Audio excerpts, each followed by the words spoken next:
is everybody doing today? Hello there, sort of a demon. How are you doing today? Congratulations on the first, both on YouTube and on Twitch. Here. Remember to smash that itty bitty like button on the YouTube side to, I don't know what that does. I doubt that it does anything, but let's roll our obligatory daily gacha. There we go. McChickens are expensive, and it's always the government's fault. We do have. Hey there, Seku. You smashed it. Good man. Good man. Are you enjoying your ad-free experience there on YouTube? Imagine being YouTube and not even deserving ads. Wait, what am I saying? We don't even have ads on the on the channel proper. I forgot about that. I use this one weird trick that never serves ads on my channel. Oh boy, I've mangled my streaming setup, haven't I? All for the sake of a jank handcam stream, but that's all right. We'll recover. So I've grabbed some video that I've caught that sort of caught my eye as I was setting up for the stream. I'm not used to talking with my hands and actually registering. This is hell. But I've got a grab bag of videos in addition to the one that I actually wanted to watch. So we're just gonna work through these, then we're gonna do some fast, brisk Twitter reacts, and then we're gonna play something. Reluctant to sort of make. All right. Antifa handbook author flees the USA. Gee, I wonder why. I'm reluctant to sort of make straightforward historical parallels to say that this era is like that era.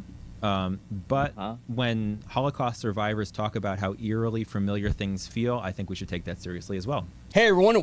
Holocaust survivors? I'm sorry, aren't those people like 100 years old? Are there still Holocaust survivors? Never mind Holocaust survivors that are not incensed by the MiG-15s waving Palestine flags? Are you? I would like to hear the testimony from the horse's mouth. Welcome back to the channel. Thank you for tuning in. It's great to be here as always. And today, how's the audio level, by the way? We're going to do some hard politics. I like to stay away from hard politics. Brother, do you? Like, no hate on my man VSO Gun channel over here, but I wouldn't call what he does staying away from hard politics. Because this is a Second Amendment channel, and I tried my best to stick to Second Amendment stuff, but sometimes hard politics has a...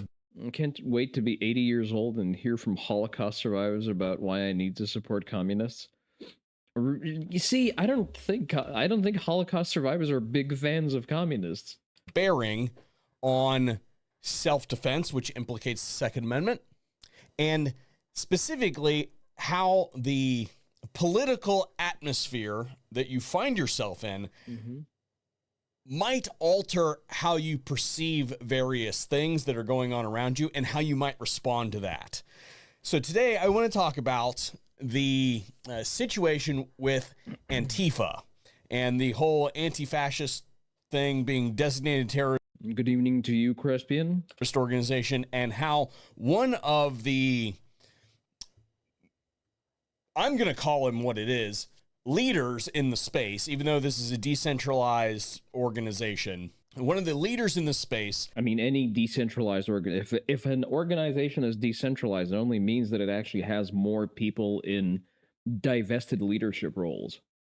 Has been outed from his university job and has decided to flee the country. And in my research on this, I found some stuff that I wanted to share with you that can put you in the right mindset if you encounter any of this stuff out there, that you know the severity of what we could be talking about here. Now, whenever we talk about political turmoil like this that has a high likelihood of implicating the right to self-defense, just because you carry a gun or a knife or pepper spray or taser, et cetera, does not mean that you are insured to come out of that situation 100% uninjured, or other people for that matter. So it is... Oh, wait, that's an itty-bitty case. I never actually thought about the scale of it, but now that I see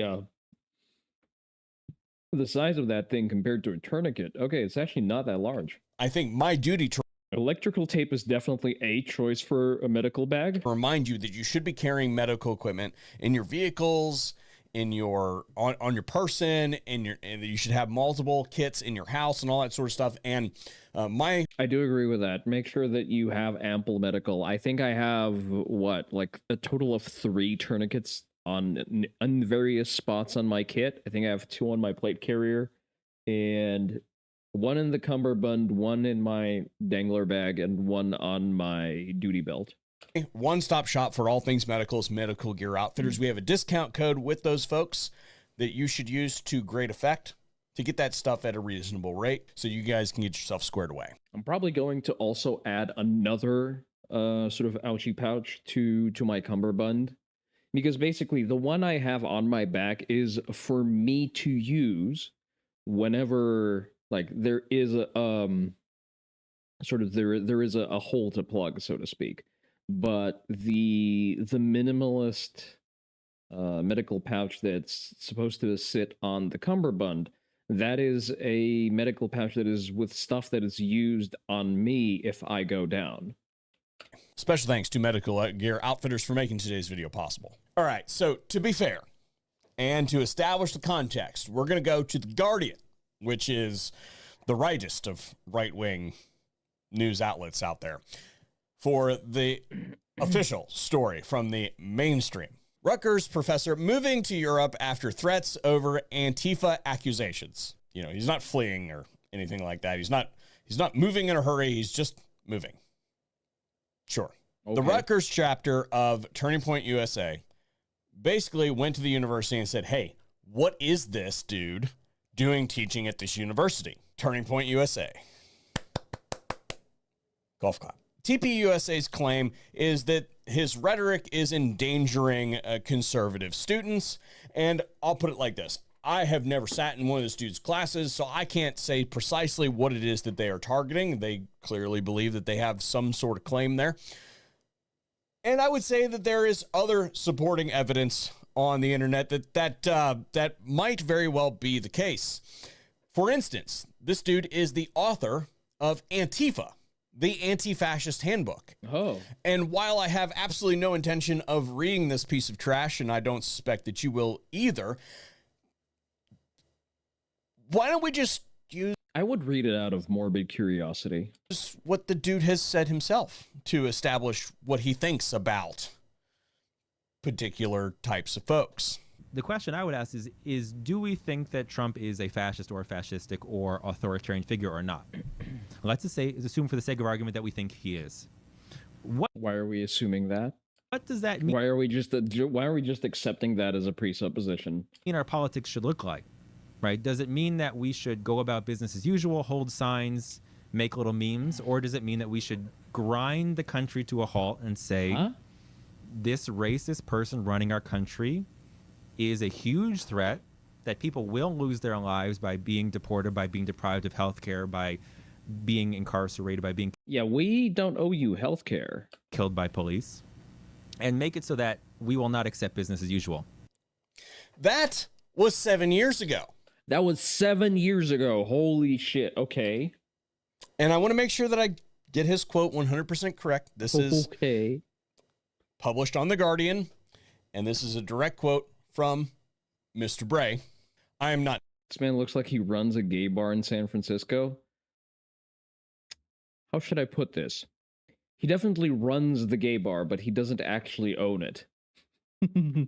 Now, nor have I ever been part of any kind of anti-fascist or... I would even say that the gay bar probably runs him on a regular basis. Anti-racist organization. Yeah, exactly. He gets run through by said gay bar. I just haven't. I'm a professor. Sorry, I missed that entire... Nor have I ever been part of any kind of anti-fascist or anti-racist organization. I just haven't. I'm a professor. Oh, really? We haven't heard that one before or anything like that. That is how they do that. You guys know this. You're smart enough to know this. They say, well, I just study these things and publish books on them and preach to a whole bunch of impressionable, mushy minds to get them to go out and... I just advocate anarchy and revolutionist action.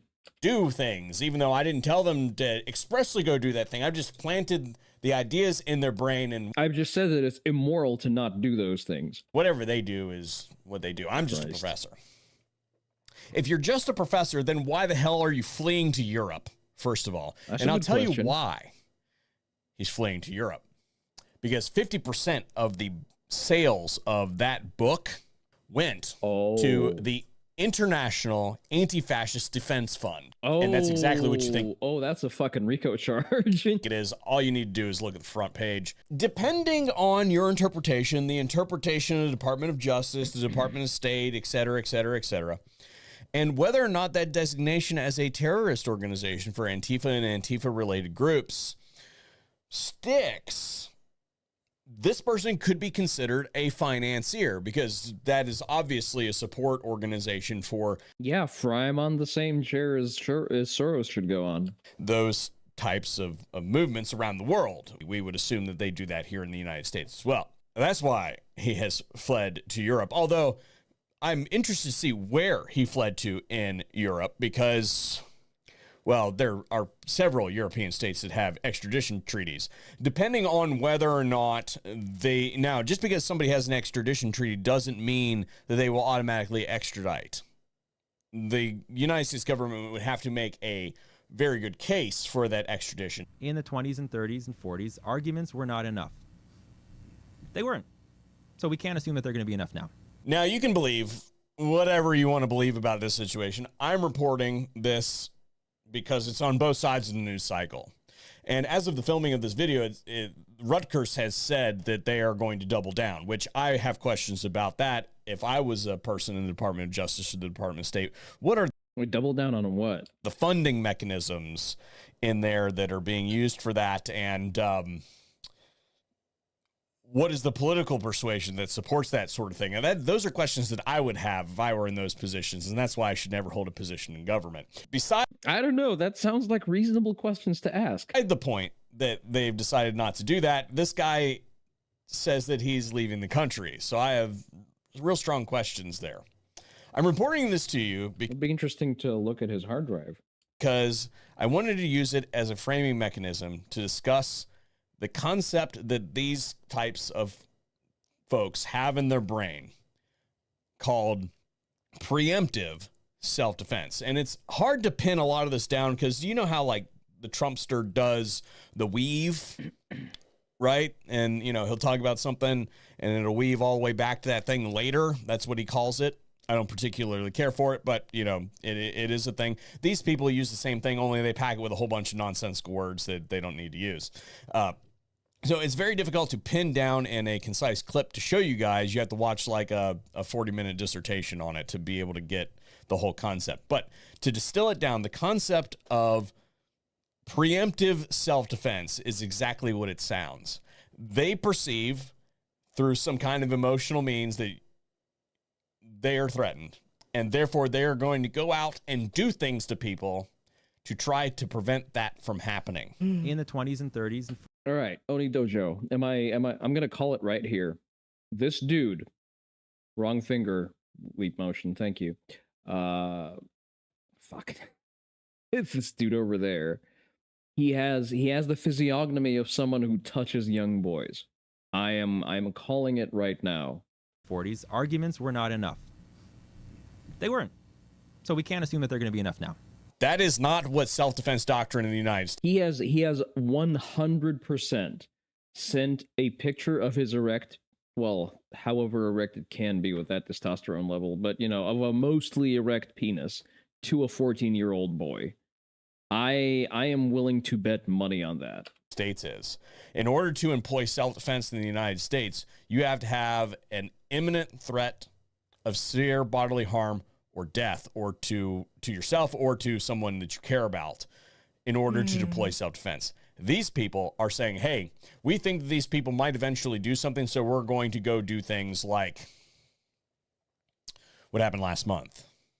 So while we're all having a great time right now watching the videos on X and various places of like the dude in the frog costume getting his air hole sprayed with OC spray and all that sort of stuff, while that's very entertaining, I've wasted I didn't see that. minutes of my life on that one. There is a serious component here that you should all be aware of, and you can tell that millennials have official. It's probably not even a millennial. It's probably a Zoomer. The Zoomers who have grown up with TikTok trends and know how these fucking suits operate have reached the workforce.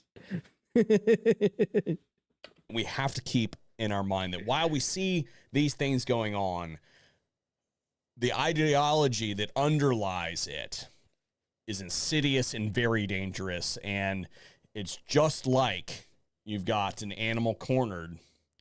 It tends to be very dangerous. So, brother, say less. I'm all for. I want to stop right there.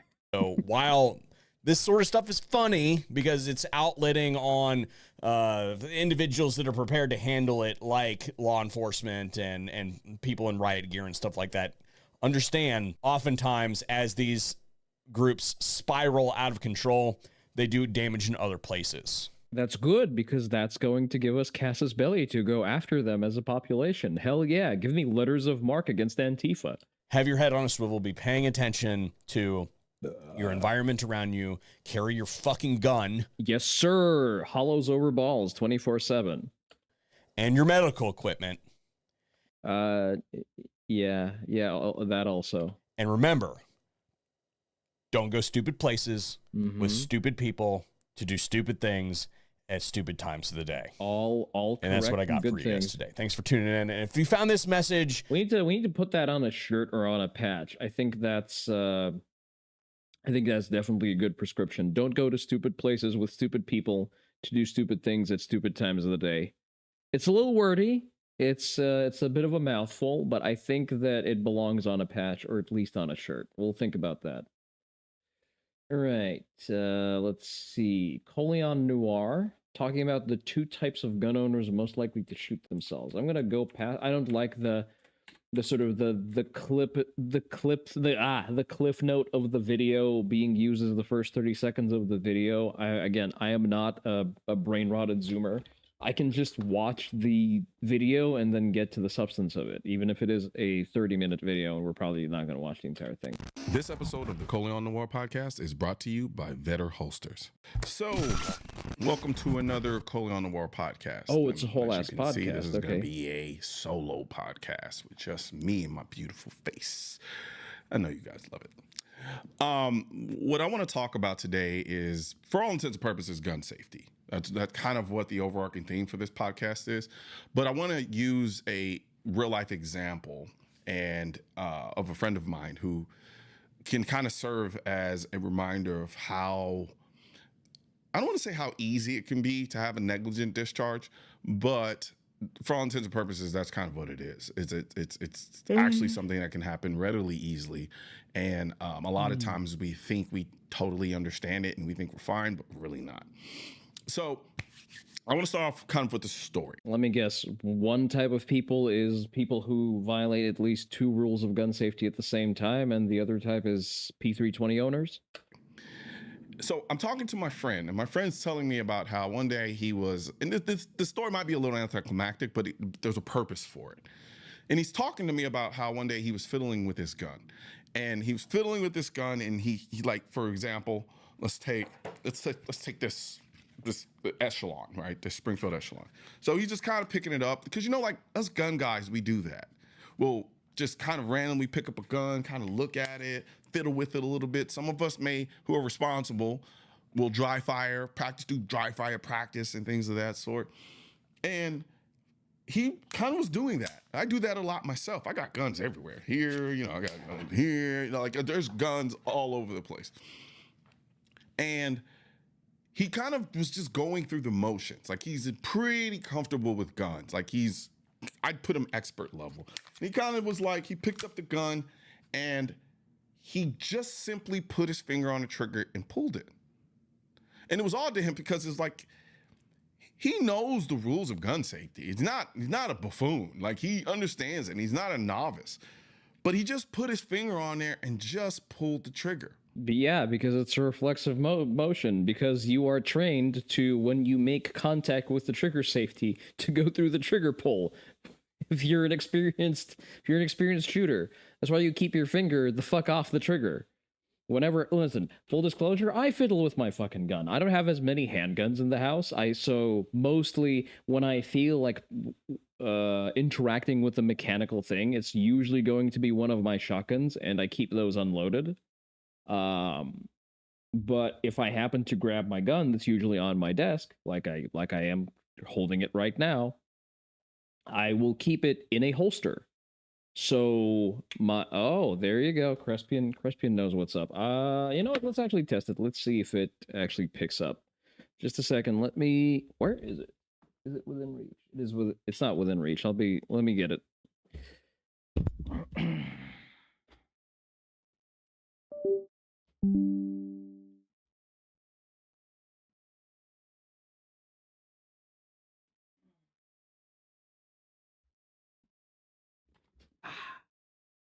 Okay.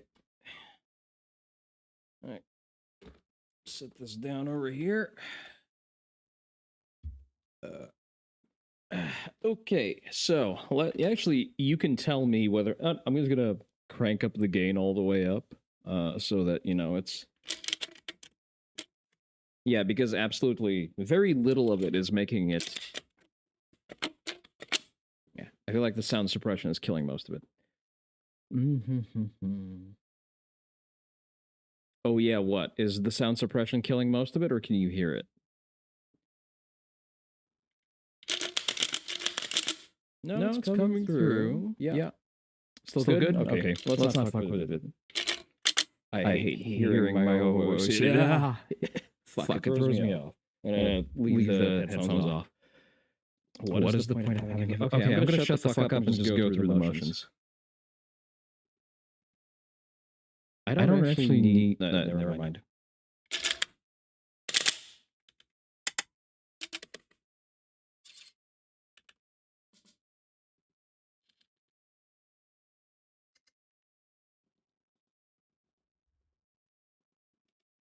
All right, I'm gonna talk through this and just make sure that everything is audible. So we have our slide lock back. We're gonna slide our first round from the match saber into the chamber.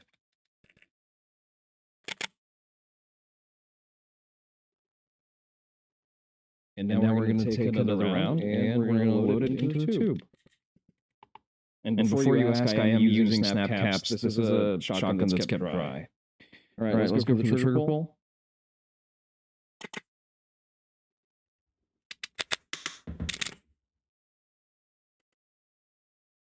Oh, that one did not pick up. It didn't pick up.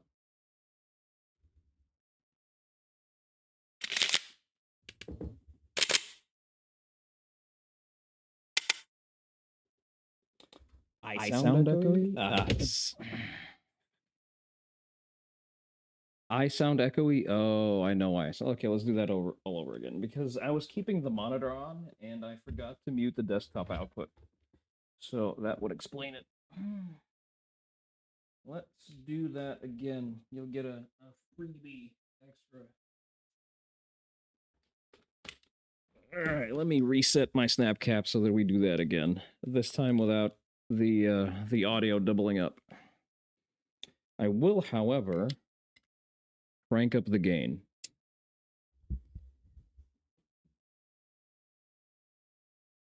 All right, let's see. Filters, I've misclicked. Filters. Gain. There you go. Nice and gainy. Crank it all the way up.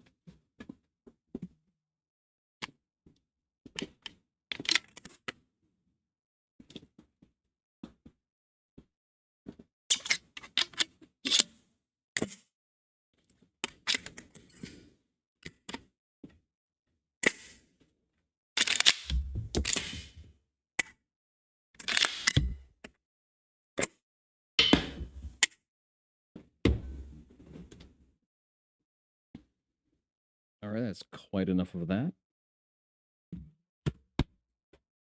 And that was my keyboard.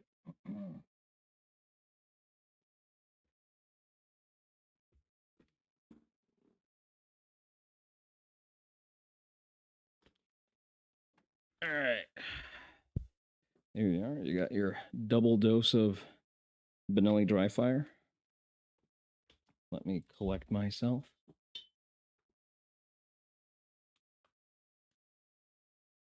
Oh, and a hydrate. I missed that one. Thank you, Crispian. I do, in fact, have hydration.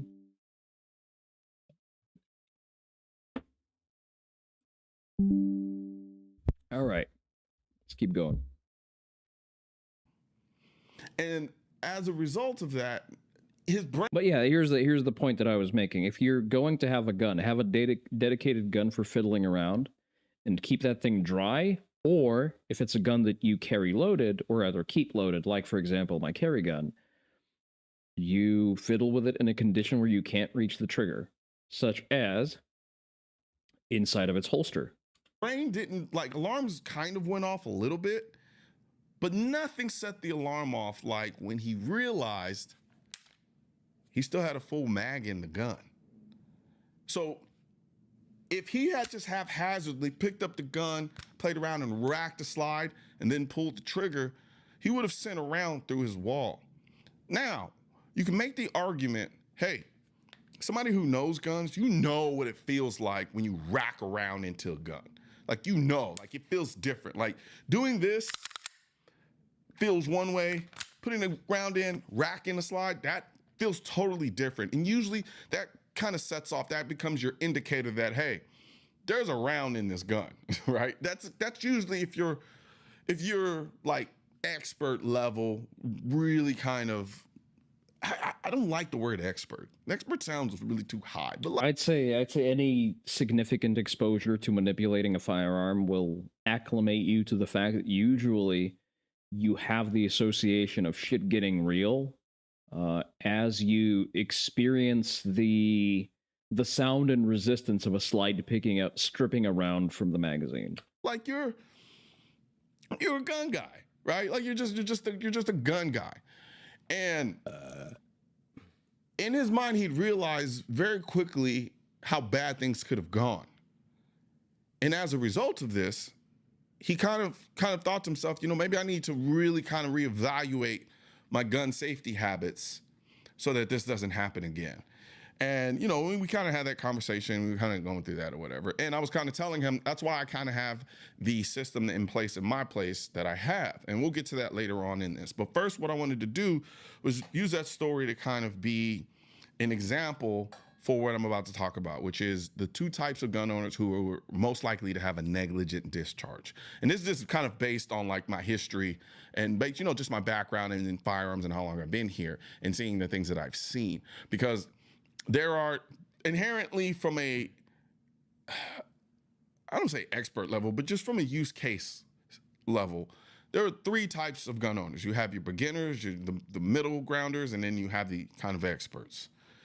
And so when you start with the beginners, right? The beginners, out of the three, there are two that are most likely to have a negligent discharge. And I gotta say, it's probably not who you think.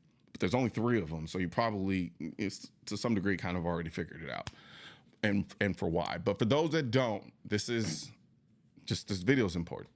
All right, so I've got to give a quick shout out to Vetter Holsters. They're now sponsoring the podcast. Because we're watching. I've been using their light tuck kydex inside the waistband holster, and what I really like is how adjustable it is. You can tweak the ride height and cant to get it exactly how you want. Okay, but I'm sorry, I'm gonna talk shit, but can't you do that with any kydex holster? Like, I'm looking at that holster, it's not different, and I got mine from like a mom and pop holster shop in Texas. Plus, they've got holsters for over 450 gun models in 75 different colors. Yeah, just like every other holster manufacturer. So you can pretty much find whatever you need. But here's the thing that really sets them apart. Their customer. You can do that with alien gear, and you do. Okay, let's not get ahead of ourselves. Okay, maybe not alien. I guess alien gear is okay if you're running something that's like cookie cutter standard. If you're running a Glock 19, something so common that there's like a dedicated alien gear holster for it. Service. I've heard so many stories about how they've gone above and beyond to make sure you're happy with your holster. And with a lifetime warranty and a 30-day money-back guarantee, it's clear they stand behind. Also, point and laugh, he uses a comfort wedge behind their products. If you're in the market for a great holster, check them out at Onii.com. So let's start with the beginners, right? You know what? I'm just, instead of kind of creating this waiting game or this kind of suspense, it's the beginners and the experts. Those are the people, the beginners and the experts. And so we're going to start the beginners. The beginners, they are an ignorance risk. Did I just alien gear has no variety fuddlore you? No, I've seen Alienware gear. I just understand that it has its certain limitations. It's like no pre-made box set is going to be as flexible as you going into a holster builder and building it out to your specific use case. And I don't mean that as a pejorative. It's mostly up to gun variety, realistically. Like it's the same. It's actually the same with Safariland. Like Safariland is limited in the same way that Alien Gear is limited. Probably a little bit less, just because you have different. No, probably about the same. Like Safariland are solid holsters. They're a little bit more flexible because they are light bearing, so you do have that as your sort of centering element. Because the point of attachment to the handgun is basically it's light. And I don't remember if Alien Gear does that, or if it's just form-fitted to specific common guns.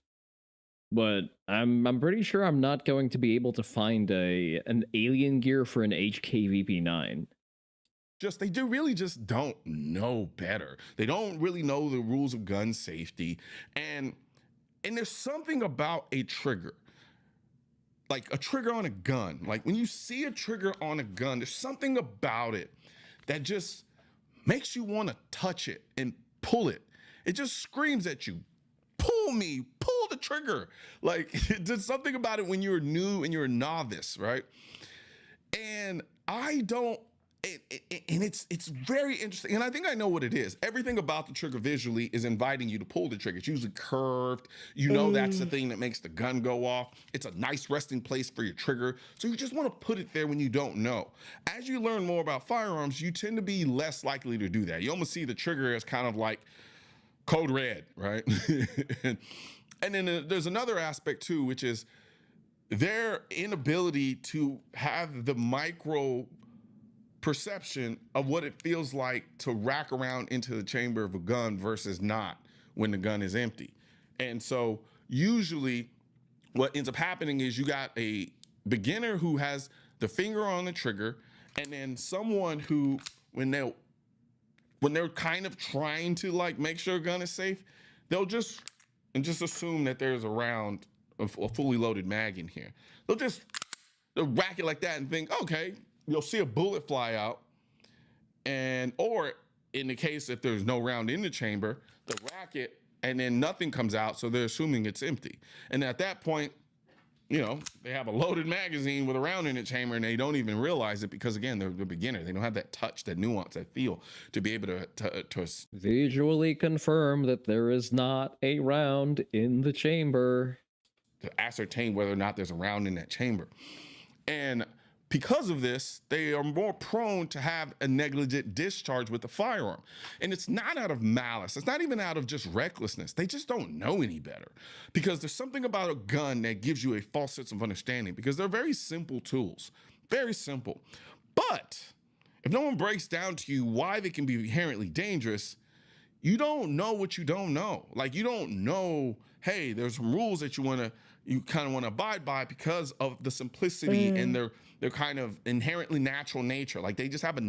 There's also a bit to the male bravado. I think a lot of people, especially once they sort of cross over into hitting puberty, they feel very vulnerable about admitting not having intimate familiarity with, you know, a tool of violence. It's justifiably seen as uncool, but men have the unfortunate tendency to also just harden up and lock up in protection of our egos. I brought that up in Nono's stream today. She was playing some kind of horror movie, but basically it is a known factor that untrained female shooters will outshoot untrained men because women take instruction better and they don't have any attachment to the outcome. Whereas untrained men, when they're handed a gun, they get very sort of lockjawed and nervous, and they throw themselves off, even if they understand the fundamentals well. Naturalness to them. When you pick it up, you kind of know what to do. You may not have the fine motor skills down and know how to do all the other crap, but for the most part, you know, this is the grip, this is the trigger. You pull it back, things like that. And then that makes them really prone to having a negligent discharge. And that sounds really weird when I say that out loud. But you get the point, right? It's not from a place of malice. It's purely from a place of ignorance. And then once they learn.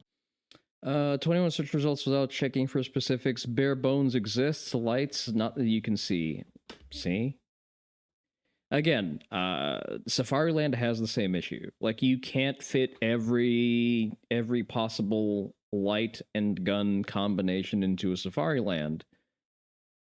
There's probably not a there. You know what? There is neither a 3-stage. There's probably not an alien gear holster for a 43X. Now that I think about it, there are Safariland holsters for a 43X. There are shitty Safariland holsters that don't have the degree of retention that I would like, because I will get a Safariland holster, but basically the purpose of a Safariland holster is to have that 3-stage retention, where it's the tension of the holster, where it's a push lever, and I also like having the hood on top of it. But I can't have that for the 43X. No one is usually dumb enough to over the waistband carry a fucking 43X. 2 pages of results for the 43X? Interesting. Well, there you go. Alienware, apparently, not Alienware, Alien Gear beats out a fucking Safariland on that one. I mean, there are Safariland holsters that fit the 43X. It's just that none of them have stage 3 retention. About, you know, the rules of gun safety, and, you know, somebody educates them and informs them, and they start to learn these things, then they graduate to the middle ground. That's the middle ground. Now, these people, the people in the middle, they are less likely. They are the least likely to have a negligent discharge. And the reason why is because they are so new to understanding the rules. Because if somebody teaches them the rules of gun safety, it's one. Yeah, I mean, that's the correct case for that, no, Terry. For example, like, again, going back to subcompacts, there is, like, an alien gear holster is not going to be worse than anything that I can get for over the waistband carry. And I won't have to have 2 separate holsters because it's modular. But because I have just, you know, regular ass sort of order-made Kydex holsters for my carry, I have a dedicated concealed carry holster and a dedicated over-the-waistband holster that lives on a Safariland pedal. Very fresh in their mind. They know exactly, like, they can recite that shit forwards and backwards, left and right, like it's right. Safariland doesn't make a Super Blackhawk holster? Yes, because Super Blackhawk holsters are generally considered to be bad practice because your release button is A, very close to the trigger, and B, readily accessible from the outside. Fresh in their mind.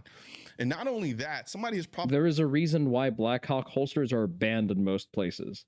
Probably scared them about what could happen if they put the finger on the trigger and the gun goes off, which is a good thing. Like, they've had someone instruct them and say, look, you pick this gun up and you accidentally, and you put your finger on the trigger, or, like, I've done it before. I've taught people, I've had them over at my place, and then I'm showing them, and I'm like, hey, and the first thing they'll do is they'll come and they'll just, like, take their big ass fat fingers and just wrap it around the trigger.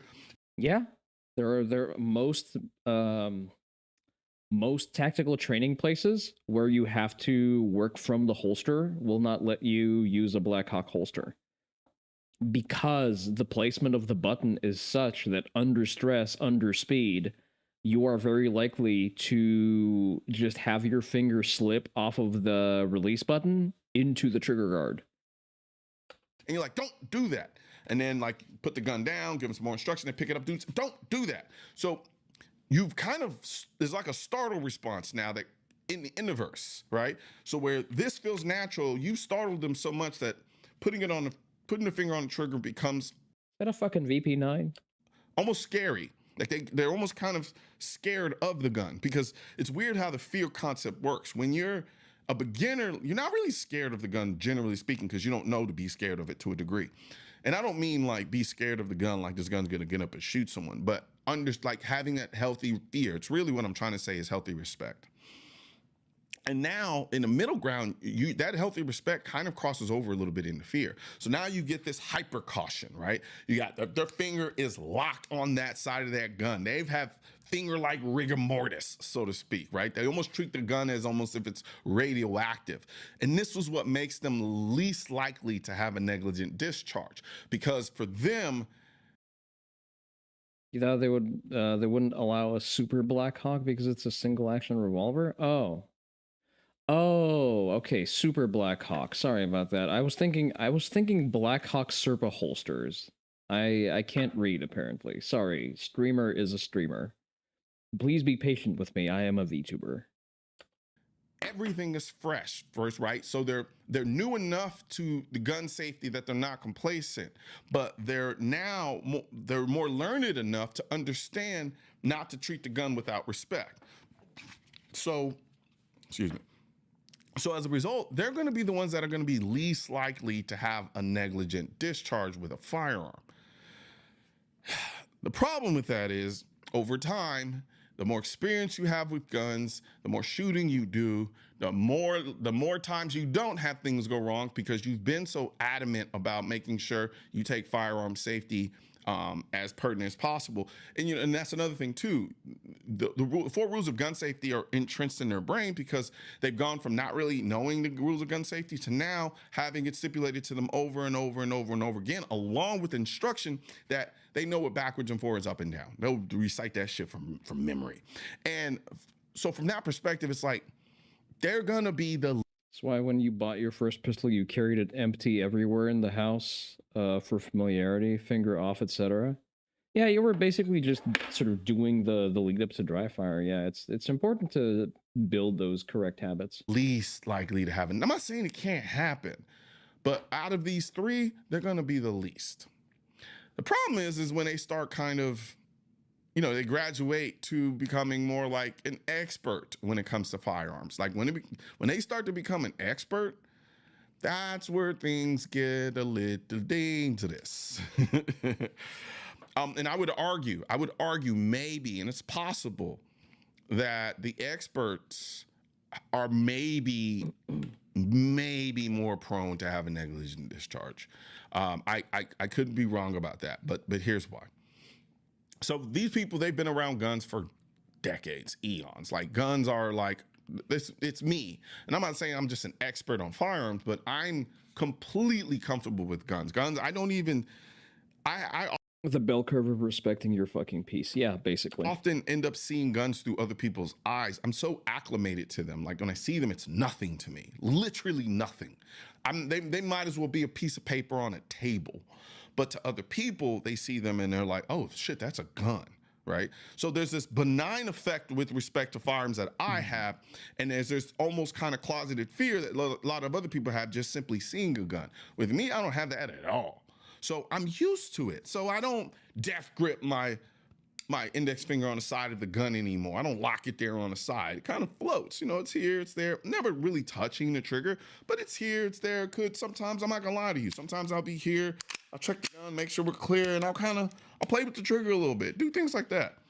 And as a result, that complacency kind of starts creeping in because now things start to become autopilot. And I think this is what my friend experienced. I think it's a good thing that I started my sort of regular interactions with weapons from edged weapons, because edged weapons did a very good job of sort of teaching me to not be complacent with my weaponry, because like I've been cut a number of times just, handling knives and swords and whatnot. So, and I think that taught me a very important lesson about respecting the tool that you're interacting with. Because at a certain point, you almost forget that these are guns. that there could be a round in the chamber. You could have done something before where you racked around into the chamber and didn't realize, or maybe you didn't miss that micro cue that told you, oh, when I racked that slide, I didn't take the magazine out. But I'm so confident and so used to guns, it doesn't really strike you. Like, you just kind of think, You have a knife scar that never lets you fuck around. Yeah, I guess. Listen, you got to learn one way or the other. okay, yeah, I have a gun in my hand. It's I did my safety brief, checked it, I did all that crap, whatever. And as a result, you become complacent. I still have a scar on my left hand. It's like on the wedge between the index and the thumb, because that is where, under certain conditions, a sword can just shave a layer of skin off as you're resheathing it. Being stabbed really fucking hurts. Yeah, I can imagine. And now you're working on autopilot. And the problem with autopilot sometimes, and I'm gonna get to a point where autopilot can act. I've also sliced my hand open. Well, not open, but I've nicked it a little bit, just underneath the skin, sort of fixable with some medical glue, but still unpleasant, because I was resheathing on a sharp sword and I was rushing because I had somewhere to be that day, and my sweaty hand slid off the scabbard and sort of grazed the blade. Not pleasant, but you know what? I fucking learned. Guns never gave you scars, but they've bled you before. Now they show affection. You got Glock bite, didn't you? Actually be to your benefit from a safety standpoint. But sometimes the autopilot is, especially if you haven't. I get Glock bite on the fucking on Glock 19s, but I don't get it on 43X. I don't know why. Like, the 43X beaver tail is just, it's there's like a little angle on the beaver tail that keeps all of your potential meat, even if you're super high up on the gun, like reasonably high when you still have a good grip.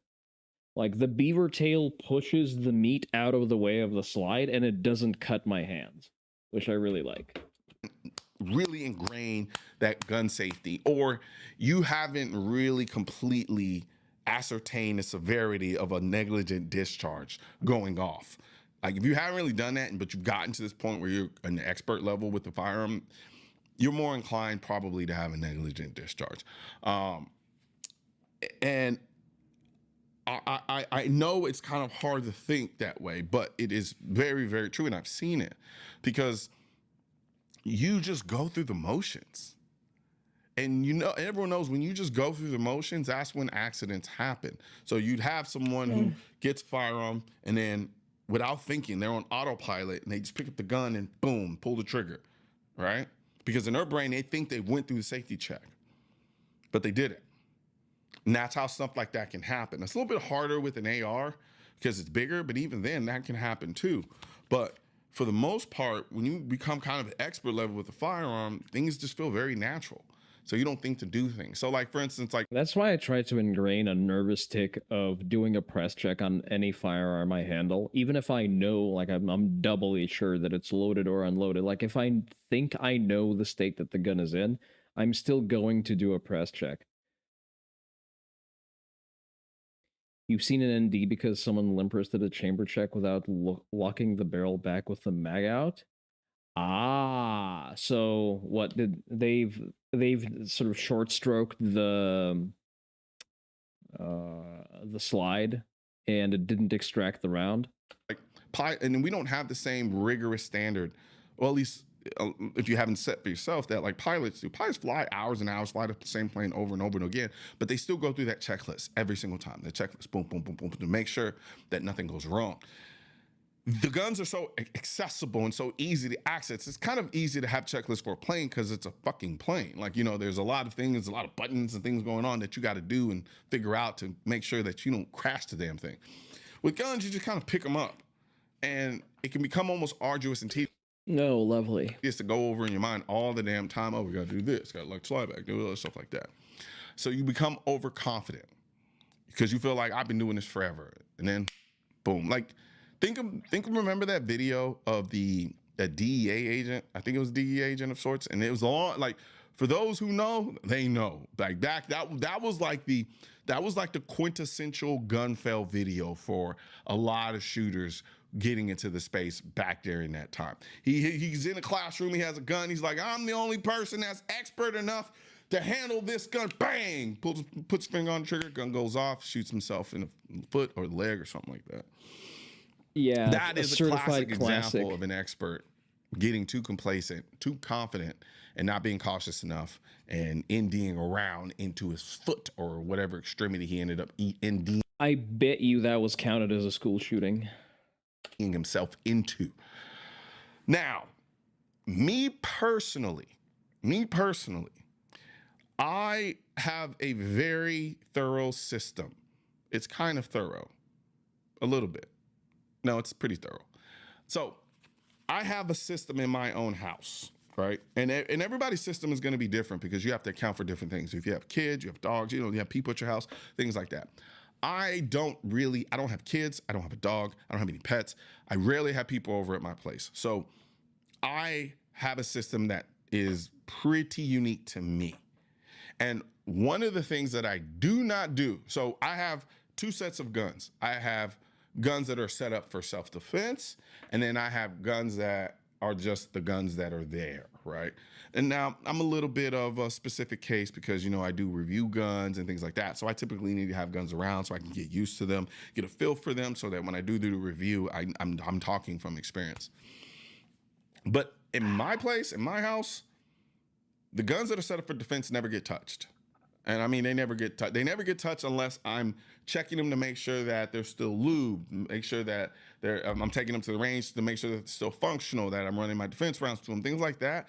Yes, that will definitely happen. I need to cycle my fucking hollow points out. I feel like I've had them for in excess of a year. The ones in my carry gun, I think are still fine because I think I got those February-ish. Those should be relatively fresh. But some of those are fucking Winchester hollow points, which I should probably at some point. So my extended magazine are Winchester hollow points, and my sort of everyday carry magazine and the round that I have in the chamber is a Spear Gold Dot 147 grain jacketed hollow point. Other than that, wherever they're put, that's where they stay. They don't move. I'm not gonna go and pick up my gun that I have. It's like, for instance, here. For this video, I'm doing it because I'm using this as an example. So for me, I have what I call a desktop gun. This is the gun that sits on my desktop on my desk while I'm at the computer doing work or whatever it is that I'm doing. And that gun is going to be this Staccato, right? This Staccato sits on... Imagine fucking staging a 2011 as your self-defense gun. ...on my desk. I haven't held or felt this gun. Once rotated your seeds because there was substantial length difference in the bullet sink. The ones that were good varied widely in recoil. I see. Interesting. I've had, and the only like unpleasant oopsie poopsie I've had with self-defense ammo is that when I was cycling out a batch of, what was it? It was probably Hornady Black 300 Blackout with a polymer tip, and one of the rounds was just a fucking dud. It just the primer just did not go off, and that was kind of fucking unpleasant. So the rounds in my home defense rifle now get filtered out once per year flat. Like I've run through that entire stock of ammo. I shot all of it, and it now goes out.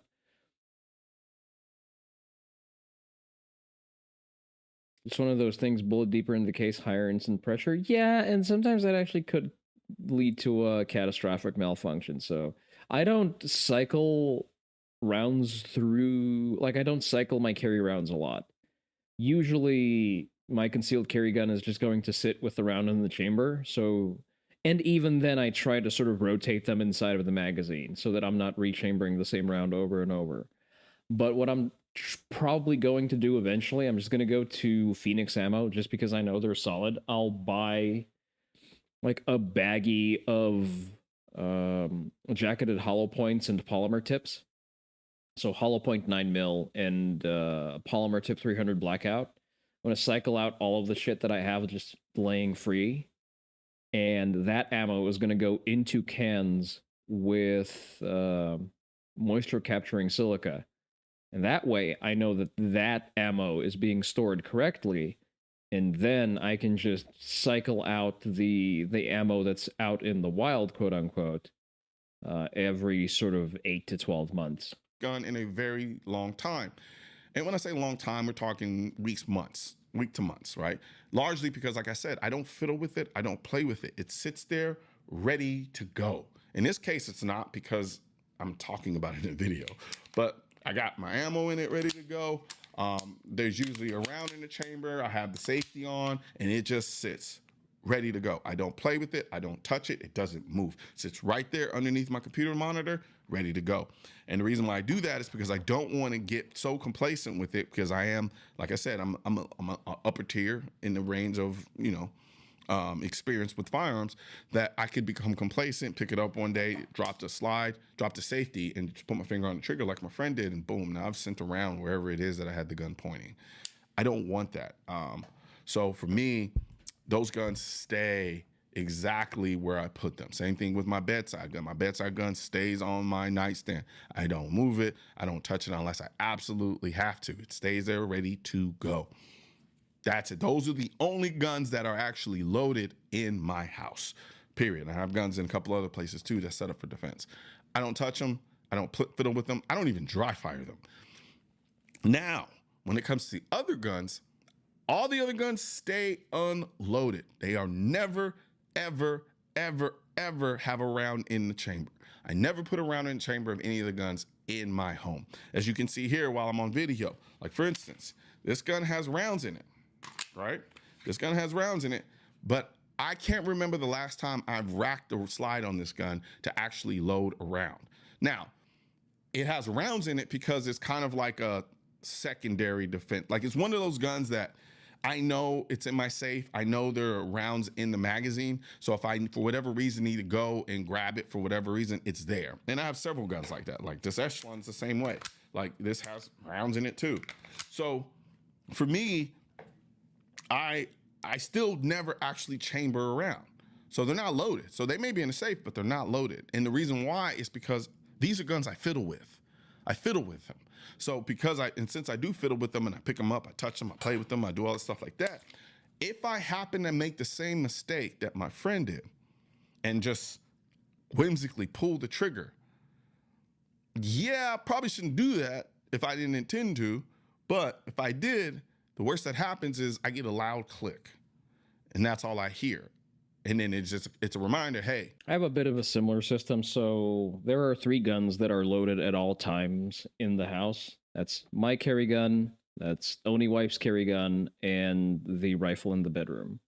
So these are the only 3 guns that say loaded. Again, I have to dry fire my carry gun because it's my only handgun. But for that, there's like a dedicated time and place to dry fire. I unload it, I make sure that it's clear and safe, I dry fire, I put it back into sort of patrol, into its duty condition, so to speak.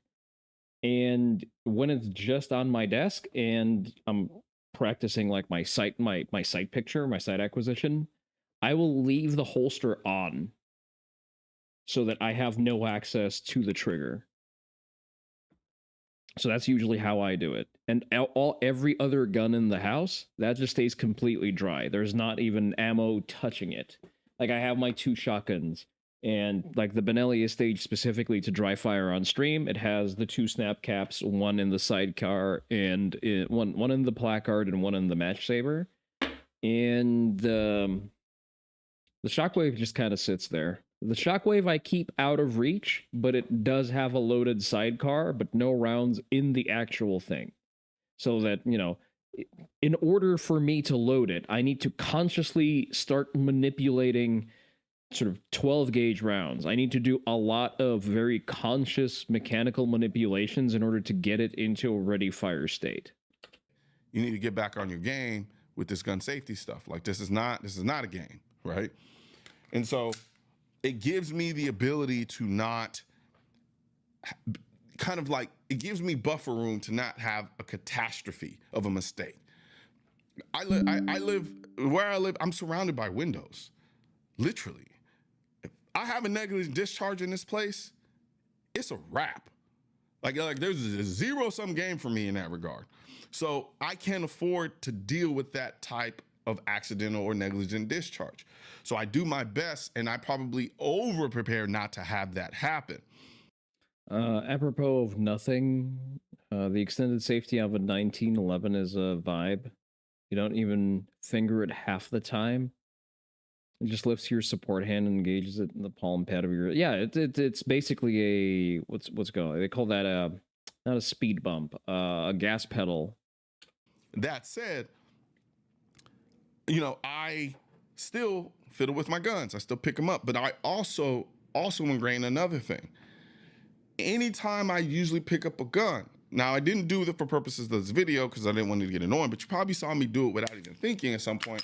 Whereas, first thing I do is I take out the magazine, rack the slide, right? To make sure that there's no round in the chamber. Anytime I pick up a gun, I do that. I just automatically drop the magazine, rack around. I don't change the order. The order stays exactly the same. Drop the magazine, rack around. Drop the magazine, rack around. And the reason why I do this, again, and it should be pretty obvious, is so that I make sure that there's no round in the chamber. And now, like I said before, the other guns, I don't touch them. They stay there, just like that. But if I pick up a gun, rack around. And I don't just rack it, like just to do this to see if anything pops out. I drop the magazine and I rack and I look. That's what I do. And that's just so that everything stays consistent. And my other rule is I never, ever, ever, ever, ever, ever, ever, ever, ever pull a trigger in my house. So that means I don't dry fire, at least in my house. I don't. I do not pull triggers. Like you probably saw me earlier where I kind of picked up the gun and I kind of racked it and it kind of fiddled with it. Technically, that's me pulling the trigger, but I never engage the trigger to a complete click. Like I don't do it. And that is a personal rule for me. In my house, I don't pull triggers. I don't care how dry. Yeah, I feel like that's a little bit overkill. Like where, I don't know, like again, define all of the time. I think there should be like a dedicated time frame that you set aside. Like I am dry firing right now. Like so dry firing needs to be a structured training activity. Whenever you're dealing with skill acquisition, whenever you're dealing with weapon arts, you lock in that like this is the period of time that I will be dry firing. And when I enter this period of time having rendered my weapon safe, or in a state that is appropriate for the training that I'm going to do, same as I do with my sword, for example, for my Edo practice.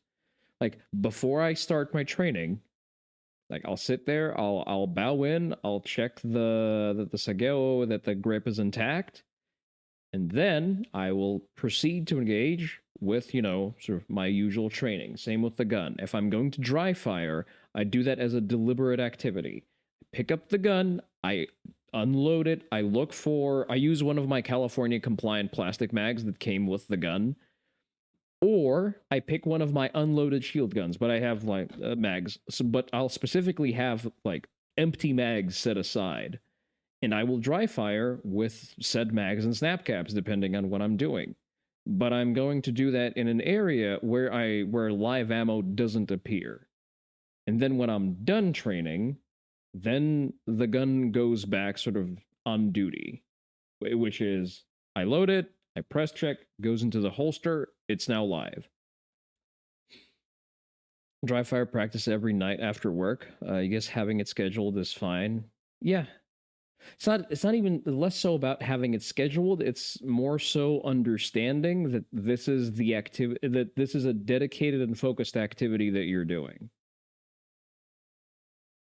Always have issue with on extension sight alignment. Well, that's usually a mechanical skill. That's one of the purposes of dry fire. It's it's sight picture acquisition. You work on how you push out that handshake in order to bring the whatever you're using to aim, be it red dot or irons, into your sight picture. It's a completely mechanical skill.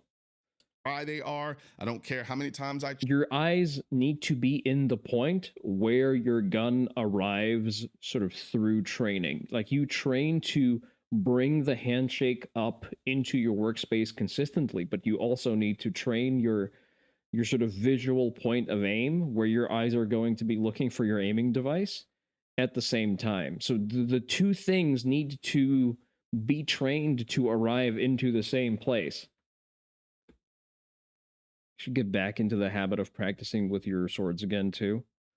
Got really inconsistent after you started training with firearms. Yeah, they're very different. They're different skill sets, but yet very similar. I've gotten the itch to do more Yido work because I will probably have an opportunity to have some FaceTime with my instructor next year. And I'm probably going to push him to grant me my 4th degree black belt.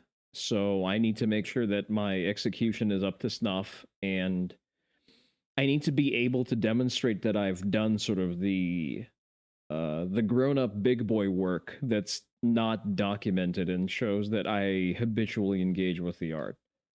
That, and I also it's brought me back into the trajectory of buying a new cutting sword and getting back into doing Tameshigiri.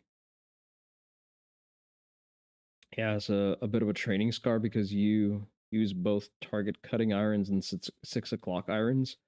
I do not know what a 6 o'clock iron is. I assume target cutting irons is the one that sit where you need to like. It's basically the fucking Glock sights where the Glock sight, the front post will cut your target in half. That's why I like the excess sights that we've put on stream, because now I have, instead of having to work with like a point of aim that's really not there, I have this gigantic glowing green dot that I just need to align with the rear sights and then put the green dot onto the target. I really like that. I can't wait to take it out to shoot. Check them. I do not pull triggers. And the reason why I don't pull triggers is because I don't want to develop that muscle memory. I want my brain to associate being in my house as a no trigger pull area. When I'm outside at the gun range shooting, of course, pull triggers, pull triggers, pull triggers. And that contrast, it's such a huge contrast that it makes it almost impossible. I'm not saying it is impossible, but it's almost impossible for me not to remember you don't pull triggers in the house. You just don't do it. Glocks cut the targets in half. 1911s are naturally zeroed for the bottom of the target at 25 yards. Ah. It's higher target visibility distance without the use of... No, I get that. You sight them... how should I put this? It's not height over bore because that's different. But yeah, you understand your sort of shift... and it's the same principle as the EOTech donut of death. Like you understand that each part of the reticle is used to aim at certain points, or how you compensate for height over bore. Because the moment I walk into my place, it feels foreign. It feels uncomfortable. If I pick up this gun and my finger starts even touching the trigger, it feels like I'm doing something wrong. And that's the way that I want it. Now, is this a bit extra? Is this kind of overbearing? Yes, it is. But again, I have a zero-sum situation. Round goes off where I live, I'm fucked. Period. And I can't afford to be fucked in that manner. And so pause. But but for me, that's just something that's just a layer of security to make sure that I don't have a negligent discharge, because I know that I'm in that group or category of gun owners that could inevitably end up having it. That's kind of highly likely to have a negligent discharge. Now, the funny thing is I've had negligent discharges at the gun range, and I don't mean, and so I'm not really worried about those, because a lot of times what it is, it's me running on a trigger that's a lot lighter than I anticipate, and the round goes off. But at that point, the gun's already facing downrange, and I'm pointing at a target. I know the 4 rules of safety. It's already pointing there. So I might not have intended for the gun to go off, but because I done everything else from a firearm safety standpoint, the error wasn't that egregious, right? And then, sometimes that's just me trying to learn a trigger. And sometimes if the trigger's really light, things like that can happen. Like what gun was that? There was a CZ. I've definitely bump fired my gun a few times again at the range. I think we get the general point. Yes, be responsible with your fucking guns. Don't get complacent with gun safety. Okay, let's watch this. I have no idea what this is. It was just in my recommendeds. So apparently it's a guy who's made a Zatoichi blade. 武州堂店舗、そして EC サイトもよろしくお願いいたします。わらきり抜刀斎です。この動画が始まる前に一つ皆さんに、謝らないといけないことがございます。He has something to apologize apparently. 少し前に出し To た apologize for. 動画でザトウイチの仕込み杖の、実際使ってみるっていうような動画を出したんですけれども、So he's made a video about the Zatoichi style cut. 今現在は完全に非公開ということにさせていただいたんですけれども、私の認識の甘さで多方面にご心配とご迷惑をおかけしましたこと、誠に申し訳ございませんでした。So there's apparently some issue with that old video. 仕込み杖の外装にその中に刀身を入れるという状態自体がよろしくないんじゃないかというようなご意見をいただきまして、確かに So he did that with sort of the proper Zatoichi form where it was a blade that's actually hidden inside of a walking stick. まずかったかなと反省しております。 For some reason it was bad to do 今回 that. はそれのリベンジをさせていただきたくて動画を回しております。あれからね、ちゃんとこしらえをまた作り直し So like he says that it was irresponsible to manufacture something that's like a hidden, basically a concealed weapon. I don't remember or pretend, I'm not going to pretend to know all of Japan's weapon laws. I assume they're horrendously bad, and I think that hidden weapons are probably covered under it as a prohibited item. ました。中身は細い直刀の刀に外装はロ塗りの鞘で、繰り方もついててね、つばもついて、柄巻きも So he basically just remanufactured it into a proper sort of blade-looking sword. ついて、これはみ出しつばですね。つばがついて、切羽もついてて、で縁頭はね水牛で作りました。 So he's made like a proper fitting for the thing. で柄巻きを片手巻きにして目抜きも裏表入っててっていう形でね、こちらに今前回使わせていただいた刀身が収まっております。これだったら外装的に刀ですよねっていうのが当然わかる仕様になっております。 You're briefly reminded of the weird backyard crucible Brit? Yeah. ありますので、こちらであれば問題ないんじゃないかなということで、今回はこちらを使って再 I assume you meant to say good night, sort of a demon. Thank you for checking in. 度また試し切りの方をねして、こういう細い刀身でもねちゃんと切れるという証明をね動画として残しておきたいなと私 So he's going to test whether or not this straight sword that's a little bit on the thin side is going to be able to cut correctly. For my taste, it's A, very light, and B, yes, the lack of a pronounced bend to it is 個人も also 思って not お great. りますもんで、皆さん今回は楽し It's kind of too minuscule. You're not going to get good leverages on んで that いただ thing. ければと思いますので、よろしくお願いします。 Finger まずはね slip, understandable. 前の動画でもちょっとやったんですけれども、こちらの細身の直刀の刀身といつも私が使っている試し切り用の刀についてはちょっと身幅が広いんですけれども、それとの比較をとってどれだけこの刀身が細いのかと。 So this sword is significantly different from the one that he normally uses for cutting. I would like to see his regular cutting videos. We're going to look into that. I figured it's going to be somewhat disposable, a truck sword such as is. Single-use super razor. It's not even that. I think that that's just an unfortunate shape for trying to produce a single-handed cut. But let's watch the video. I've not と spoiled いう it と for ころを見 myself. ていただければと思います。それではよろしくお願いします。 Oh, he's actually going to compare it to the actual sword.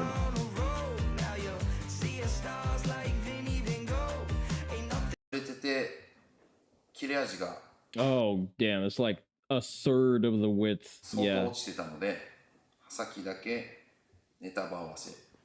Yeah, that's a chomper right there. That's a fucking cutting sword.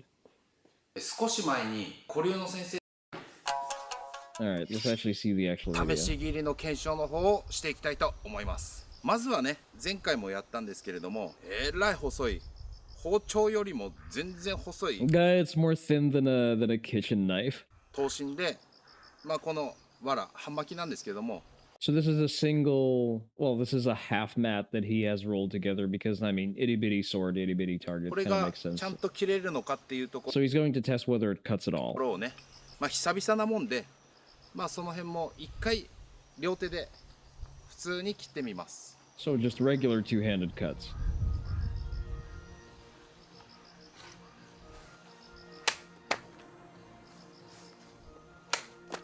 I am not a fan of the over travel that he gets on that cut. 逆ゲソ前回切れたっけ？ちょっとやってみるか。 A lot of external rotation on those. 切れ味は上々ですね。この刀の切れ味がまあ結構まあまあ切れるというのが分かったところで、 Okay, so he's confirmed that it's in general capable of cutting. 逆手切りだったりちょっといろいろ挑戦してみたいと思います。 So 保留の先生 he's going to try a reverse grip cut. に習ったこうつけてどこまで傷つけられるのか。 A reinforced cut, like, I don't know about that. I feel like you would have more luck with a reversed grip cut if you just let the blade fly. Then again, the blade doesn't really have a lot of ass behind it. So it's a problem of, in order to produce a good clean cut, especially from a draw, you need a combination of a consistent pressure and good speed. The elbow reinforcement will give you consistent pressure. It's going to be dog shit for speed because it is a lever that's very close to the body. Therefore, you're inherently moving a lot of mass along with the blade. And therefore, you're not going to be able to produce a lot of speed. So it's likely going to get bound up in the tatami target. 決断まではいかないと思いますけども、ちょっとこれでやってみたいと思います。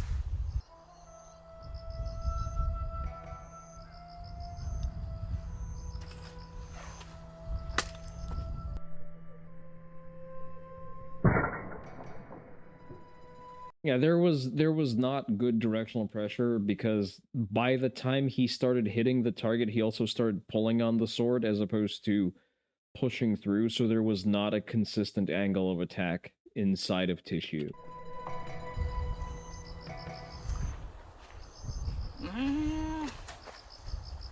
3分の1かな。 Nah, not even a 入っ third. たのね。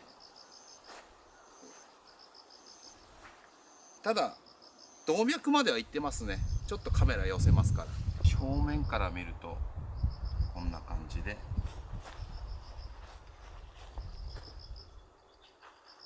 As he said, like, at the very least, it'll reach a carotid artery, which is true, but then again, you can also do that with a significantly smaller blade. まあ3分の1から4分の1ってところですかね。 About a third or a fourth the way in. まあ確実に動脈はいってるからね。 I think it's a technique issue. 殺傷能力はありますね。次はね、前回もやったこれでの逆手切りを再度チャレンジしてみたいと思います。 こっちがいかなかったんだよね。 Yeah, that's not going to be a lot of speed. こっちはやっぱ難しいよね。ここがなかなか使えないからね。ちょっと再チャレンジしてみます。 I really don't like the way he reseathes.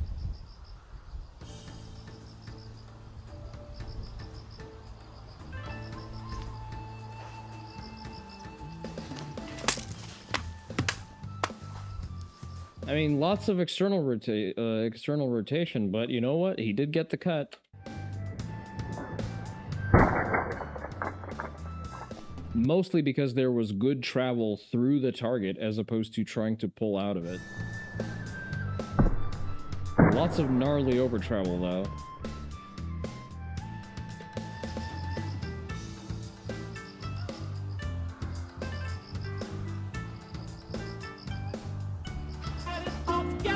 Oh, Atropa! How are you doing?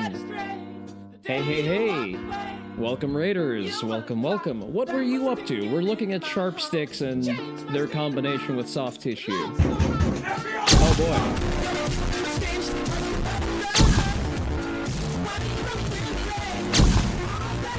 It's now a shinobi tool. Don't get busted with that 800 years ago. So true. Hello. Welcome, Raiders. My name is Koromaru Onii-san. I'm your favorite tactical Oni no Onii-san, the primary suspect and cause of nothing ever happening. Hello. What were you up to? You were going to do art stuff today, weren't you, Atropa? We were talking shit about 45 ACP before you came here. And 44 Magnum. 行ったね。びっくりした。いけた。これで。But feel free to raid and run it if you have to. If not, stick around. We're in our yapping phase, so we're going to yap a little bit more. Hey, they're not the ATF. Forest Witch raid? Hell yeah. You tried to doodle with crayons, but got distracted and designed a goth dress to make for later in the month. Nice. Nice. Is it so? Which goth? What kind of goth dress? Because the last time I saw you post about goth dresses, it involved chainmail. So is it like runny mascara goth, or is it, you know, the toppling Rome kind of goth? 80s-ish, I see. Were goths a thing in the 80s? I guess they were. はあ。ちょっと切れた自分がびっくりしましたね。切れないと思って。That was well, you've posted the scale mail in the context of it being for a goth outfit. That would sort of threw me off. Classic goth is superior to hot topic goth. Listen, if I had to choose what I'm sticking my dick in, I'm sorry, but I'm going with the hot topic ones. They got goth squids back then. What? You're covering an 80s goth song for the month? Nice. やったからね。ああ。But the man that we're viewing right now, he's experimenting with a Zatoichi style blade, as in it's a thin, straight blade that's hidden in something that's loosely walking stick shaped. I think he could get away with having a little bit more ass in terms of weight of the blade, because he's using just a toothpick size fucking blade. 初めてこれで切れました。ああ、じゃあこれも結構意外と。Well, it's a descending cut, so it makes sense.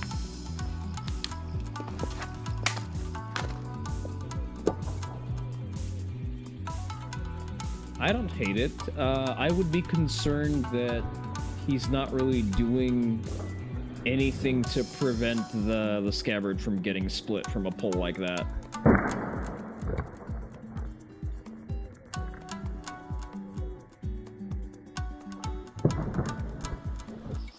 That's a little bit sketch, because the way you're supposed to sort of articulate a sword out of a scabbard is when it's about to release, you rotate the scabbard slightly as to get it out of the way of the cutting motion, thus preventing the tip of the blade from scraping the entrance of the scabbard and therefore working up to actually splitting it and cutting your hand.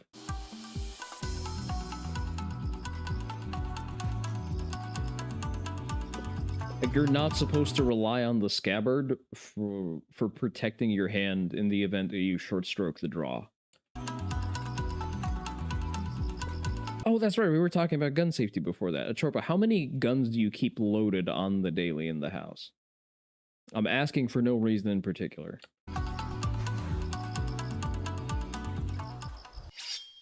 Rent a car from our newest fleet yet. Your real car never has to know. You've picked up a wakizashi that's either early Edo or late Muromachi. Nice. Does it come with, like, Nihon Bijutsu Ken? God, what the fuck is the organization name? I'm a member and I should know better. Nihon Token Bijutsu Token Hozon Kyokai. Yeah, there it is. The Society for the Preservation of... No, it doesn't come with paperwork? Are you sure that it's early Edo? Well, listen, I'm not going to rain on your parade. You say it's early Edo and Muromachi, then I'm just going to take your word for it. Wakizashis are a fun thing to sort of interact with. I've always been invested into full-sized blades a little bit more just because they have a little bit more utility for my training. I am going to buy it's a research is needed kind of thing. is there a signature on the tang? Because usually that would be a dead give. Well, some signatures could be forged. Would you mind sending me a picture of it on I guess on Twitter if you don't use Discord? I can take a look at it in my spare time. I could actually show it to our in-house expert and tell you whether or not it's a genuine item. Okay, I'll remind you. But yeah, generally the tang signature is going to be a good indication of its actual age and whether or not a signature is genuine. The fittings, usually a sword throughout its lifetime is going to change several sets of fittings. Sometimes swords get cut down. Sometimes you'll have odachis cut down to uchigatanas. You'll have uchigatanas cut down to wakizashi and to tantos. Oh, no fittings, just the blade? Interesting. Well, it needs a... So, just the shirasaya? That's it?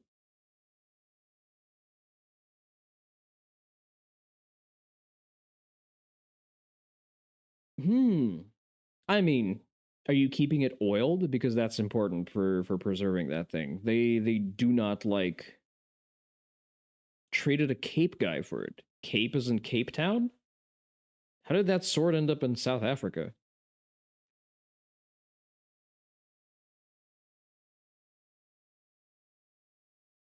Oh, you traded a Cape gun. Sorry, never mind. Yeah. Cape gun. Listen, streamer is currently under the effect of streamer brain. Please be patient with me. I am a VTuber. But make sure to keep it oiled. I use dedicated shoju oil. Oil is actually fairly easy. Good mineral oils are fairly easy to get for them. So make sure to oil that thing. If you're not interacting with it on a regular basis, just give it a nice coat of oil and make sure that it's sealed shut inside of the shirasaya so that, so that moisture doesn't get in, because tamahagane does not, it rots away very fast, and then it's very difficult to restore. Or rather, any kind of attempt at restoration is going to cause you to lose material in the blade. 先生も言ってた通り、月。まずはちょっともろ手でついて。 You've seen it? What do you mean? You've seen mineral oil? Yeah, it's readily available on Amazon. Just a second, let me pull up. Hey there, Mandalore. Have I seen the Oregon National Guard general announcing that they would side with the protesters against ICE if they get deployed? Damn, that sure sounds like he's trying to speedrun getting court-martialed. The rotting thing? Yeah, you don't want your nice expensive blade to rot. Let me pull up a link. I'm not gonna pull it up on stream. Yeah, it's...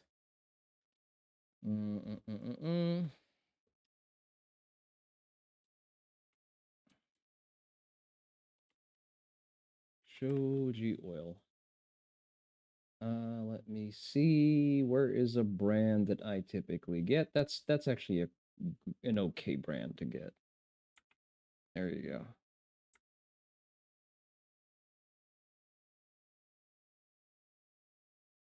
Just get that. That usually gets the job done. I use a similar oil for my forged kitchen knife because I have a Yanagiba for sort of general filleting purposes. And I use the same for my Yaito. It doesn't really need to be oiled. It doesn't rust because it's a zinc aluminum compound. But I used the same oil for my sort of all-purpose cutting sword. And it does a good job. And, good to go. Nice.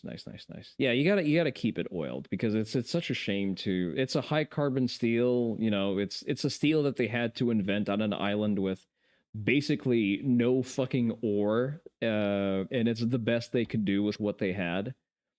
And in order to get sort of that combination of hardness and plasticity, like the hard carbon, the iron, what is it? The iron sand that they use in order to extract what little ore they have on the archipelago, it creates a steel that's very pretty, but it is so weak to even the most residual amounts of moisture.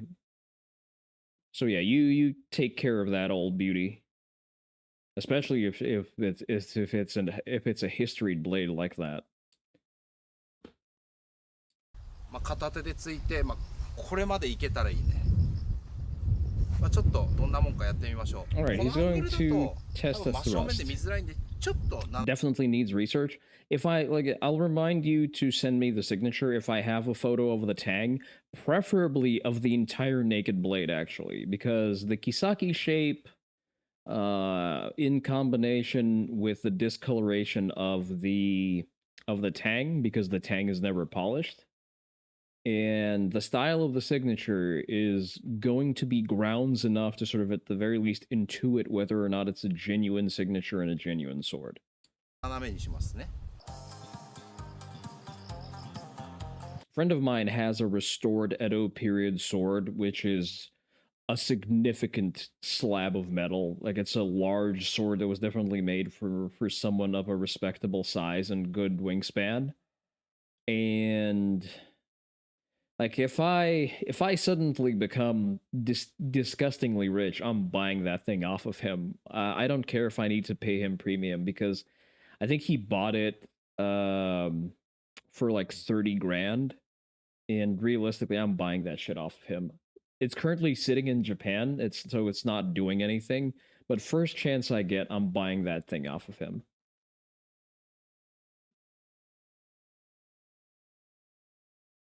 There's a lot about the kind of power the wielder was expected to possess. Not really, no. So it's still an uchigatana. It's still sort of a regular katana that's in a regular fitting. You don't really need any kind of extreme upper body strength to handle those well. Like I use a Dotanuki super heavy. Like it's a significantly heavier and longer sword. The one that I use for training. And sort of that historical blade is about the same length and weight as my training sword. So, yes, on the one hand, it requires leverages that are just bigger than the median median person of the Yamato persuasion in the 1800s. But at the same time, it's not someone who would have been like freakishly large. Generally, if your sword is well made, its balances are going to be such that it's not going to require a lot of direct mechanical sort of brute forcing to handle it. I know it's a bit of a Reddit flavored meme, but a heavy katana requires you to actually understand the correct force application and requires a lot of skillfulness to handle it rather than just trying to brute force it like a Zweihander. All right, what are we doing here? Thrust.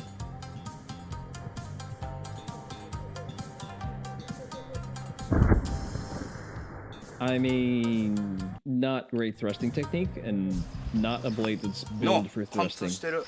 ちょっと寄せます。こんな感じ。 See, a blade that thin, I would be concerned that you're just gonna bend it in the process of thrusting. で、ああ。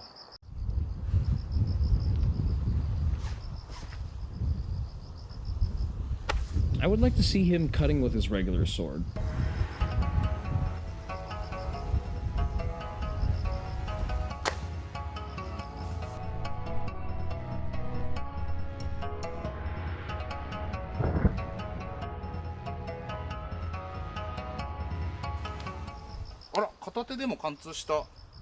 You can say something about rapier placement, but those were stout in the center line, obviously. Yeah. There you go. So a katana that's built to be wielded by someone who actually knows what they're doing, who understands like koshi no mawari and whatnot. They're going to be actually biased towards the tip, because that allows you to get more angles, more speed at angles, and you're going to basically produce more force that actually contributes to cutting without actually having to muscle fuck the movement. So a grip biased weight is going to be easier to handle, but at the same time, it's going to be worse off for cutting. And a tip biased blade will sort of require that you're very intelligent with your force application, and it's going to be unwieldy if you're like random with force application. You don't know what the fuck you're doing. ほら、これは完全に相手の喉を突き破ってますね。敵の喉を人差しっていうところですかね。 But that's also not the correct stabbing motion. でもここまで We raise your sad coffee. Sonic's $2.99 salted caramel toffee iced coffee. これで行ってみる？刺さるかな？ Oh boy, not a backstab, ち please ょっと no. 怖いぞこれは。あ、ここまで。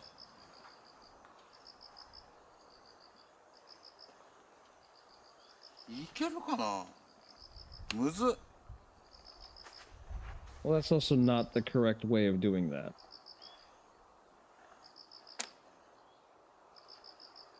じゃあちょっと怖さとやりにくさがあるので、ちょっと近くからやりますね。 Okay, I can tell that he's not formally trained in Koryu because Koryu, most sort of mainline Koryu, everything that's sort of in the orbit of Musoji Kiden, there are techniques for targeted stabs backward, and that is not one of them.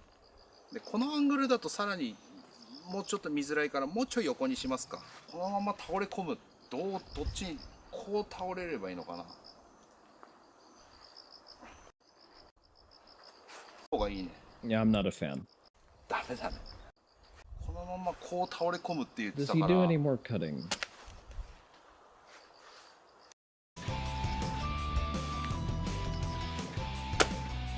Still just stabbing it.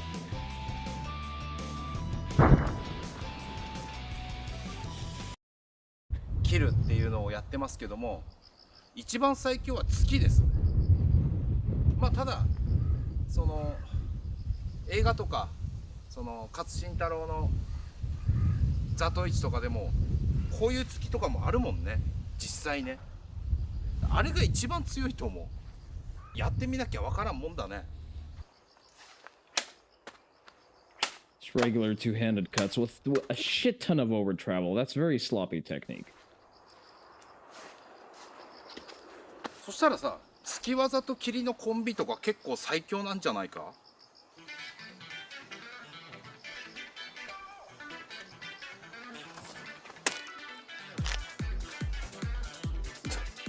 Yeah, that'll happen. That's the problem with thrusting. You know, that thing tends to get stuck on soft tissue and like the hydraulic pressure of the tissue that you're disrupting. 月がすごすぎて抜けない。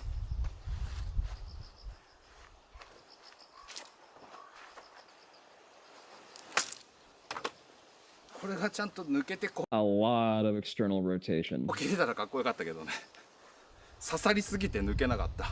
Oh, where are my manners? Just a second. Sorry, I completely blanked on that. I should give chat, please, Oni Dojo, please make sure to remind me to give shout outs to raiders. Atropa Everwood. There you go. Go and follow Atropa. She is a good friend. Thank you for the hydrate, Crispian.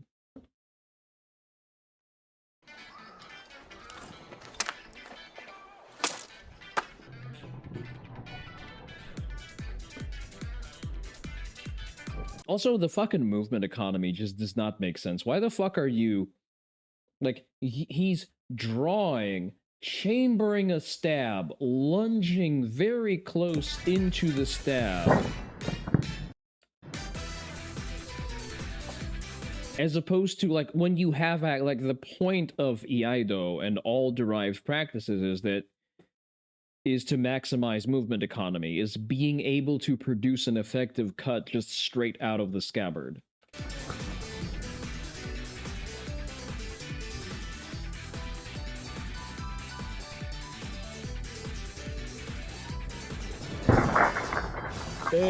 Cuts with the fucking middle of the sword. Lots of over travel, absolutely no posture control. Dog shit if I've ever seen.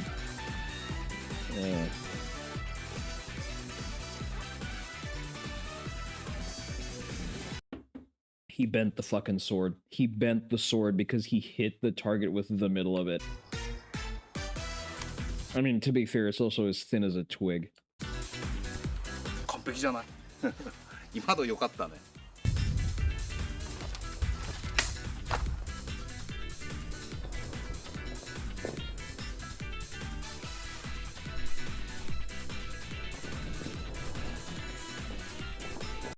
He's using the tension in the scabbard to sort of flick it into the target. I'm not a fan.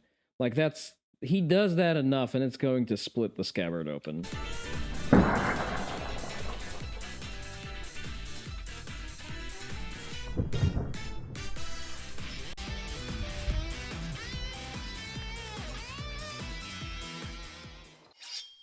じゃあ最後にね、また1枚巻きチャレンジして終わりたいと思います。Alright, proper まあ size. 今まで切ってたのが半巻きなんで、まあ倍ぐらいのサイズですね。サイズ感としては、まあ、ほんと倍です。これ半分なんで、これやっぱ片手じゃおそらく無理なんで。Well, not with that sword. Yeah, you're not cutting that with that sword. 切ってみたいと思います。ワンチャンこっから上からだったらいけるかな。一回片手やってみて、無理だったらちょっと両手で切って終わりましょう。He's gonna try that descending single-handed swing. まあ両手でもむずいけどね、こんだけ熱いから。He's also doing dry tatami cuts, and that's not really the prescribed way to do that. You ideally want to leave them to soak in water for at least 10 hours.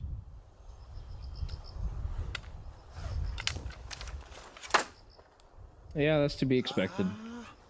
惜しい。He's getting target panic. やっぱ1枚はきついね。片手でこの細身で1枚はちょっときつかったから、やっぱり両手で切りましょう。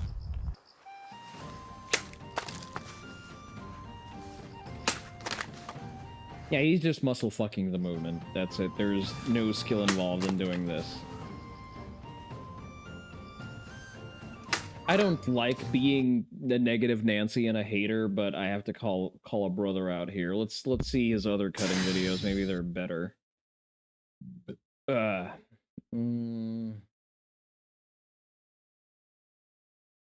have like a regular cutting sword. Making shirasaya, sure. Alright, that sure is a fucking blade. A 2-kilogram blade. Thanks to the stylish hotel on Booking.com, even Giants fans are loving LA. No, we're here to mess with our rivals. Where they...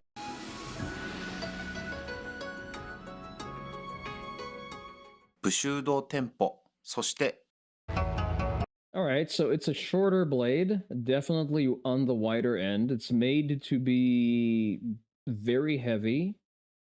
The sageo is probably leather, I assume.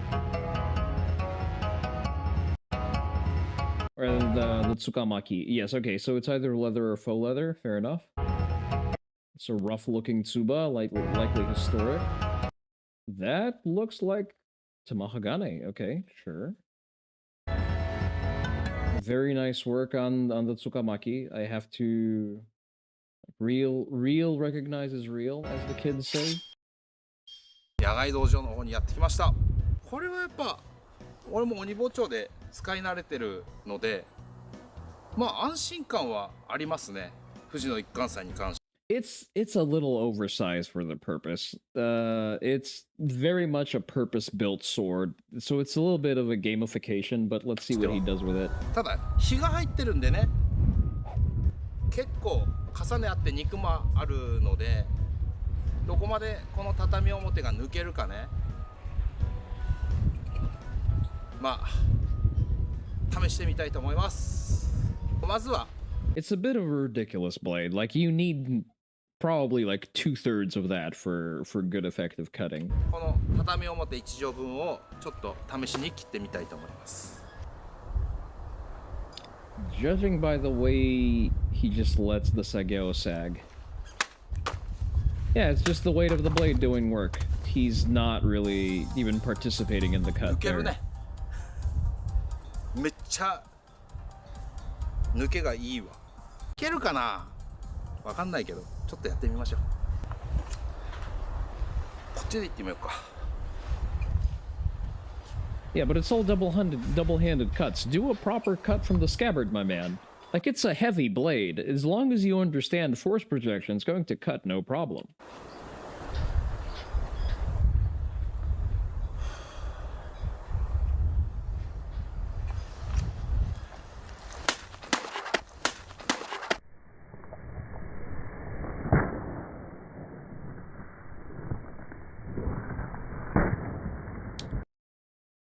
Shegotherps, welcome to the channel. Can't watch streamers to handsome making you feel gay? Don't worry, we'll make sure we'll treat that.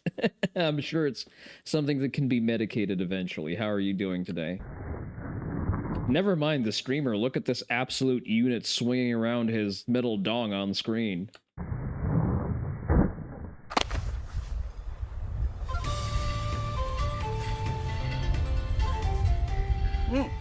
Get that. 抜けいいっすね。やっぱね、慣れてない刀で技切り切るのって難しいんですよ。 There's a very, very steep bend to that thing. Like that is a blade that's very much purpose built for cutting. だから今日初めて使う刀ですからね、これ。あ、まあ言い訳か。言い訳になっちゃう。 Okay, so it's the first time he's using it. Okay, fair enough. I probably wouldn't want to go for a straight Nukiuchi with a new blade. 状態でいきなり蹴りに入ってますから私。これも Bamboo, okay. まあ一回この辺切ってみてね、2回ぐらい切れそうかな。じゃあ。I don't like bamboo cutting. It wrecks the cutting edge because, you know, it's a hard target and whatnot. 竹切り抜刀斎になりたいと思います。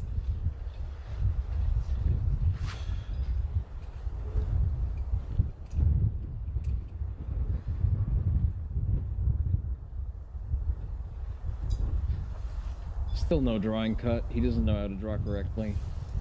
You know, it's probably good that he doesn't do drawing cuts because he's gonna split his fucking scabbard if he tries.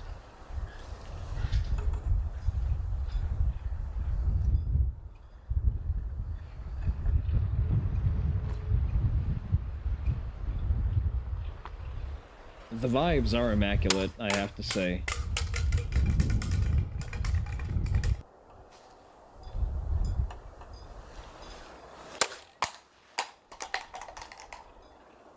Okay, let's see. I want to see if he attempts a drawing cut at any point.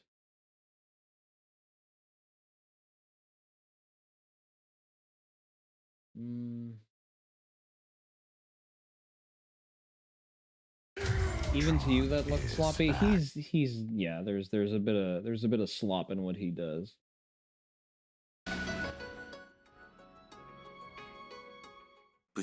別の切り方して無駄にはしないようにしますんで。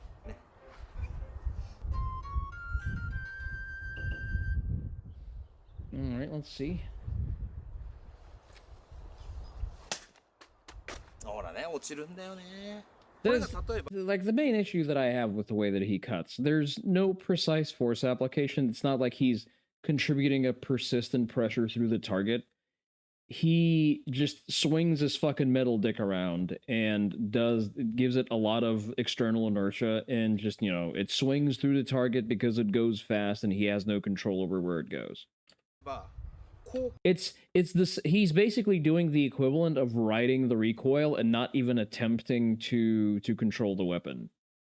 If like I had to bring up a shooting analogy, like the follow-up shot, the capacity for follow-up shots is just not there because he needs to look for his dot, so to speak. He's doing the analog of that. He's just letting it he's limp wristing it so much that it's just getting away from him, and then he needs to bring it back into some sort of coherent control. こうぐらいで言ってたら間に合ってた可能性はありますけど、ただ外し悪かったね今のね。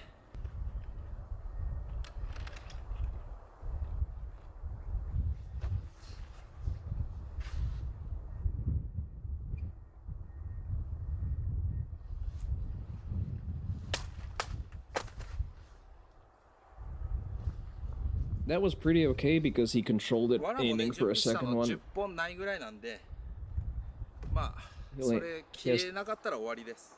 He has 10 targets set aside. Okay.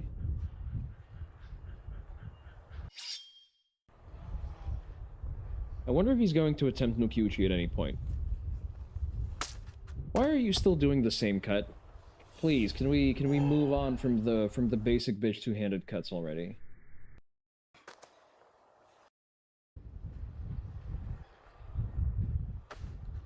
I do like the way the sword looks. He did give it a very nice gold multi-layered lacquer.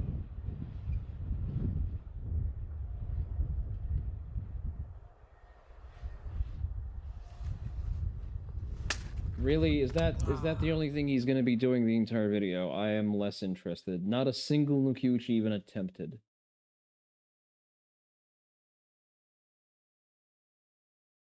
Maybe on this one?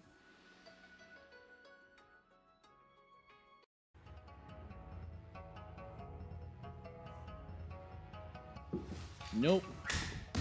Draw and over travel.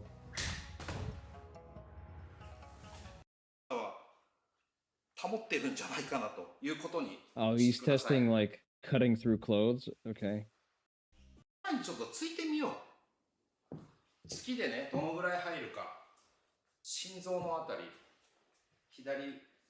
think a sword is going to be able to cut through a cotton cloth. I don't know what we're trying to ascertain here.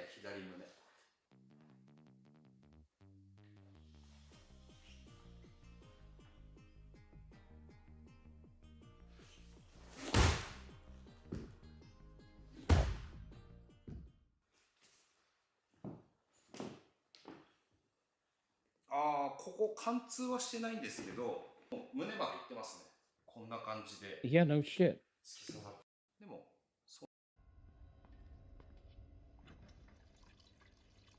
All right, I fail to be impressed. Okay, we gotta earn our next serving of slop. So we have to react to the fucking news. So, dysgenic low-T pretend man known as Hassan Piker has been caught on camera tasing his dog. This I'm gonna file that under disappointed but absolutely not surprised. Of all of America's much more consequential violence, okay? It's the same reason as to why America, Kaya, please just fucking just stop. So let's get the play-by-play here real quick. Okay? Dog it's the same I'm gonna bring the fucking volume down because he's insufferable to listen to. A bunch of fuckos saying is just an air tag. She caught her pawn. That's all fucking military grade cope. Reason as to why. Let's watch the play-by-play. America. Dog steps off the bed, so it's exploring how far it can get off the bed because it is obviously being kept on the fucking platform for 8 hours fucking straight, or however this ding-dong streams for. It's a big dog. It is a large, active dog. You can't just have it sit still on a fucking platform. Kaya, please. So he reaches over for something. The dog has sort of paws in the air. There we go. Paw over here, paw over here. Steps onto the platform because it sees that the owner is agitated. And as it's stepping back on the platform, it is zapped when he's done reaching over to the button. He's very obviously pressing the button, and the dog yelps and rushes towards the corner. Yeah, note the eyes. As to why America, Kaya, please just fucking just stop. Motherfucker. Jesus Christ, what are you doing? You're being such a baby. It's just... And he's already started to fabricate the fucking story. Gets better.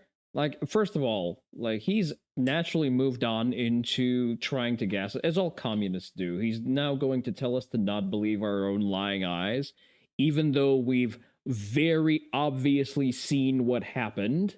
But let's see the counter narrative, shall we? This is the one that people are talking about. Yes, that is a shock collar. Okay, this is the one. This is the one that they saw. It has the capacity to vibrate, and that's it. Yeah, dogs usually don't squeal when something vibrates on their skin, especially not large dogs. I can see a Chihuahua being concussed by the force of a vibrating motor, but not a full-size dog. Are you happy?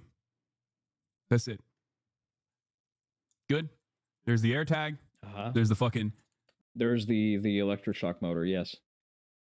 Especially not when you keep the collar tighter than police keeps handcuffs. Vibrator.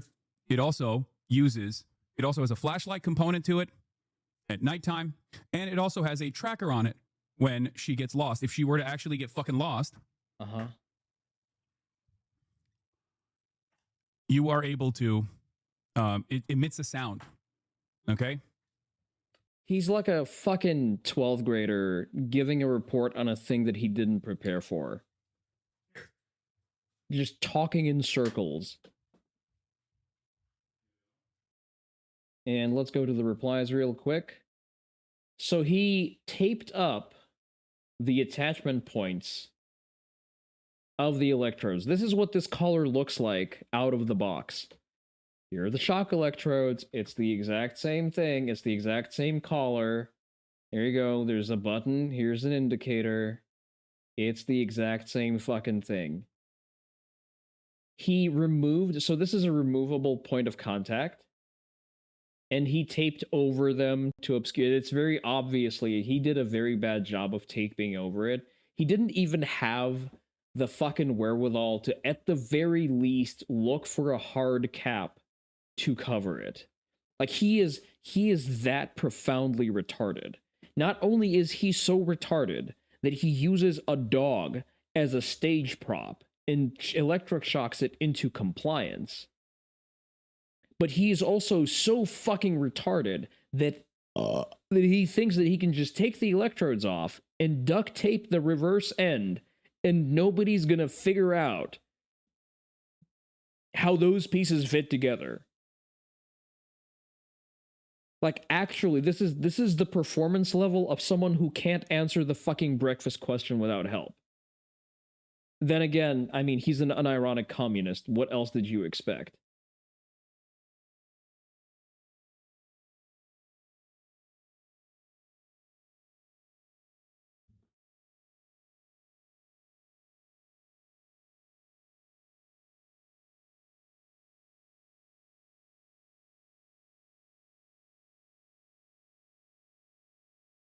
So yeah, here's your sort of breakdown of it. He's removed the tongs, he taped it up, thinking no one will notice. The very obvious interfacing pieces, just identical to the shock collar. People have narrowed it down to the exact model. What would he be without his family in Turkey? Thin top bald shop owner with a gut who tries to feel up passing 16-year-olds. I mean, who's to say he's not trying to feel up passing 16-year-olds as it is? Well, I know we know that he does that when given the opportunity, because he's patroned a whorehouse that has had issues with minors working there when he was in Germany. So yeah, and I mean, I've sort of commented on the subject. Let me see. Where was my original comment here, real quick? There you go. That sums up my opinion of the situation pretty succinctly. I didn't need a reason to despise this dysgenic, low-T, commie subversive, but here we are. Unfortunate. We're gonna need a couple of palate cleansers. We're in a dire need for some white pills right here. And Stephen Miller, the Hebrew Hammer, is about to deliver, as he usually does. Is it the case that, as Pritzker frames it, you are profiling brown people? That this immigration crackdown is designed to go after people of color? It's such a, oh, what a. So, fun fact, the first casualty of ICE enforcement was a German dude who was overstaying his visa, and he got into a shootout with police because he thought that he was getting deported. Nice, huh? Dumb question. The illegal aliens who are here are taking jobs away from blacks. They're taking jobs away from whites. They're taking jobs away from Latinos. They're taking their health benefits away. They're taking their school slots away. And of course, in many cases, they're committing heinous crimes.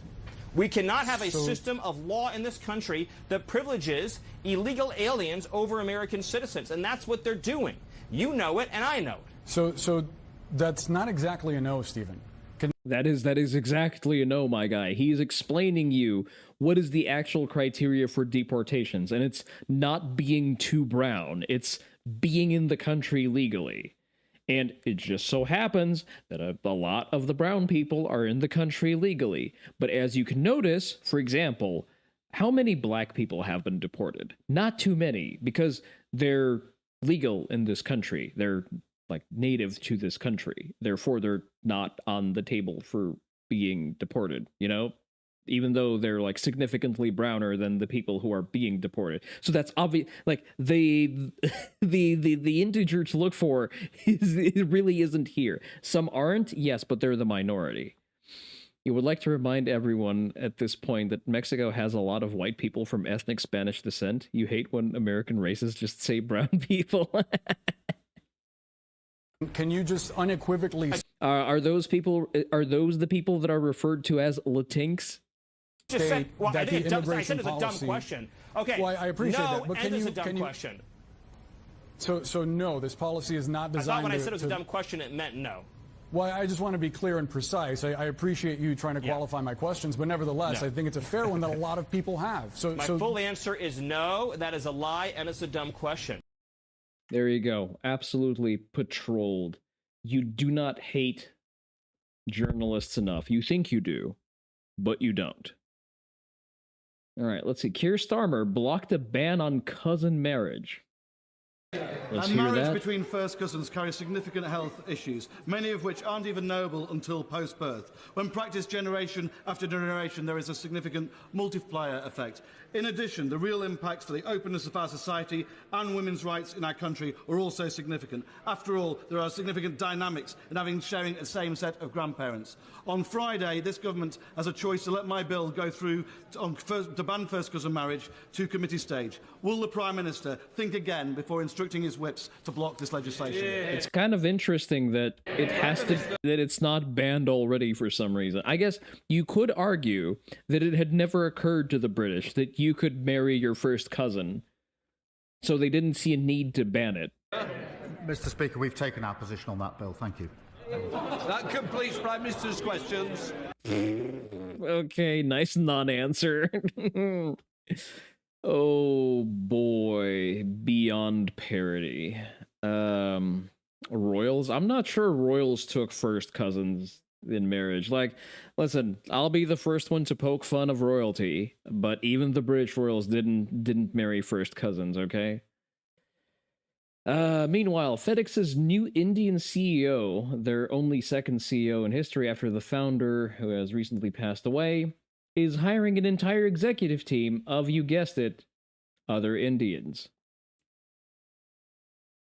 Funny how that happens every time. Funny how Indians only hire other Indians. I wonder why. I wonder how that happens. Jesus fucking Christ. Like, FedEx is already shit. I can't wait for... wait, what? FedEx had 10 children. But why are none of them inheriting the company is the real question here. We're going to be interspacing black pills and white pills, I guess. Ah, yes, there was a piece of news a couple of days ago that a German Green Party mayor was stabbed, and everyone's knee-jerk reaction was, "Oh, it's the far right. We must ban elections and I guess kill more AFD." More people running on the AFD ticket to protect democracy or some shit. So, a socialist mayor in Germany was stabbed and now is fighting for her life. That's unfortunate. The media chorus was instant. Nazis are back. Hate is rising. Democracy under attack.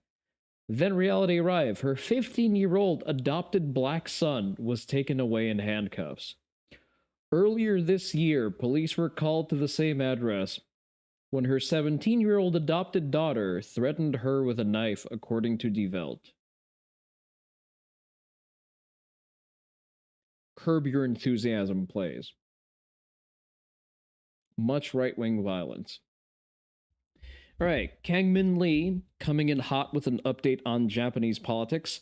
Kangmin Lee himself being a talking point of cringe controversy recently that I'm not going to get into today. Just because I really don't like hearing the man speak. I'm sorry, it's like nails on a chalkboard. He's very, very one note pasty. Like, I don't know. It's listening to him feels like eating tofu tastes. Japan's ruling party has elected Sanae Takaichi as their new leader, setting her up to become the country's first female prime minister. Unfortunate. Here's what she believes and more about her. As a hardline conservative and a member of Japan's largest nationalist organization, Nippon Kaigi, okay, that's already good, she champions nationalist policies. We love to see that. She opposes illegal and legal immigration. It's a good start. Good start. Citing cultural and security risks, very valid. And pushes strict visa rules to curb over-tourism. Hell yes. The visa-free entry has to go. The system no longer works. Shut it the fuck down. She believes that immigration to Japan risks destabilizing Japanese society and argues that Japan should stay Japan. Yes, yes, hear, hear. Takaichi opposes same-sex marriage. Very based. Dual surnames after marriage. Yeah, that's a whole new fucking thing. That's a whole new thing that the commies in particular are advocating for with a very sort of empowered fervor. That is the current thing that the Globo Homo is trying to get to do in Japan. They are advocating for allowing hyphenated last names for uppity wives who don't want to take their husband's last name. They are actively eroding the structure of society where a woman takes on... I say, you know what? Never mind. It's not even necessarily the woman that takes on the man's last name, because sometimes men will marry into wealthy families and they will take the family name of the wife. That also happens. But it's never fucking hyphenated. Hyphenating names is cringe and gay and fucking Californian by spirit and intent, and therefore must be fucking banned outright. I'm sorry, there's not a single person with a hyphenated name who can bench press their own body weight more than 5 times. Fucking quote me on that. Opposes same-sex marriage, dual surnames after marriage, government gender equality plans, and female imperial succession, arguing that they threaten traditional family structures. Real and true. I'm starting to like this broad. Like, I was a little bit apprehensive for, you know, all of the reasons you would expect, but I'm kind of liking the vibe she's putting out. Like, actually supports imprisoning those who damage Japan's national flag. Yeah, I'm not sure why you don't do that yet, but sure. Again, Japan does not have freedom of speech. They do not have the same natural freedoms enshrined in their law that we are used to. I maintain that Japan functions because it is a 5-star concentration camp, for lack of a better term. But you know what? It runs well, and I think don't fix what's not broken. Economically, she backs Abenomics, infrastructure like Hokuriku Shinkansen, and bureaucratic reform. Good to hear. Small government. As a China hawk, she supports revising Article 9 that prohibits Japan from entering armed conflict for a stronger military, reducing economic reliance on Beijing and strengthening ties with America. Hell yes. Hell yeah. A great America deserves a great ally in a great Japan. Waga Nippon.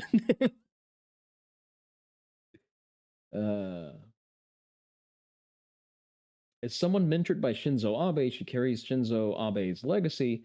Other than downplaying Japan's past wartime atrocities, she sounds like an incredible next PM to Japan. Listen, cry about it. Fucking, if you don't want to be on the receiving end of a war crime, fucking, have you tried getting good at war?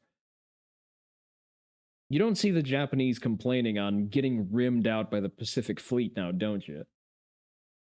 A huge step in the right direction for Japan, absolutely. As a Korean, nobody gives a fuck. I do not like her downplaying of what Japan did to Korea and others 100 years ago. It was 100 years ago. Like, I'm sorry, cry about it, my guy.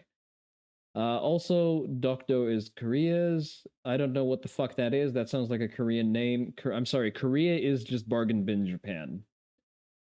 Self-flagellation has to end in the same... Also, you don't even fucking live in Korea, you fucking pog.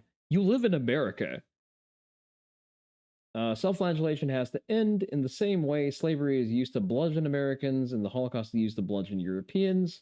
It's really not, but okay. It's just the Germans who actually, you know, kind of did the Holocaust, and it's not just the Jews. All of the other people who also ended up in those camps were not fans of the Holocaust. Like, Europe is kind of sore, and everyone is pointing the finger at Germany because it was only Germany doing that. And to be fair, we did force them to dig those mass graves with their bare hands, and I think the lesson sort of stuck. Past war crimes are first of all, it was not Imperial Japan's past war crimes. It was the military junta who overthrew the existing parliament that was installed by the Meiji Restoration. If you're going to fucking finger point, at least get your fucking facts straight. You can't say, but something gypsy something. Listen. I hate the gypsies as much as the next guy, but there are better solutions than death camps, okay? Same self-flagellating brain rot. This also tells Koreans that we are not allowed to be proud of our history and culture because of past mistakes. You had mistakes? I'm not aware that Korea was ever relevant enough to even have a record of doing anything. These humiliation rituals of having people constantly apologize for sins of the past that they did not commit, especially only serve to emotionally blackmail sovereign nations into accepting globalist garbage and mass migration. Yeah, real and true. We can learn from these mistakes of the past, and we must move forward into the future. See nothing wrong with a strong sovereign Japan. Japan should stay Japan. Japan is, in fact, for the Japanese. Very much so. I co-sign like 90% of this post. I still maintain that Kangmin is kind of fucking cringe. All right, moving on. Shoe on Head has dropped a banger, and for once, I've actually not watched it, and I'm going to react to it on stream, despite it being 30 minutes. Oh. Apparently, it's now sort of, it's a VTuber rite of passage to react to Shoe on Head and have her notice it. I didn't see you there. What am I reading, you ask? Well, just one of the best-selling books on Amazon. No wonder you couldn't see me with all that eyeliner. Right now. With millions of sales and almost 20,000 5-star reviews, this book has been absolutely blowing up, especially on TikTok, or BookTok as the kids call it. Thousands and thousands of women in particular have been raving about this piece of literature. What piece of literature is it, you may ask? Well, Morning Glory Milking Farm, of course. A popular romance novel about a young woman down on her luck who does what every young woman does when facing financial struggle. She starts an OnlyFans. No, I'm just kidding. She wouldn't degrade herself like that. She gets a job jerking off monsters. That's right, the Morning Glory Milking Farm. I have been reading Morning Glory Milking Farm since last night, and You look like you belong in a fucking cattle farm yourself, so I can see why it appeals to you. I'm obsessed. This was a good time. It did not disappoint. If this book is trash, then I am a fucking raccoon. Give me all of the garbage. Get your eyeballs on this, because remember that scene in The Simpsons where Smithers and Burns are in a strip club and the strippers have cornered Smithers, and I forget why he's afraid of women, but he is. So he tries to look away. It's that meme of me trying to not be a misogynist, and the strippers are things that women say and things that women do. He gay? Very possibly so. It says glory hole, but she never gets past the first fucking client. It's not even the premise. It says glory hole. Now, Terry, don't tell me you actually read that book. Narratively, you despise books that fuck their own idea? because it is so good.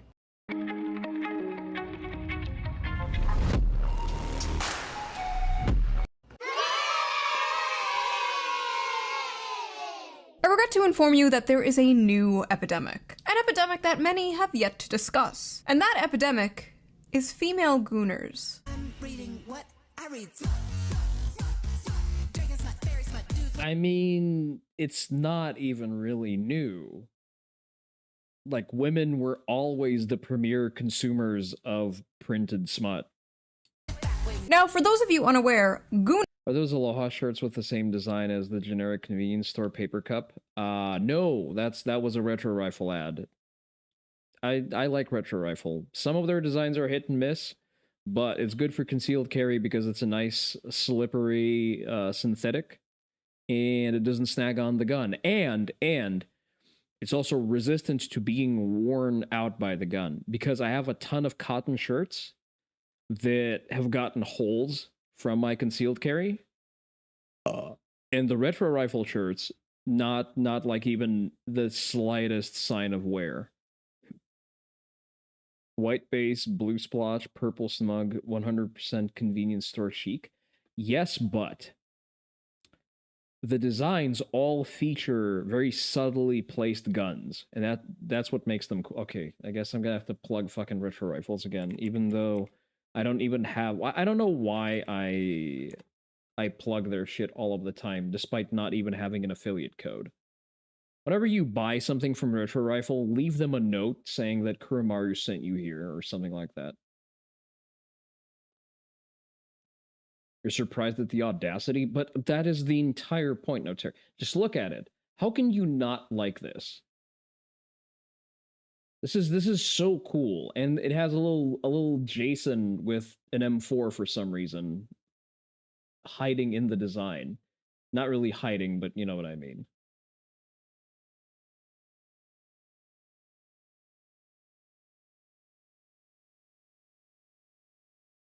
Jason M4. See, you see? Do you see now?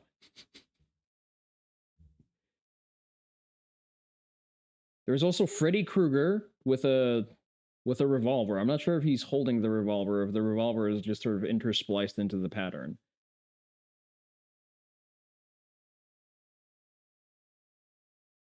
You see, this is cool. This is a bit of an acquired taste, but you know what? You know what I'm going to say?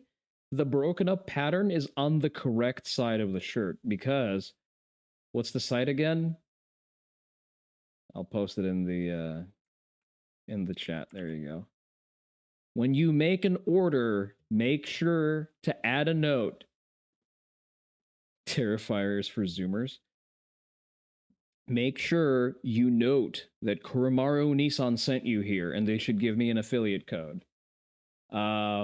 But the point is, you see how it has that good geometrical breakup on the correct side of the shirt, which is the right side where you're going to be concealed carrying your gun?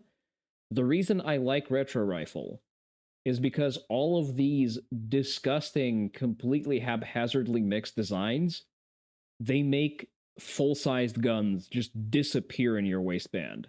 Like, there is absolutely no way that anyone who is not just full on, you know what, even if they are sending you like full powered fuck me eyes and just fucking you visually, they will still not tell that you're printing. Like, I can have a Mark 23 concealed carry in my waistband with this shirt on, and no one will be able to tell, because the geometry of it is just going to be so blown the fuck out. You need to be a little bit, you know, intelligent with the ones that you pick. Like, for example, something like this. It's cool as a cultural reference. I don't know what it's a reference for, but I guess it's cool. Does very little for concealed carry because sort of straight, correct lines. Things like this, significantly better. The Chill Chimp. Like, you have a lot of broken up lines. I like the Vice City Classic one. First of all, because Vice City. But second of all, because it also does a very good job of breaking up the geometry of whatever you have in your waistband. The Ventura Special. Again, like, you can concealed carry a fucking MP5 under that thing. Nobody's going to be able to tell. That's a different one. That's a different from the one I have. Where is the one that I have? They probably discontinued it. They make very short runs of stuff, which upsets me deeply. The flannel, not so much for concealed carry. You know what? High impact, cringy retro wave tiger stripe. I'm kind of with it. Like, this is good. This is good concealed carry because all of the broken up lines are right around the waistband.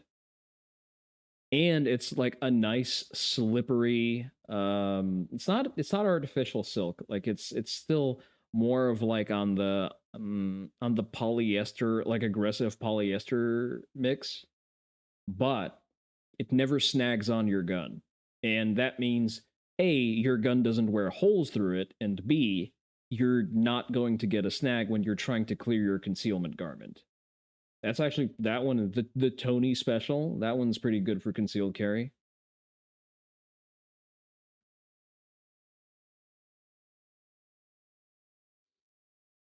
Vipers and spiders. I kind of like that.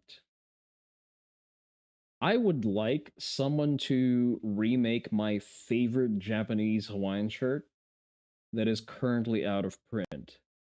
That was a very Kuro shirt. This one, the Vipers and Snipers. I guess so. I guess so. I guess it is. It is mildly. You see, no, it doesn't work on me because I have yellow hands and yellow ears. So like the yellow on yellow is going to conflict. It's going to smush all together. I need something that contrasts. That's why I lean towards like the cold blues or the grays. I like this one.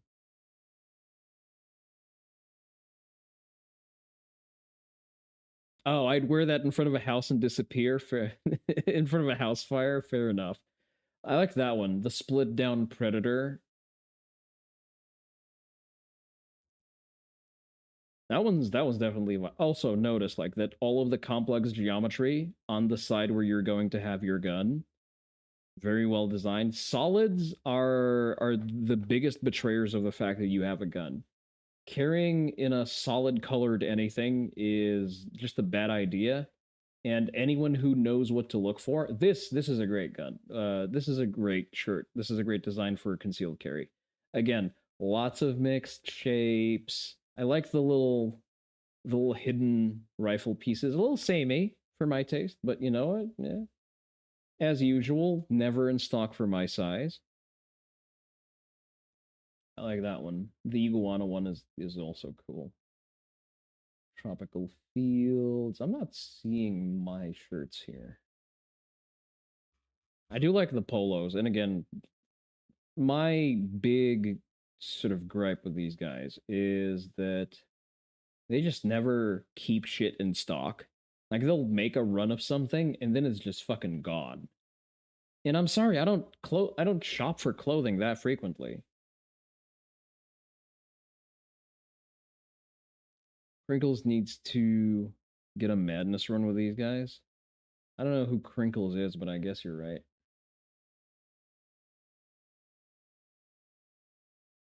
Where was the one that I really like and that it's never fucking in stock and it never will be again? I have two. The Leopard Miami print is absolutely fucking horrid. But at the same time, I fucking would. just look at it. This is a fucking war crime against anyone with eyes. That shirt belongs anywhere except under a black light. Just look at it. That is disgusting. It looks and tastes like blue raspberry. You are so true. It's so real. And it has a P320 print on it. I see why they discontinued it. It's even more horrendous now that I know. Someone needs to send one to Kirsha. It's sadly out of stock in every size. A walking Daltonian test. Someone who can't tell colors apart would just not be able to see you in this. Where's the one that I really like? They've made a run of like a porcelain. This one's actually pretty cool. I like that one. They made like a traditional Chinese porcelain looking one, and I really liked it, and it's out of stock, and they're never making new ones. I don't like the I don't like it when the pattern is too small. There is a fine china polo. I really like this design. This is like very me. Sandler era Barker polo, yeah. Is there anything these guys don't have? Well, I mean, when you're trying to find something in stock, then yes, it's most shit they actually don't have. But Dragon with a fucking Chinese EMAK, there you go. Very cool. I would like to have a shirt like that. I would like to pay the money to have this polo shirt, but they don't make it anymore.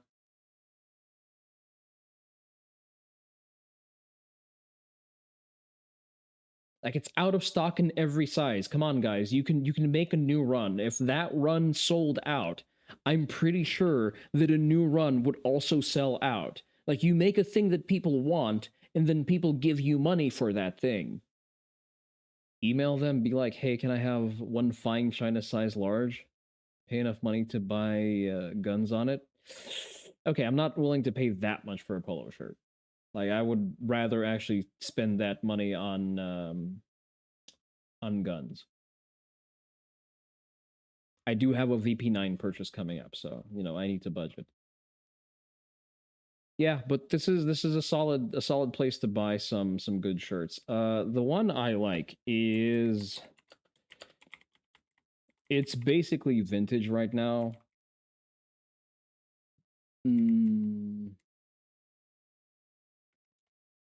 So it's very difficult to find, but sometimes you can find it. There you go. So it's a brand, it's a very niche brand of vintage shirts called Stars of Hollywood, and that is the Rattler pattern. And I dig the fuck out of it. I've seen this shirt once in person in Japan, and they didn't have my size. Like, the only size they had a single piece of it left, and it was like a small or a medium, I think. And like, I don't wear, well, for Japanese sizes, I would be an XL.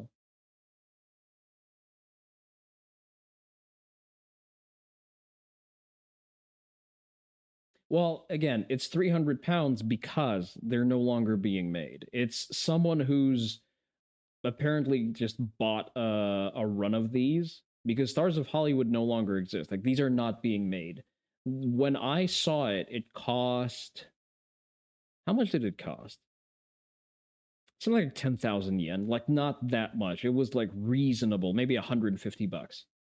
So because it's just, you know, vintage, it's collector grade shit at this point for Hawaiian shirt nerds like me.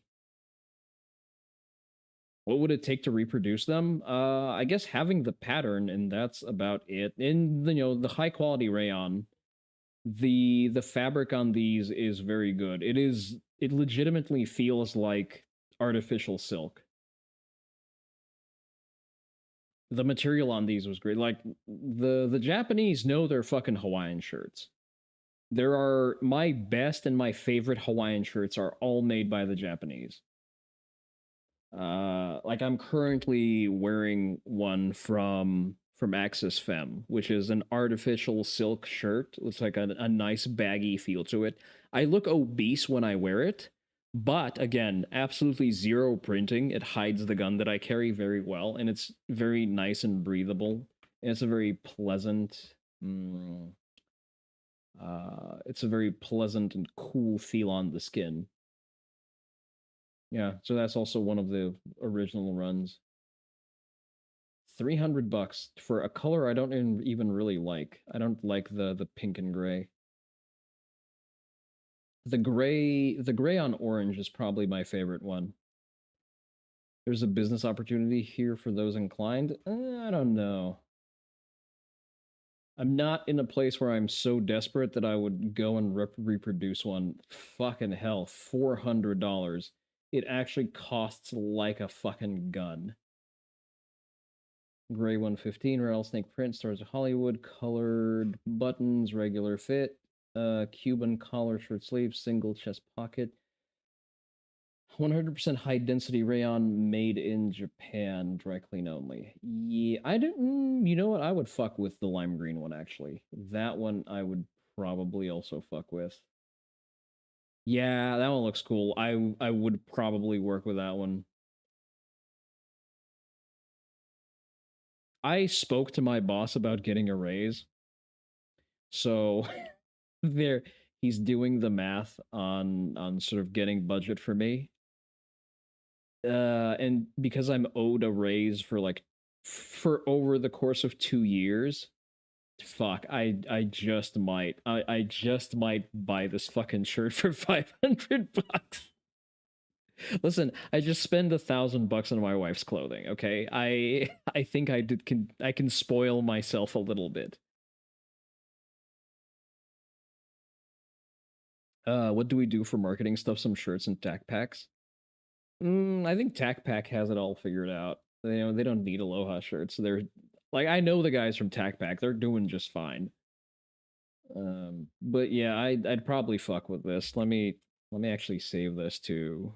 I don't know where I'm gonna save this to. I'm gonna save this into. You know what? It's an Aloha shirt. It's going into the gun channel. I don't give a fuck.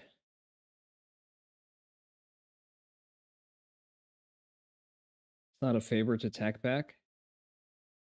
What do you mean? I'm missing something here. Please be patient with me. I am streamer. Any other cool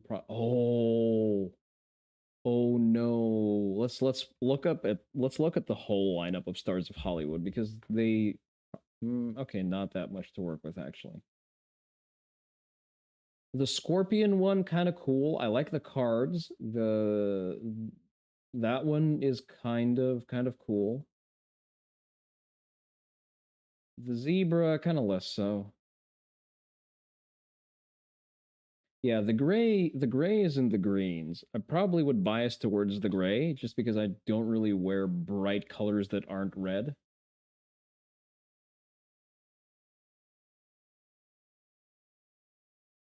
I do kind of like that one. That one's goofy as hell, but I still like it. One of my favorite, absolute favorite shirts is a Japanese one as well, also made from high quality rayon, and it's covered in no masks.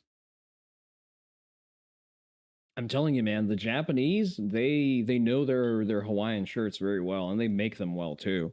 Because that shirt is like going on 10 years old now.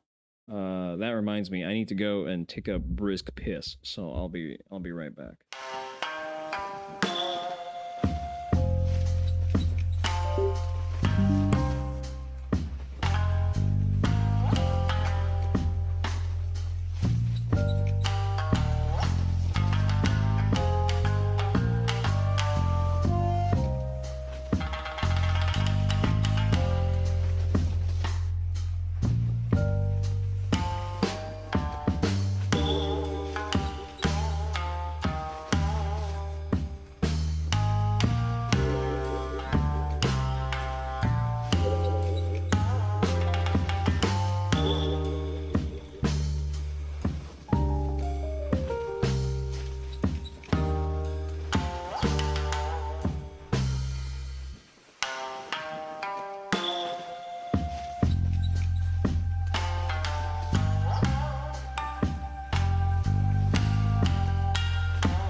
big Hawaiian shirt guy. You're more into bowling shirts. What is the material difference? What defines a bowling shirt? Is it the ones with like a couple of lines that go across a solid color? That would be bad for concealed carry, though. You want the pattern to break up the outline of the gun. All right, let's get back to Shoe on Head discovering that women actually have sex drives. Pretty similar to polos, I see.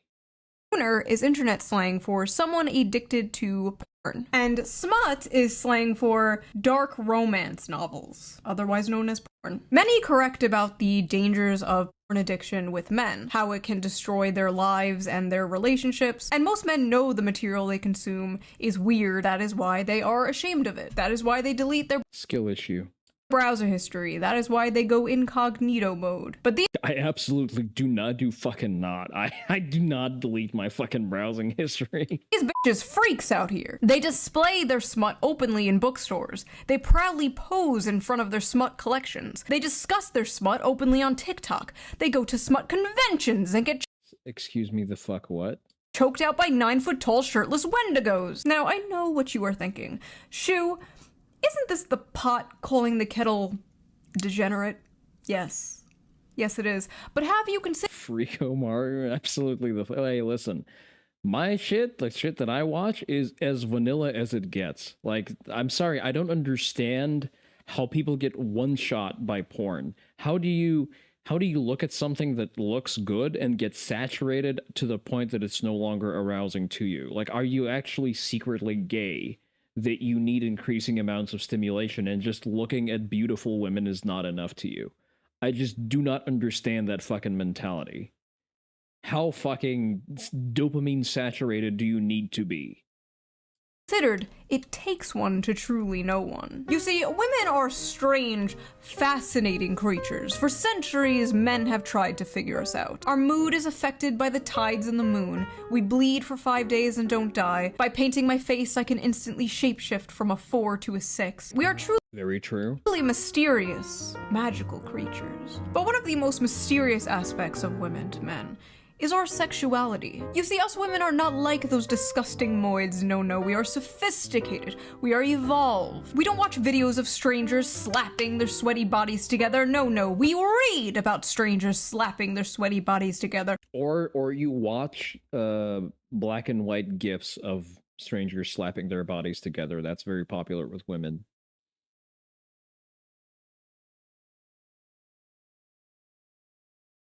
Lots of women crave the ever rarer highs of doing something more extreme. Or you mod your video games. That is also very true, especially Sims 4. I don't know about the modability of Sims. I've never played Sims 4. I stopped at 3. I had like 4 different expansion packs, and then I went through a stint of being a console peasant because I didn't feel like maintaining a gaming PC. That's a whole thing. And then The Sims became cringe and gay.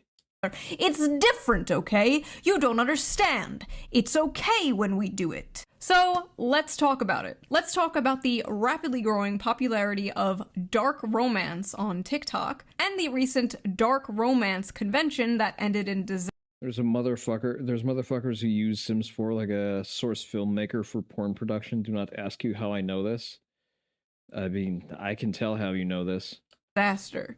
Let's take a break from all this depressing political news and talk about something silly. Not that those political things aren't important, trust me, they are. You should be keeping up with politics and the news when you can. I know it can be difficult to do, but fear not. I have an app for that. So before we get into this video, let's quickly give a shout out to our sponsor, Ground News.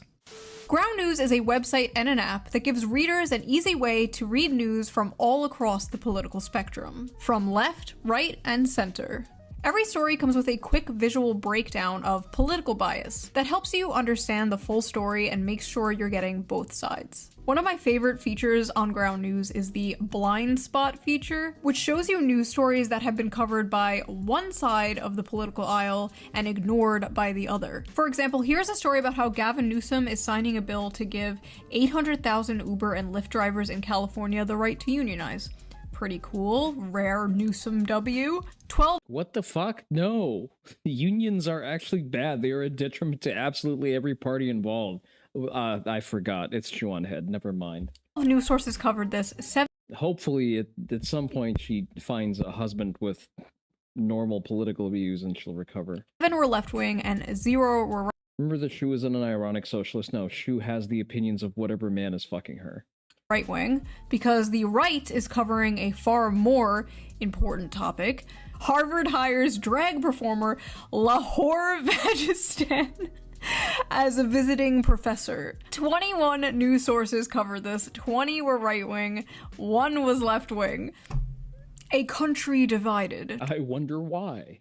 Truly. Ground News also makes it very easy to compare headlines, so you could see how political bias completely reframes a story. For example, talking about how Trump has been posting a bunch of those sombrero memes, and the New York Post says, White House official behind Trump's hilarious meme war on Dems revealed. And then a left-wing outlet covers the same story, like, as the shutdown continues, a checked-out Trump posts childish memes. Wildly different vibes going on here. I've been using Ground News since 2021. It is one of my favorite apps. Like, it is my go-to, like, when I wake up. I, like, check Twitter, and then I check Ground News, like, immediately. But don't just take my word for it. Even the Nobel Peace Center called it an excellent way to stay informed, avoid echo chambers, and expand your worldview. Best of all, I am currently offering 40% off their Vantage plan, which is the plan I use to access all their amazing features. And it's only $5 a month, which is like basically the price of a coffee nowadays. So go to ground.news/shoe or use the QR code here on screen, or use the link in the video description. I can't imagine paying money for someone else to read the news for me.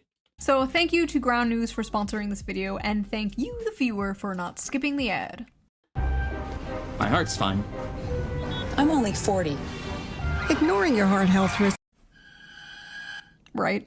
So let's get back to the video. Hey, listen, I'm using you to produce slop content, therefore I will watch the plug, okay? Book Talk is a very interesting place, and any book fans out there know how it has absolutely destroyed the hobby of literature and just flooded it with absolute slop. Spicy slop. You see, books on TikTok are not rated by how well they are written or how good the characters are. No, they are rated by the spice. And what does spice mean? Porn.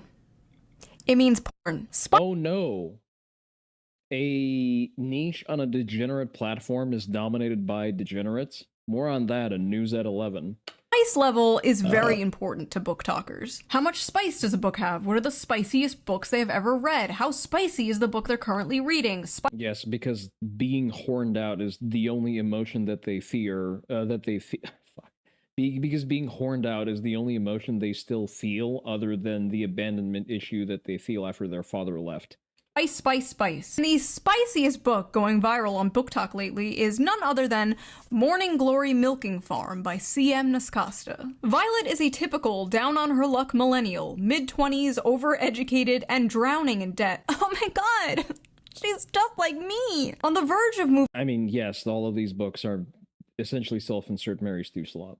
Moving into her parents' basement, when a lifeline appears in the form of a very unconventional job in the... she has an option to move into her parents' basement, but instead she becomes a sex worker. You can write books on TikTok and not be criticized as long as it's filthy enough? Basically, yes. Neighboring Cambric Creek. She has no choice but to grab it with both hands. Morning Glory Farm offers full-time hours. Why does this sound like an Eldra book? Like, this is a book that Eldra would write. Full benefits and generous pay with no experience needed. There's only one catch. The clientele is grade A certified prime beef. Prime beef is actually pretty low quality beef. Anyone who actually eats meat would know that. So I therefore say that this book has been written by a vegetarian. You're torn between basically never working again and pursuing something you can talk to your grandma about. No, Terry, here's the thing. Make money from a disgusting trade, making use of, so let me put this into perspective. If you put out approximately, I'm going to say 10 to 15 smut romance novels per year, and you self-publish them on Amazon under a female alias, you can hypothetically, in a good year, earn up to $250,000. I think you can figure out what lies you can tell your grandmother. God, with the manly, meaty endowments to... Okay. Morning Glory Milking Farm is actually a profound critique of late-stage capitalism and toxic masculinity. In this text, we see that the tingling sensation in her coochie is actually the tingling sensation of a Marxist revolution. What the fuck? Lady, can you just admit that you like cocks? Listen, nobody's gonna judge you for that. This is every fucking BreadTube video to me, dude. This is every Jack Saint video. So I don't know who the fuck that is. actually read the book myself, and I'm not gonna lie. Just look at her.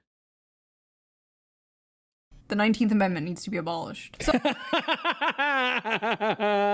that's why we like Sean Head. Oh, like I said, the story is basically this millennial named Violet, and she gets a job basically working at Big Pharma in Narnia, where they harvest Minotaur milk to make Viagra for human males. Really? Viagra, not even just testosterone injections? The author has that little of a grasp on pharmacology? And I read the whole thing. Probably gonna be put on bless your heart. Some kind of watch list. But listen, this is my job, okay? The author has minimal imagination. Yeah, I can tell. I'm not out here like selling feet pics or something. What I do is far more dignified and normal. Now, let's take a look at some of these notes I wrote. Let's see. Big dick and balls. At one point, she says the term, and I quote,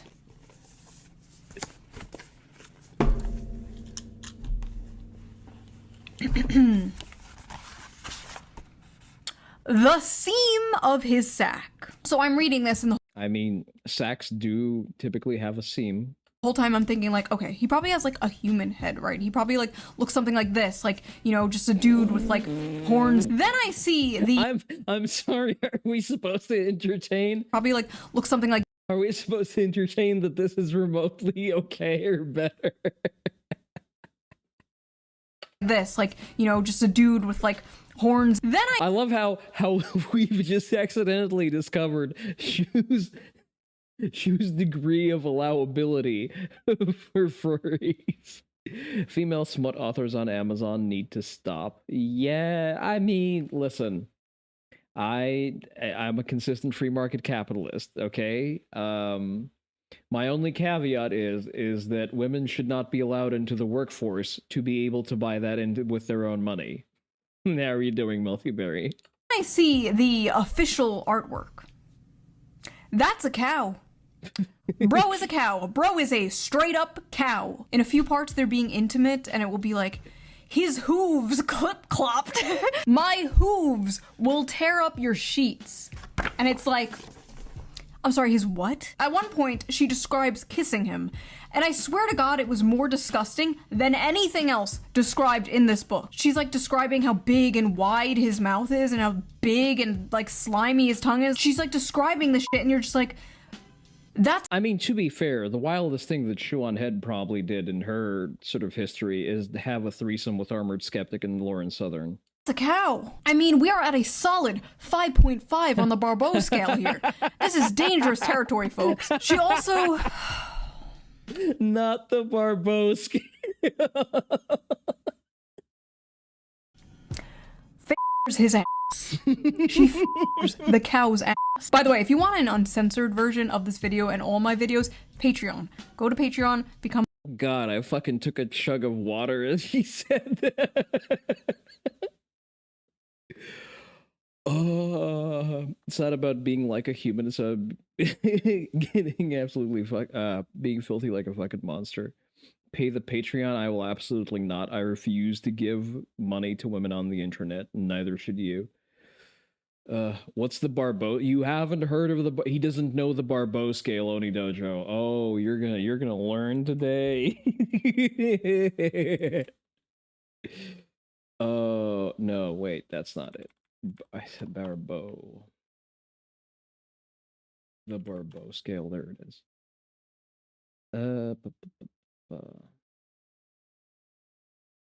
Wait, is that the correct?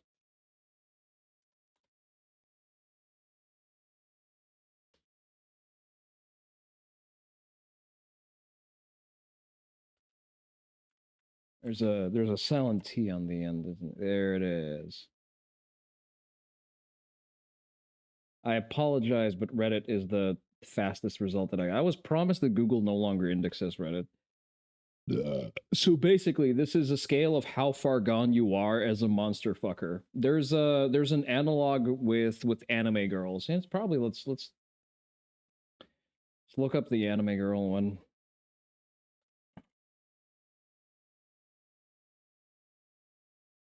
Da, da, da, da, da, da.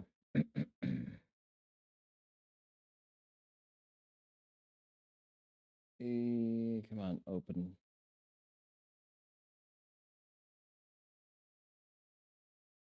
So this is the kimono acceptability scale, which is basically like this is the last point of acceptability in kimono girls, not kimono, kimono. So kimono mimi, tail. Everything below 1 is furry. You are just a furry. I almost dropped a bigger word. So it's basically that. Fervent enjoyer of the Spawn from Beyond the Stars GF. Really no longer on the scale. Oh boy. Really? You're all the way over here? We're at the no, what the fuck is that?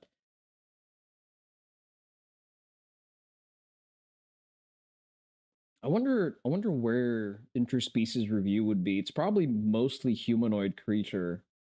Although there are yeah, interspecies is probably skip the go square. Yeah, do not pass go. Interspecies is a solid 4. Yeah, probably. It's probably in the humanoid creature. I'm a member. All members get the uncensored version of every video, so you can hear me talking about s**ing and f***ing and f***ing a cow's asshole. Is that what you freaks want? Anyway, I like how in this fantasy world, student loans still exist. Like, we can imagine a world with minotaurs and humans in a relationship, but we can't imagine a world without student loans. Student loans exist even in countries where there's government-funded higher education. You ignorant socialist commie bint. Sad. Oh, and he has one of those bull rings, like the nose ring theory septum rings. And in this world, that means, like, you're married, but apparently he's divorced. The man is divorced. This is a divorced cow with a cow ex-wife. The lore is deep, folks. The funniest part, though, has to be when they go on a date. I need to just read this to you. When the bill arrived, she attempted to pull a handful of carefully folded bills from her wristlet before he stopped her. No, that's absolutely not happening. Put that away. She'd not— And all of them, like every fucking wine hoe reading that just instantly achieves orgasm hearing that. Not thought about it until the day after their first dinner together, realizing that in mortification that she ought to have attempted to pay her half. What kind of feminist are you? She asked herself. She couldn't remember the last time she'd been out and hadn't paid for her half, including her coffee date with Carson Tinsley. She had come prepared. Remember, Oni Dojo, feminism is just one big shit test. Every woman espousing the feminist variant of commie gobbledygook just wants you to tell her to shut the fuck up and suck the dick. You could probably write the same 5 books, and for the 6th, just replace keywords in the that's basically, that's not your Oshi. What do you mean? What did you mean by that, Melty Berry? What does your Oshi not do? Does your Oshi not pay for herself at restaurants? No, I'm pretty sure she doesn't. None of them do. Where was I? Ah, yes. Your Oshi is not like the other women. I mean, in a way. In a way, she's not. Prepared that night. But in more ways than one.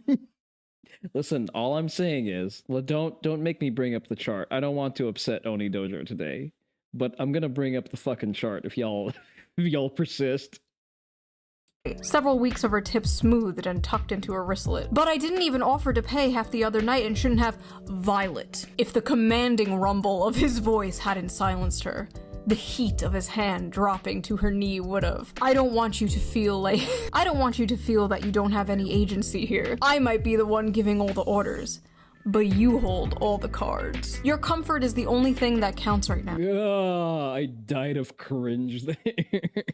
And if I overstep, I want you to know you can tell me so. But that's not happening. Don't think I'm unaware we're at different points in our careers. You can say no, you can say you don't want to see me again, you can tell me to stop coming to the farm when you're working. It's dinner, not a down payment of your time. But I'm in a position to comfortably spoil someone. So when you're with me, I'm spoiling you. End of story. She was. This is the most fucking female coded. A woman wrote that sentence because it's not internally consistent. The beginning of that sentence directly contradicts its ending. It's only good for cheap box wine baristas. You go harder on the masculinity to get real numbers. Yeah, exactly. I mean, listen, realistically, even that doesn't work. So no male mind is capable of producing a sentence like that. It's how you can tell when shoujo slop is written by women, because they will write men like women and have them scheme between each other as if they were just women with dicks. I forgot the name of the fucking shoujo slop that I was watching, but I dropped it precisely because of the men being written like the women.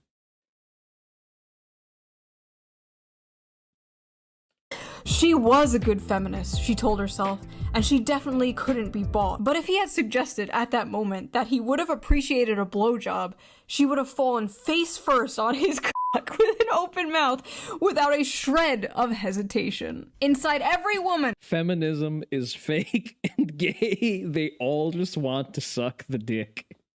There are two wolves. Or two bowls. The strong, independent girl boss and the submissive, doting housewife. And in the presence of a masculine man, or a farm animal, she will fold like a lawn chair and instantly return to factory settings. It's no lie detected. I'm sorry, that is objectively true. It's dinner, not a down payment for your time. But I'm in a position to comfortably spoil someone, so when you're with me, I'm spoiling you. End of story. I said, okay, I highlighted that paragraph for myself. Clean up aisle 5. That's what I thought of it. But what did other people think of it? What are the reviews on this book? This book has a 4.1 on Amazon with 21,000 ratings and a 3.6 on Goodreads with nearly 60,000 ratings. Let's just read some random ones here. Hear me out. Hear me out. A milking good time. Sweet and creamy. Only 4 stars. We're so deep at the voice love, your calves are getting sticky. The spice is spicing. I was very leery of starting this because I thought it was just going to be porn. Oh, really? And it's not? The plot is pretty good. The plot? Please. This is like the new, I read Playboy for the articles, like, sure you do. This book could kill a Victorian child. 5 stars. I'll never look at a jug of milk the same. I think I'm lactose intolerant now.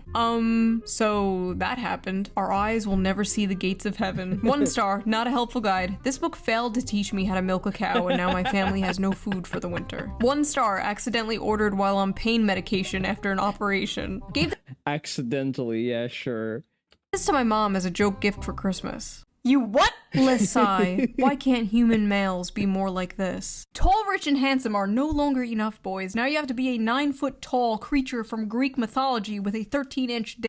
I never want to hear from another person about how they read 100 books in a year if this is the kind of slop they are consuming. Well, Ronald, man detected, this is— It would be higher rated if bull milk was actually sold in stores within the setting. for you. This is for women. So take your ass back to Barely Legal Babysitter 5 or whatever the f you watch that is so morally superior than this. Cum 4K is my poison of choice. Let him who is without sin cast the first stone, okay? God bless America. It's great to live in a country where I can casually enjoy cozy erotica about a young woman who milks her way to financial security and true love with a minotaur. This is what freedom looks like, and I intend to fully enjoy it before the Supreme Court takes this right away next. March 23rd, 2024. Oh, March 31st, sorry. If this is what I wonder if you can get a book sold that fetishizes males dicking women en masse into repealing the 19th Amendment.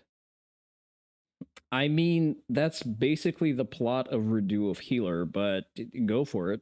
freedom looks like, I'm really rethinking my stance on freedom, not gonna lie.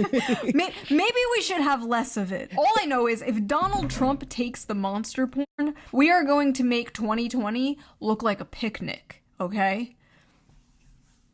Bull cock matters. Oh my god. Edit that out. Editor, edit that out. Women are gonna be picking up Animal Farm now, like, where's the horse cock? Some of you people owe a certain streamer an apology because this book has way too many 5 stars. Some of you are lying. So after buying this book, Amazon has given me a few interesting recommendations. Would you like to see them? I accidentally summoned a demon boyfriend. That time I got drunk and saved a demon. Gentling the beast. Cupcakes for my orc enemy, main of my existence. The gargoyle and the spinster. You know what? You know what? At the very least, the covers are not AI slop. Because that could only have been made by a Libart's major fat woman. The widow and the orc. Okay, that's probably AI slop. Hoarded by the dragon. There's something about dragons. Getting it on with gargoyles. Someone is making money drawing this shit? Oh, no, Terry, you sweet summer child. Have you not been on Twitter recently, or do you just not... Are you just not in this... Your news feed probably looks very different from mine. By the gator. Mated to the mountain bear. Oh, so this is why they chose the bear. The billionaire... You only visit the ocean if piss the piss in it. It's only an ocean of piss if you make it one. Orc. See, the reason I'm able to peruse Twitter and not be irrationally angry and raise my blood pressure is because most of my feed on Twitter is blender porn. Or discounts and promotions on fresh porn manga. Moth manager. Wolves and whipped cream. The wolf in my tavern. Pounded by produce. What? Are these the books the Nazis burned? My husband only reads finance and sci-fi books, and so I think it's about time that I introduce him to some real literature. So the first book that I would like to introduce you to is called Morning Glory Milking Farm. And it's not a normal milking farm like with cows. What it is it's big, bulky minotaurs, and it's a special type of milking. See, honey, she's his stepsister, and she got stuck in the washing machine again. Women on TikTok are openly, proudly talking about the porn they consume and getting mad at people when they make fun of it. I hear... Now, Terry, if you think that you should divorce a woman if she has, sexual interest and freaky inclinations, you're in for a very bad time. I ban men from reacting to romantasy on TikTok. Best-selling romantasy books like A Court of Thorns and Roses and A Fourth Wing contain descriptions of hot sex. I feel like that's common knowledge, if not their primary purposes. But in recent... Like, don't get me wrong, she's as dumb as a doorknob. But sometimes that's... Some people are into that. In recent months, Book Talk has become full of men clutching their pearls while reacting to steamy scenes from these popular female-centered books. Obviously, this is all a massive performance. We live in the age of OnlyFans. The odds are that these men have seen actual porn that defies the laws of physics and God. Over 90% of... I'm not gonna say what I almost said. Only read smut that takes longer than 6 hours to read. Men between the ages 16 and 73 watch porn in any random month. There's statistically no way all of these guys are shocked by the sex itself. What they are gawking at is sex from the perspective of female desire, scenes that depict women coming first and frequently. And what they are surprised by is the skill issue. The women they know love these scenes. In one video, a guy declares, "Now I know why women enjoy book clubs and wine." But his astonishment in itself is astonishing. Like, what do you think adult women were into? Not having sex and drinking wine? Grow up. Imagine a group of men sitting around drinking wine, discussing the they watch. That is what you guys are essentially doing. It's just funny, okay? Like, it's funny. Are we really going to pretend that a story about a young woman getting a job milking mythical creatures to pay off her student debt is not funny? I am willing to bet money that there is a manga with that exact plot line. It's funny. If that makes me a sexist, misogynist, you got me. To act like you are so different and above the other. Get more for less with Tim Hortons $1, $2, $3 menu. Order any size beverage. Gooners is just, it's silly. I'm sorry, but you are no different than Joe Schmo jorking it to fat booty Latinas in Space 12. You're sitting there all high and mighty, one hand on the book, acting like you're so superior because you can perfectly envision a horse cock spinning 360 degrees in your mind. I'm not impressed. The scenes these men are reading, to many people, myself included, are insanely sexy. But purely in terms of the acts being described, they aren't all that lurid. And as many of the comments on these videos point out, there is much wilder stuff out there. For example, these men have clearly not yet discovered knotting, a popular term in romantasy right now that involves werewolves whose penises get so swollen after sex they have to stay inside their partners until the swelling subsides. Oh, honey, that's not a popular trend in romantasy. That's just a thing real dogs do. Oh, you just don't get it.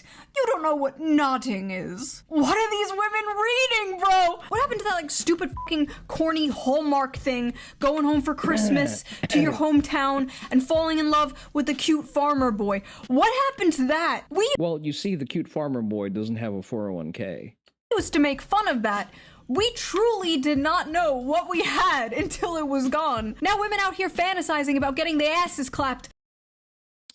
Zero ultra detected? What? What the fuck? Okay, deep breath. Listen, I'm inhaling as deep as it goes. By demons and werewolves and goblins. Agartha Ambrosia? What? Oh, monster, white monster zero? Ew, disgusting. Goblins and ghouls. I remember when 50 Shades of Grey came out and people were like, oh my god, this is so crazy. Women are crazy. 50 Shades of Grey looks like missionary sex through a bedsheet for the sole purpose of procreation compared to the shit the average woman on TikTok is reading. At least Christian Grey was a human man and not a fucking dog. Listen, 50 Shades of Grey is dog shit just in terms of the narrative style. Like, the content of it is just, you know, short of the story fluff and the self-insert shit, is basically just a porn movie, specifically stuff that was filmed for purehd.com. You fantasize about dating the quiet, shy, nerdy girl. You know, she's innocent, she's pure, she's not like those other girls, like going out clubbing and hooking up with random men. No, she's at home, curled up by the fire in a blanket, reading a book, except that book is about f***ing a half man, half bull. Let me let you in on a little secret. The quiet, nerdy girl is way more of a freak than the average hoe. Are you kidding me? It's not even close. The average hoe might have a body count of like 15 or so, but the quiet, nerdy girl is fantasizing about getting back shots from Cthulhu. That is at least 100 bodies. Now listen, there's nothing inherently wrong with fantasizing, okay? There's nothing wrong. I go 70% for this, listening to these fucking twats talk about shit they just discovered enrages you. You've trawled gutters back before Firefox existed and they think they can explain a goddamn thing. Wrong with roleplay. You know, fiction is fiction, right? No, you're not actually going... Maybe God was right about women after all. Which version of women? Because you need to remember that before Eve, there was Lilith. To bang your stepsister, right? These women are not actually going to bang a cow. Or at least... Are you sure about that? Because statistics says otherwise. I'm not reading that one out loud, Seku. I hope not. We all... Exactly. No, Terry gets it. He knows the secret of the Midwestern white woman. We all know there is a difference between fantasy and reality. Well, what happens when they try to bring fantasy into reality? Well, you get Sinners and Stardust. Biggest dream. Jesus fucking Christ, how small these people's dreams are. That's just Pyramid Head. Find a single woman who has been rural her entire life and owns livestock. Ah.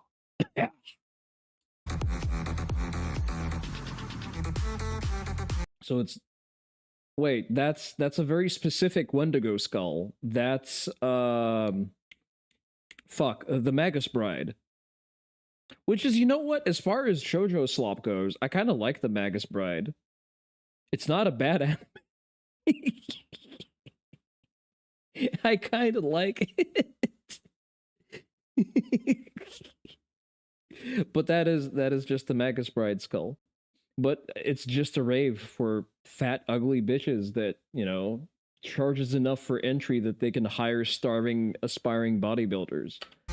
What in the eyes wide shut is going on here? Sinners and Stardust. Unless this is edited to be safe for an internet site, whatever this rave is, it's tame as fuck. It probably is. Listen, these people are actually vanilla as hell. Like, all of these women fucking gawking and gushing at what's being described in the fucking book, I guarantee you they don't even know how to take a dick, how to swallow a dick up to the base. Was supposed to be a dark romance ball for romantasy authors and fans alike. So what? Fuck it, never mind. I think that I bet you that 80% of them don't arch their back, probably because they're too fat to even know the difference when their back is arched.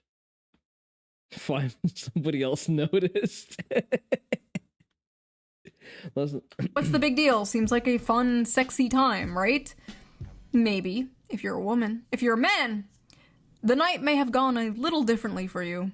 Alright, y'all, it appears I have to make a post that I'm frankly pretty goddamn upset I have to make. Okay. This post is for the readers who don't understand consent and boundaries only. A lot of you may know my good friend Animus. He's attended a signing of mine in the past and obviously is a musical artist. This past weekend, he attended Sinners and Stardust and probably had one of the most heartbreaking experiences. So listen, he's a man, right? But do we think that means it's okay to put your hands all over him without consent? Or to put your hands in his waistband or down his pants or touch his dick? Hello? Do we think it's okay to quite literally back him into a corner and touch all over him to the point that he literally cannot tell how many hands are on him and whose are whose? Do we think it's okay to send him into an actual panic attack because of this? Furthermore, do we think it's okay to interrogate him and insist he detail how he'd kidnap a woman despite him repeatedly saying he wouldn't do that and you know that— Wait, okay, but but is the dude gay?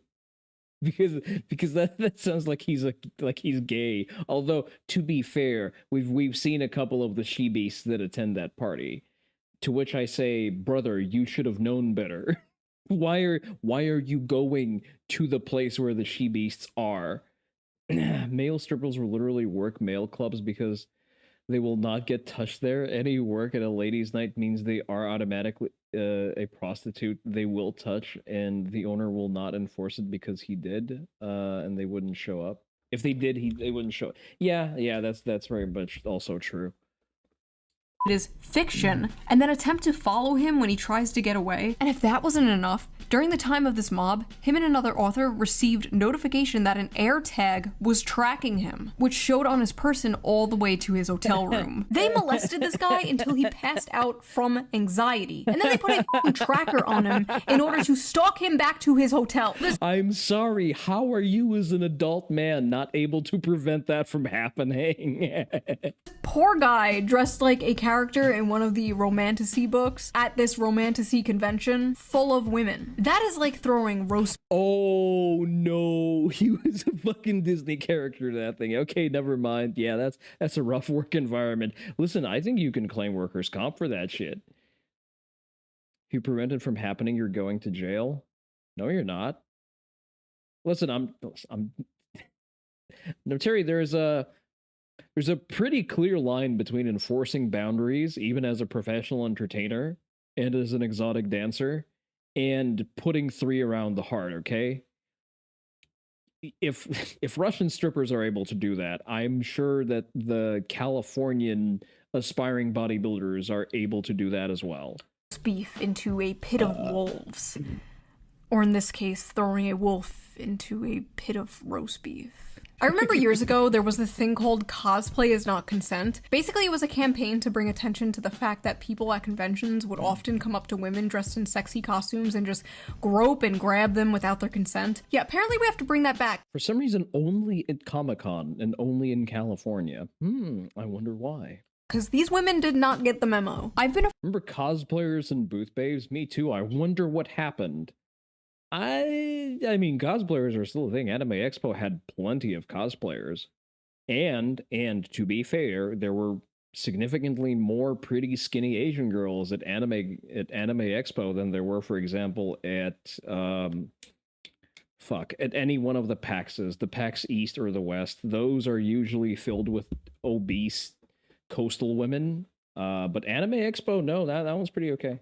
A furry for over a decade and attended a lot of fur cons. Sure, sometimes weird shit happens, but honestly, I can't believe the dark romance crowd is out here acting like this. Like, me and my buddies in our fursuits are more respecting of consent and bodily autonomy. Get your shit together, y'all. When the furries are calling you out for being freaks, you need to reflect. Something has gone horribly wrong. Not only were the men at this book talk convention assaulted, but women were also assaulted by women. Whoa. Multiple women, including a performer, reported being assaulted there as well. Even an author there said she was groped and dragged away from her friends and said no matter how many times she said no, quote, "My words did nothing." May I remind you, this is a book convention, okay? For books.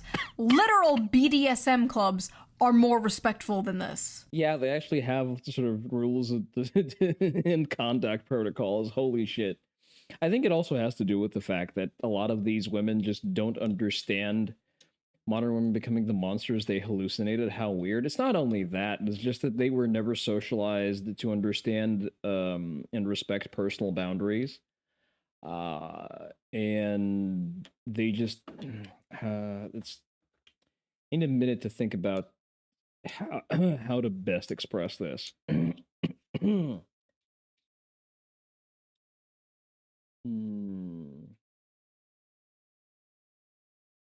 Damn, I really don't know. It's a mystery. I think it's ultimately up to the fact that they were just never taught by society that there are consequences for doing shit. Only men have to respect boundaries. Women can do whatever they want because they're not accountable. Yeah, it's that. I would say that's a better description of that. They were never taught. They were never in a situation where society would have enforced consequences for breaking someone else's boundaries. And men have to learn that very early because we socialize through violence. There needs to be more studies on how this stuff affects women's brains, because clearly some are unable to tell the difference between fantasy and reality. Ivy Lipton, a doctoral candidate in It's a pretty respectable set of dissertations she's got on her. Human Sexuality, actually wrote about this for EV Magazine. I don't know what a doctoral candidate in human sexuality is, but she's hot, so I trust her. Your brain on orgasms isn't neutral. Dopamine release during climax is a powerful doctoral doctor conditioning agent. What you repeatedly fantasize about becomes necessary for arousal. If your erotic imagination centers around abuse, monstrous violence, and submission to non-human entities, your brain is reprogramming itself to crave just that. It's not empowerment, it's neuroplasticity at its darkest. I don't know. Maybe that's how the female brain works, but okay. Listen, I've already spoken on that. I think that if you're becoming desensitized to just regular ass vanilla porn, and anything that's not on the axis of making a woman pregnant, then you're just fucking closet gay. I'm sorry. Scientists, psychologists, and the general public often state that men are visual and women are emotional. When it comes to sex, men can be turned on instantly by a sexual image despite their mood, and women need to be turned on emotionally to get in the mood. So it stands to reason that porn for men also not really universal, but largely correct. Male brain operates typically towards preference. Women will psychically arouse from the sight of sexual activity, any sexual activity. Okay. men is visual and for women is in the mind. I'm not equating porn to smut novels because one is a video of two people actually having real sex and the other is, well, just words on paper. I am, however, talking about the effect on the consumer. We know watching porn is bad for the brain. That's been proven and only rejected by gooners who don't want to give it up. But is reading smut bad? You might say, duh, that's the whole point. Okay, fair enough. So let me— Is that a fucking doctoral candidate? Are we sure that she has a real— well, okay, she doesn't have a doctorate, but still. So she's in her fucking post-grad work. Rephrase, is reading smut harmful. Should we shame people for things that are wrong, immoral, or harmful? In my line of work, I've been told many times that shame has no place in sex. But if I use my brain for 2 seconds, it's clear that line of thinking is nonsense. Incest should be shamed, bestiality should be shamed, pedophilia should be shamed. Apparently that's a revolutionary thought, garbage PhD. Well, I mean, most of them are. But, you know, there you go. She's at the very least willing to go against the communist doctrine of permissible bestiality and pedophilia. I'm not equating monster smut with these things, but there are 50 shades of gray, so to speak, along the spectrum of harmful. Conditioning your brain and body to associate pleasure with monsters, slavery, or sexual violence is not healthy. Basically, they're cooked. Like, women are cooked. They are frying their brains with this stuff. It's a pipeline, right? It's like the infamous evil alt-right pipeline. You know, you start watching Shoe on Head, owning the feminists in 2015, and then in 2025, you're hailing Hitler, right? You know, the alt-right pipeline. And this one's like, you're reading Morning Glory Milking Farm, and the next thing you know, you're Mrs. Hands, right? Just say no. Just say no to monster porn. But why is monster smut so popular with women in particular? Like, you rarely see the opposite, and when you do, it's just like a girl with cat ears and fangs, or like a 10-foot tall dommy mommy vampire. Oh, girl, you don't know. Vampire with giant titties. Meanwhile, hot take, I think Lady D is actually mid as fuck, and I very much prefer the daughters. Women are like, I want to f the pollution monster from Fern Gully. So people on Reddit asked this very question. Let's see the responses. Why do you guys like monster romances? Asking for a friend. Several I would like to remind you that interspecies review and Monmusu exist, okay? reasons. 1. Human men are quite often terrible. Romance books with human men are already partly fantasy, but monsters just takes the fantasy bit further. 2. It's sort of human nature to The Risk of Roasting, he was voiced by Tim Curry. I don't remember who Tim Curry is, and who is he? imagine relationships with paranormal beings and creatures. Oh, the pollution monster? We've been doing it in literature and art for centuries. It's just gotten a lot more graphic now, lol. 3. Unique body forms / parts and so many different kinds of dicks. Scary, mean, terrifying creature is sweet to her, kind, takes care of her, protects her, works hard to be gentle. You know what? Onii Dojo. I don't usually dish out dating advice, but realistically, this right here, this is a pretty surefire way to get a woman. Like, if you deliver this vibe to most women, you're gonna score. Like, if you can build yourself up to be like the absolutely fucking scariest thing in a room, but you then sort of create a perception of sort of exclusionary affection towards her, that's it. You've won. You are victorious royale, and you're going to be dining out on that kitchenussy. You only watch TikTok and Instagram to see married women go on rants about not needing their husbands, to missing them and regretting the divorce. Sure, but you're still going on TikTok. None of this monster romance shit. Tim Curry, Nigel Thornberg, Rocky Horror Picture Show, Cardinal Richelieu, Red Alert 2, Home Alone 2. Ah, okay. Now, I've heard the name, I just can't instantly put a face to a name. But like this, wrong finger, but you know what I mean. Like this is the strat, Onii Dojo. Like, don't scoff at it just because it's on Reddit and it's written by a woman. This is a rare moment of female lucidity. This is the actual strat. If you become the scariest thing in a room, but then you actually form a caring connection with a woman, that's it. You've bagged her. Etc. Maximal escapism, minimal association to real-life assholes, the patriarchy, misogyny, and oppression of women. Oh, cry about it. Etc., etc. Because the monsters are less dangerous than dating actual men. Oh, Jesus fucking Christ. As a fat woman of color... Never mind, you can't get anything better. Modern, contemporary, and even fantasy romances are hard to click to because they are almost always about thin white women and just too realistic, and romance in real life is not always attainable for fat women / women of color. Have you considered putting down the fork? In monster alien romance, though, my size doesn't matter, and Have you considered dating black guys? it's easier to get into that headspace and enjoy it. I'm sick of the men on Earth and looking for some variety. Non-humans haven't betrayed and hurt me, so they feel like a safe haven, if that makes sense. Plus the unusual dick. Monsters have big, fun-shaped cocks. I love some bizarre peen. Unique genitalia. I don't know what I was expecting, honestly. A lot of women's smut, especially monster smut, is about submission. I'm gonna react to this again, and I'm gonna get Eldra Echo. Wait. See, we've already watched the entire fucking thing, so it doesn't really make sense for... I should have thought of this earlier.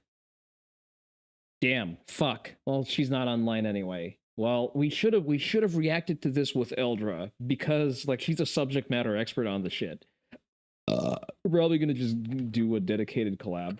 Domination, forced breeding, non-consensual consent. The women are like conquered and taken and overpowered by these monsters. And I think many of these women are reading these books containing monsters and not men because masculinity and dominance in men has been completely demonized in modern society. But the truth is, many women still crave it. You see, listen, again, I don't often give dating advice. So this is going to be like more widely sort of let's call this a fitness goal, okay? But how should I put this? If you can cream pie a woman while her feet are not touching the floor, you can tell her what to think and feel about pretty much everything in life going forward. And that is all I will say about the subject. the monsters in these stories have those like dominant masculine traits that women like so much, but they're not human men. They have all these traits women desire without the God, that's gonna be fucking farmed for clips. Baggage human men bring, without being the men they hate or have been told to hate. It is the perfect guilt-free slop. But they don't just want a wild dominant man, they want to tame a wild dominant man. Yeah, very true, very true. Remember, they all try to fix you, but the correct answer is to not let them.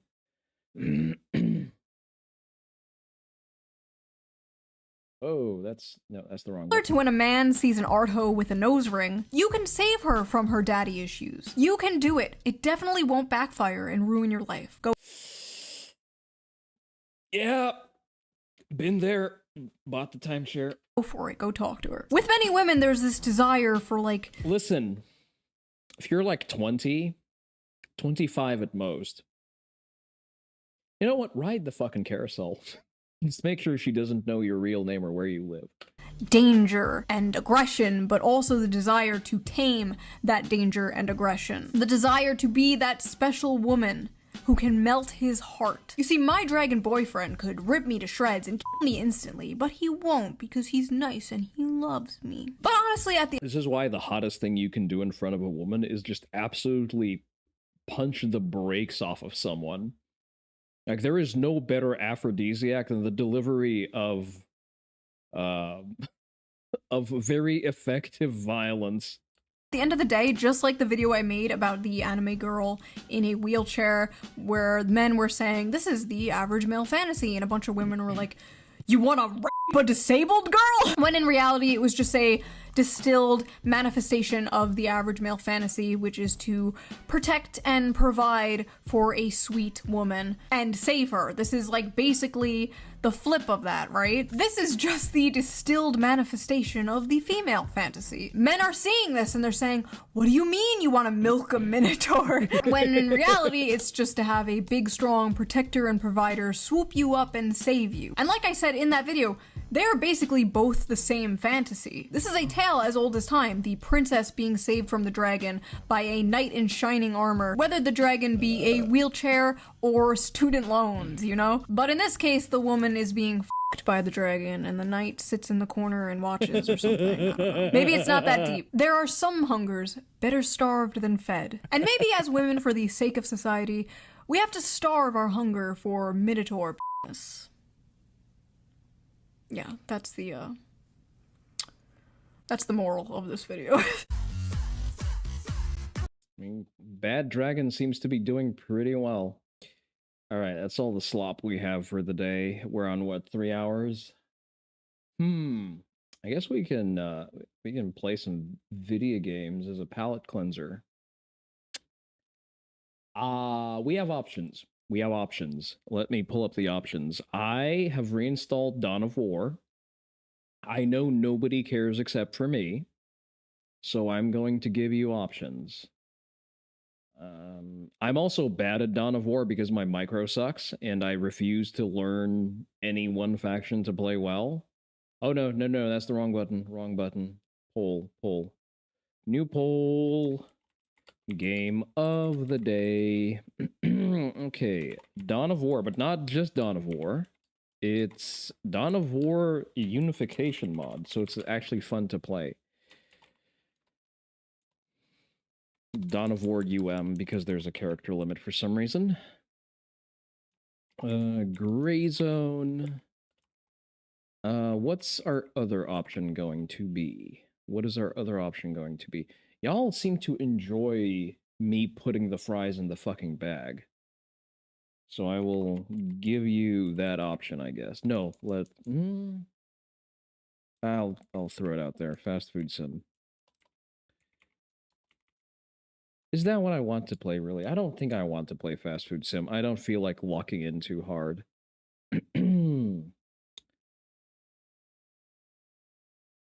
Yeah, that's the two options you get. Fine, I'll throw you a freebie. Since we're on the subject of gooning. Here's your 2 minutes to vote. YouTube, the YouTube crowd, I guess, can vote via mail-in votes. Your options are Ruined Nurse, Dawn of War, and Gray Zone. Yeah, that sounds about right. All right, let the votes roll in. We're gonna look at some more YouTube slop while we wait.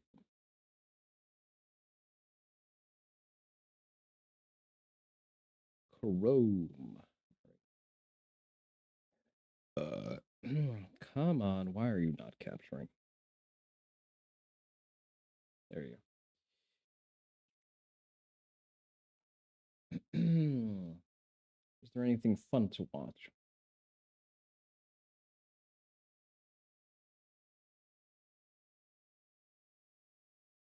Big cats, okay. A purple-haired dude doing Asayama Ishidenryu, yeah, on brand. Porting barrels. Let's watch Decoy Voice. We've already reacted to this. Oh, this is cool. Ueshiryu. Oh, we like Ueshiryu. They're cool guys. All right, let's watch some Decoy Voice. Imagine waking up in the morning and realizing you are the #1 top trending topic, but not for one of your many brain-dead political takes, but for allegedly electrocuting your own dog. Nah, he did-ass electrocuted her, so fucking sue me. As yesterday on Hassan's stream, while talking about America's violence, this happened. It's the same reason as to why America, Kaya, please just fucking go, just stop. I'm sorry, you just dead-ass electrocuted her. Jesus Christ, what are you doing? You're being such a baby. You're making her stressed. She just literally is so incredibly spoiled from my mom. Later tonight, from his mom letting her walk out of the corner of the room. He shocked his dog. And most spoiled dog on the planet. Is from when Kaya yelped. Yeah, she yelped because she f***ing clipped herself on something when she was getting off the bed. Now, obviously, Twitter wasn't buying this narrative, as in slow motion, it didn't really seem like she clipped herself on anything. Or even I'd say we need to clip Hassan's nuts off, but they don't work anyway, so not really, same difference. Even XQC broke it down frame by frame, how it appears Hassan reached for something when she yelps. Hand over. About to press. Still moving. Now goes forward. I'm assuming probably has let's say a Steam Deck, right? Hand forward. Now that was his arm forward. Now his hand going forward, probably. See? A little bit more. Go. Bang! It would be in the next 3 frames.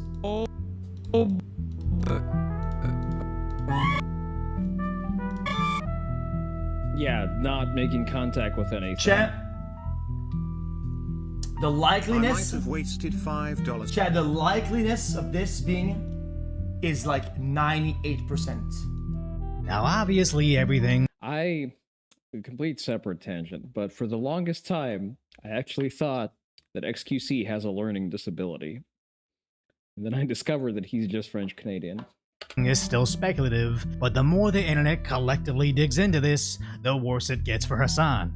As a time-lapse shows, somehow, Hassan gets his dog to stay still on this tiny mat strategically framed for his live stream for over 4 hours. That's a large fucking dog. They don't typically do that.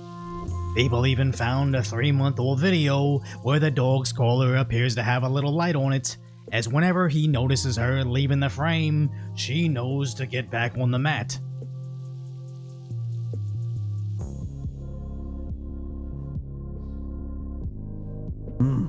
God, that is a tortured dog. That's crazy. Also noticing that whenever the chat starts spamming messages about the dog's freedom, he conveniently scrolls away from it, digging even further, where he admits to having a shock collar. My old roommate wanted to use a shock collar for Fish and his dogs. For Fish and his dogs barking. I couldn't do it. I have it still. I bought it. They are incredibly effective. Being warned that the dog's collar is way too tight. I think her collar's too tight. Yeah, well, it's here we get. You have to be able to get 2 fingers, and I couldn't even get 1. I think you're choking her. She's like, it's a lot of neck meat. Openly admitting that is just upsetting. He doesn't care if a dog. Dawn of War is fun without mods. How very much dare you, Seku? Like, it's fun, but 15 years ago, sure. Can breathe correctly.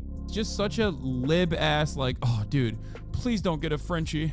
I just read a Vox article talking about how problematic they are. Like, I don't give a I know they have breathing problems. I know they're incredibly fucking inbred. I don't give a shit. Like, I don't give a shit. This is a dog. I mean, why would a Muslim have any issue with inbreeding? Again, we can't prove he shocked his dog yesterday, but we can prove he's a piece of trash. Brother, like, you don't need to prove shit. You can just observe, you know, the things that your eyes freely see. And that was even before all this dog controversy came up. So obviously, people like his former co-host, Ethan, came out against him. A clip of... None of you fucking voted. I'm gonna take that as a vote for Dawn of War just to punish you. Hassan Piker is going viral right now of him shocking his dog Kaya for taking 1 step off of her mat. Let's take a look. Kaya, please just fucking go, but just stop. I always found it bizarre how Kaya, who's this young, energetic puppy, stayed in 1 square foot of Hassan's room, right in sight of camera, almost like just a prop in his room. Well, now we know why. Possibly even finding the exact shock collar used. But Legal Mindset is now sharing information on how to inform the authorities, as several people are actually following through on it. Now, it seems Reddit is somewhat running coverage for Hassan, as just looking at these massively upvoted memes of ultra-left Reddit seemingly turning on him, as apparently this was their line. Now, I normally would show a brief little montage of all the things Hassan has said that should have caused his audience to turn on him, but just because he isn't banned on Twitch for actually saying it, doesn't mean I wouldn't be struck down on YouTube for merely playing the Just don't play Soulstorm and it's fine. Soulstorm is the better experience. What the fuck are you on? Well, first of all, Unification mod is a mod for Soulstorm, so that you have Necrons and Sisters of Battle. You need to have the guns with nuns. Well, the fucking nuns with guns, sorry. Second of all, you just don't know what Unification mod is, don't you? Insanely you're gonna fucking learn. Things he's called for. So this news appearance is the cleanest version of one of the tamest things he said that even then I still have to lightly censor. But here's a quote from you about landlords who don't want to rent out their properties. You said, "Kill them, murder them, let the streets soak in their red capitalist blood." Doesn't that make you part of the problem with violent discourse? This was in a conversation that I was having with a landlord friend of mine, and it's of course hyperbolic, and it's not meant to be sincere. This is not sincere advocacy. Yeah, that's why you fucking chickened out of going to TwitchCon this year, you absolutely disingenuous, dysgenic fuck. Where now, even VTubers are being contacted by Congress to provide receipts as to his online antics. Believe it or not, someone in the government actually reached out to me and asked if I could actually provide evidence behind these bullet points. And I complied. They told me that they wanted to be prepared in regard. Does anyone have the footage of the Dan Clancy testimony? Because that was supposed to be today, but I couldn't find anything. Regards to the hearing. It really seems like the walls are finally collapsing around him, but one, I have zero confidence in establishment Republicans to actually do anything about him, but more importantly, his own audience is actually going to do him in over what they believe he did to his dog, as we've seen time and time again. They're not driven by hard... Okay, so to be fair, I don't think that the federal government should step in to do jack shit. I think this is supposed to be handled, A, by Twitch, because Twitch has a TOS the size of a fucking phone book, which includes animal cruelty.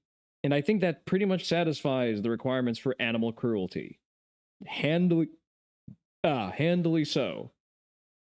Second of all, animal control. And the local Californian government. Because using shock collars on dogs in California is not legal from what I understand. So have at it. No, the feds should go completely hands off here.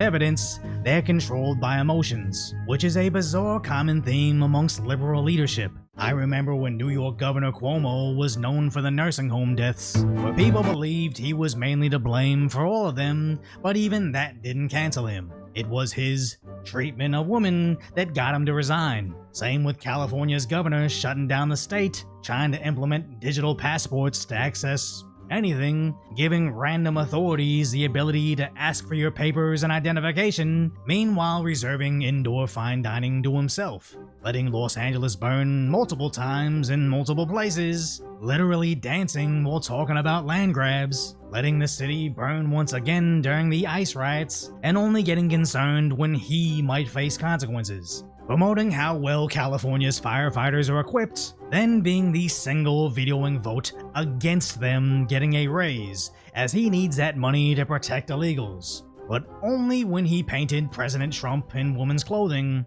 that's when ultra-left Reddit drew the line and suddenly said, now we can't support him. As honestly, all this criticism is long overdue, but it's just interesting what it takes for the left to finally turn on you. Newsom can ruin lives for the last 5 years through his lockdowns, forced medical procedures, and literal burning of entire communities to the ground. But the only thing they won't let you do is think it's funny to see Trump in a dress. Hassan can direct his audience to violence, say America deserved 9/11, and basically contradict himself in every sentence, but if he possibly shocked his dog, only then will Reddit finally say, wait, why are we making this guy rich and famous?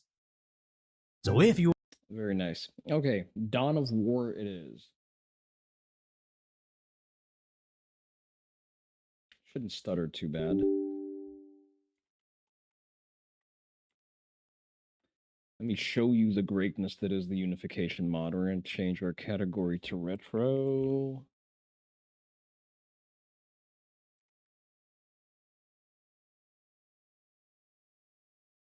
And we're going to find that game capture. There it is, Soulstorm. Swear to God, watching Kira repeat Dawn of War 4 is a mobile game. It's a blood pressure fight. Did you say that? I mean, visually, it kind of is. Visually, it kind of is. And to be fair, most good games recently were fucking mobile gacha games. So the confusion is excusable. Soulstorm sucked. Sekuhara, you're just objectively fucking wrong. I'm sorry about that. My condolences on your bad taste. It is better to have more factions, and the Necrons are actually cool to... Fuck it, we're gonna play Necron because of you. They're not terribly exciting to play. I wanted to play Black Templars because I haven't played them before. But we're gonna fucking play Necron now.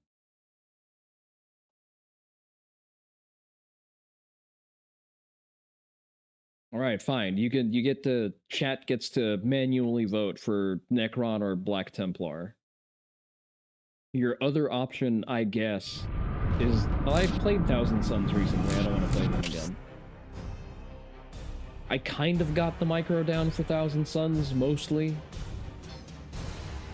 It's a breath of fresh air. You added some lulls to the media share.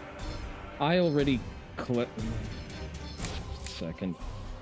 Swear to God, if my fucking game crashes because of you. Remember, it's not a game that's supposed to support tabbing out. Let's see. Media share. Oh no, not Jayapal. Why must you torment me?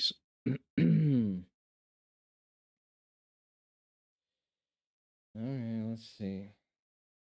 Let's talk about the fact that President Trump incited an erection. His various cases of, he's got charges of inciting an erection. Donald John Trump incited the erection. They didn't like Donald Trump. They said he participated in an erection.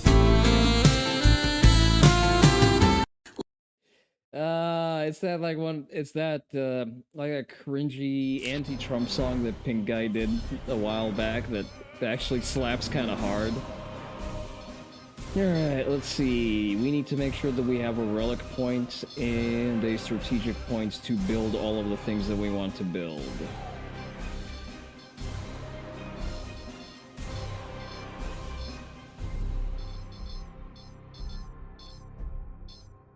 Forbidden Jungle. Where's that map that I usually go to?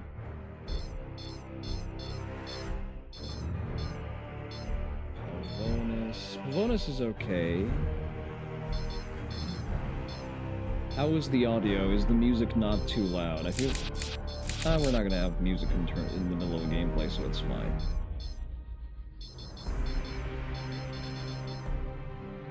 Audio is good? Good to hear, thank you. Forbidden Jungle... The only downside is... of the mod is that it has so much shit.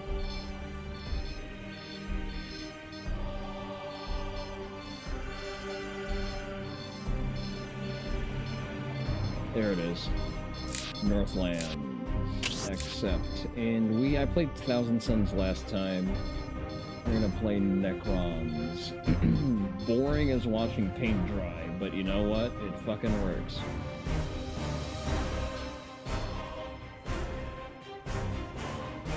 Much of a good thing is a blessing and a curse. I mean, I'm also not good enough at the game to appreciate when it does things well. I'm gonna be the first one to tell you, I absolutely suck at playing RTS games. I am just absolutely not good at them. My micro sucks. I struggle on standard difficulty, and will likely have to save scum to a certain extent. Less likely with Necrons. I'm pretty okay with Necrons just because they have very little micro. But the reason I like Unification mod is the race variety. It's very close to the tabletop. It gives you so much unit variety. Missile launchers and heavy bolters? Yes and no. It's an okay early game strat.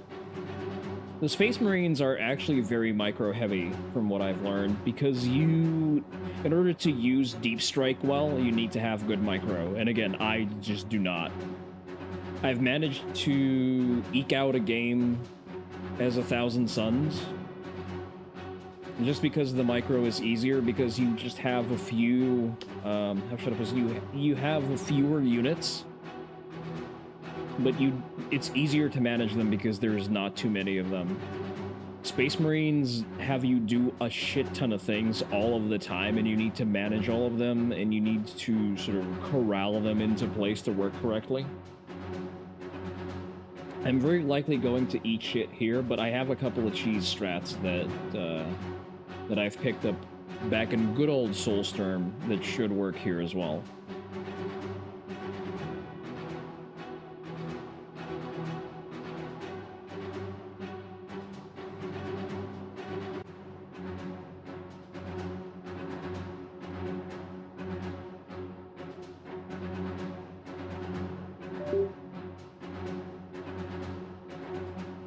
Yeah, the other thing is that the load times are a little bit long because, you know, the catalog of assets that the game needs to preload is fairly extensive, and from my understanding, it also pre-renders the 3D models for all of your potential units.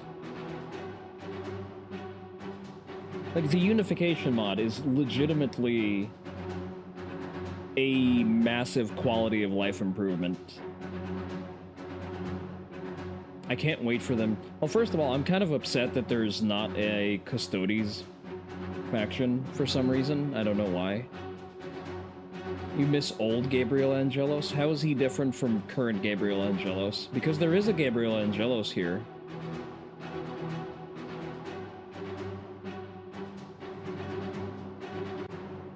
He's one of the commander units. Dawn of War 3 changes VA? Ah, okay. I think you can have him as a venerable dreadnought if you play Space Marines. Okay, if we eat shit as Necrons, I'll switch over to Space Marines, or we can just play Space Marines next time if we like it. I've not heard good things of Dawn of War 3. And I disliked Dawn of War 2 because it didn't let me free build, and I really like doing that. Are they speed now? Okay, never mind. We take up a bunch of Captive Necron soldiers because they are free.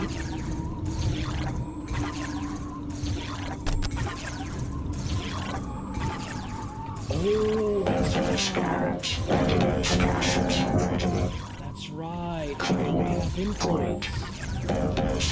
That's why I like it. Dawn of War 2 is Lull of War. It's a color right here, a MOBA fucking joke of the game. Okay, if you say so. I don't remember the Scarabs talking.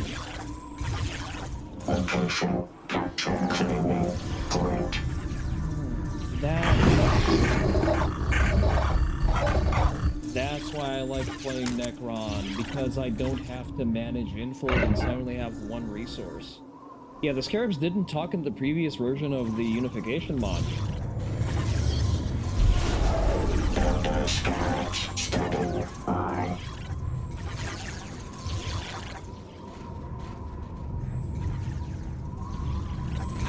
We're just gonna go and lock down this strategic point because it's gonna allow us to have premier access to the relic and to the strategic point. It's also a choke point for whatever is going to be here. Crone Sword stand location. Build an obelisk on relics to secure the Okay. That's new. Crone Sword shard location. What the fuck is that? Go there and reinforce. Scanning area. It's very important for us to start building generators because That is our primary and only resource, so we need to hyper-focus on that. What the fuck are these? After build scarabs by selecting scarab, build obelisks on relic points.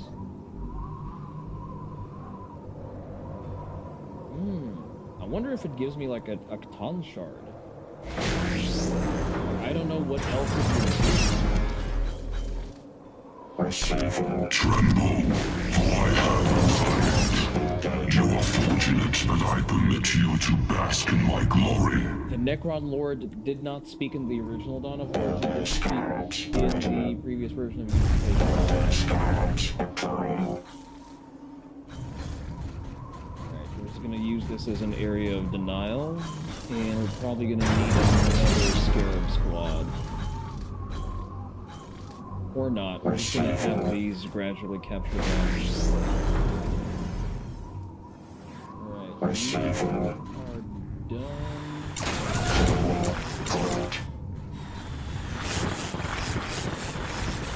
Bleak darkness. Let's get 2 more Necron warriors into that squad. It's a little loud for me.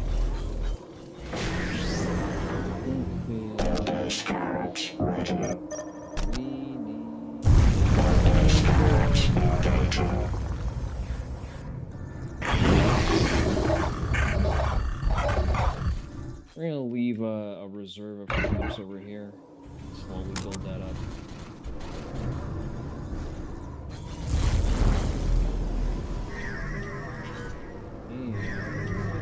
No, I don't have enough.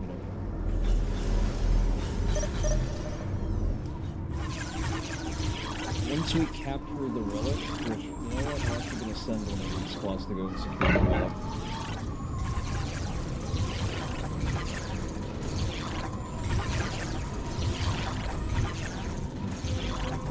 We're going to capture this slag deposit real quick after we're done with the strategic point. This is a very important choke point on this map because this is a point of a lot of traffic, especially if there is a player to our right. Feels 200 energy. The cool thing about summoning cores is you can use them to body block instead of walls when you have a lot of resources at your disposal. When you have the energy to burn, you can just use summoning cores to just dead-ass body block certain passages.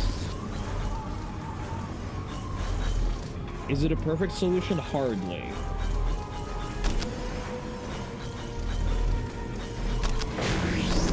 It's a solution that works. Oh yeah, the other thing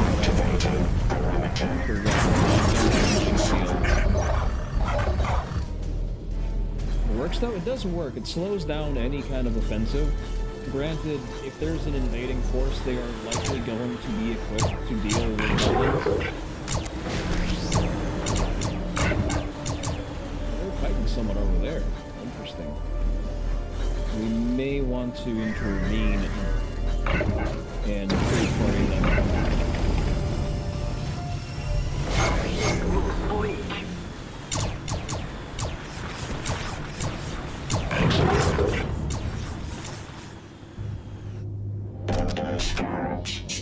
Put down one more turret over here.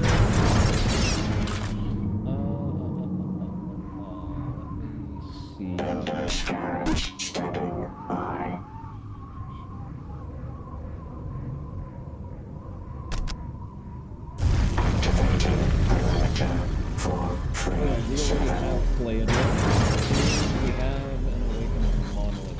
We just need to build up the power for that.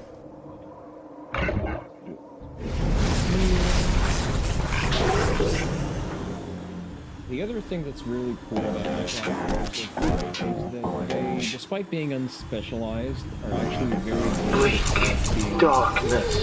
Bleak darkness. Bleak darkness. Bleak darkness.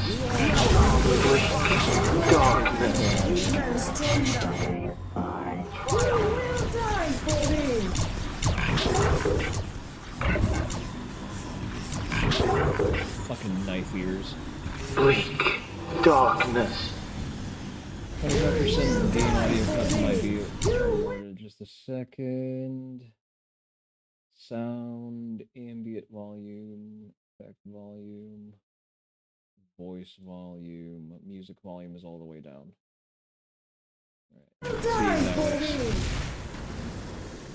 German forces detected. Violent influence of the fullness, order, data, inconclusive. They are capturing that. We're going to reinforce that bottleneck. Bleak darkness. As you can see, Necron warriors are very unpleasant to deal with in early game. Bleak darkness. Scanning area. Scanning area.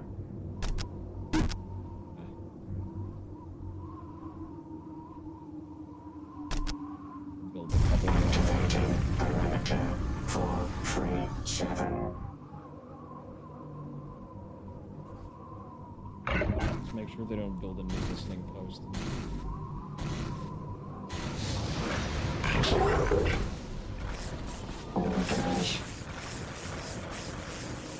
Technically, struggle targeting will struggle against early game warriors. You motherfucker, did you just recapture my fucking relic?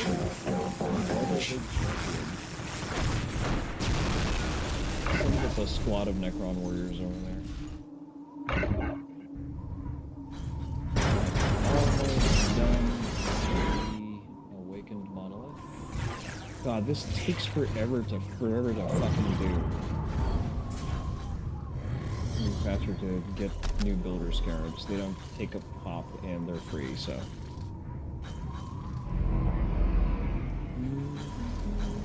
Yeah, energy efficiency.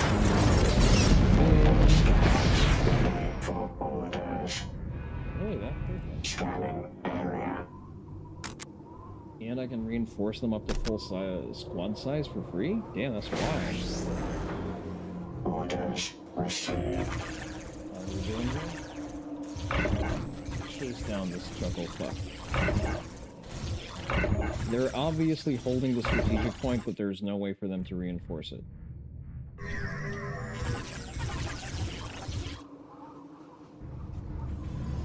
You are fortunate that I permit you to bask in my glory. This was also pre the rework of Necron lore, when they got sort of bogged down in petty dynastic politics, which I really like. That was one of the rare W moments. Oh, Grey Knights, okay. Sure.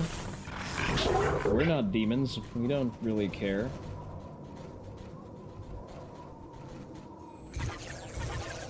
Lead me to your base.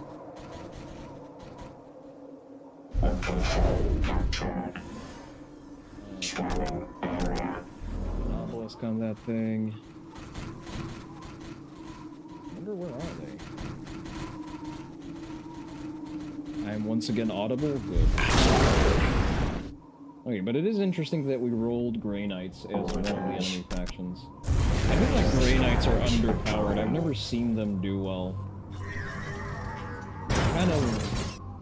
They're a little bit fucky to work with. I have not figured out how to run them.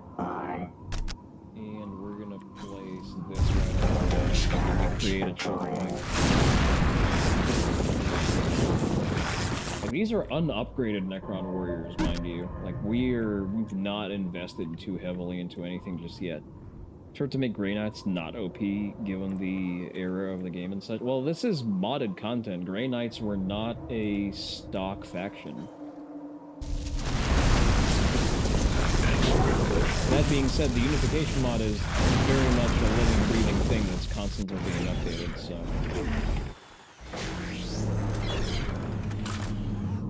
Effective against aircraft. Warning. Major manifestation of the fullness power detectors scarabs ready to suppress darkness. Over here.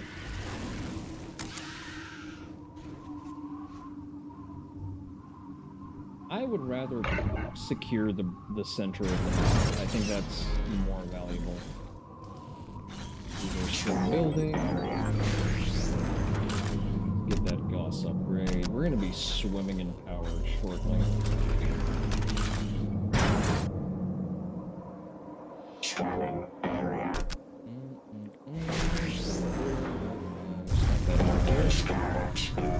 I'm going to learn to play Grey Knights eventually. I just think that they are not suitable for the AI to play well, and the AI already cheats. That I know for a fact.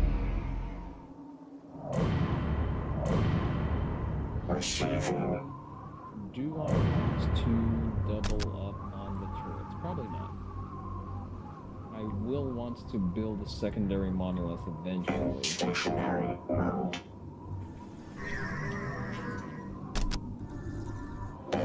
Capture this.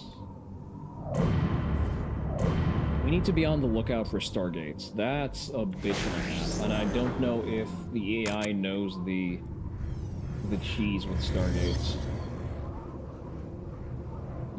Immortals. We are facing Eldar. They are going to have artillery eventually. Flayed ones are probably a better investment right now because they're more mobile. Okay, Forbidden Archive. We need to choose wisely here. Lightning Field, Solar Pulse, Resurrection, or Veil of Darkness. Okay, we need to get up to engaged monolith. At least for the way I play Necron.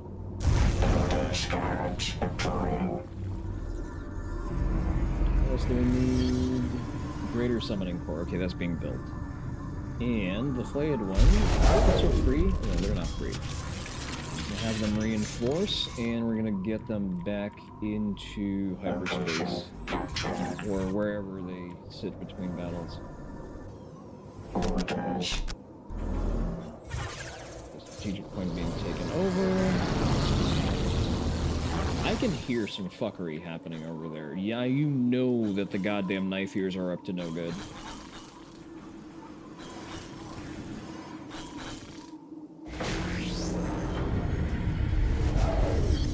You are fortunate that I permit you to bask in my glory. This. You reinforce the full squad capacity. Where is the approach to this base? It's over here, so it's unlikely that they will try to push through. So we're going to send you... Where are we going to send you? What do we want to do with you? Let's explore... Let's lock down this relic, just to make sure that no one's over there. And we're going to build another monolith there. My build speeds are also at 100%. We are cooking with propane. We have 2 spiders. Destroyers. I forget what these are good for. Uses vehicle cap, effective against infantry. I do like having tomb spiders. They are very good to sort of pre-place them on the enemy base, which is what we're going to do. Ooh, Gauss Reaper. That's the other thing I really like about Necrons. There's not really an upgrade tree with the exception of which Titan units you want to build. Pylon. Heavy defensive structure, reveals infiltrated units from long proximity. The Gauss Fluxag. Is that like a cooler? There's no limit to how many pylon. Oh. Oh, I'm not. Okay. That's new. I kind of want one now. These scarabs are awaiting your orders. I kind of want a couple of those, actually. Okay, now that the good artifacts are available to us, Resurrection Orb is a must. Veil of Darkness is a very important upgrade to get with the Necron Lord. We're gonna wait for the energy to bubble up. Spider deployed. Spider ready. I would love to see Tomb spiders area. I don't really love that the attack scarabs are now an airborne unit.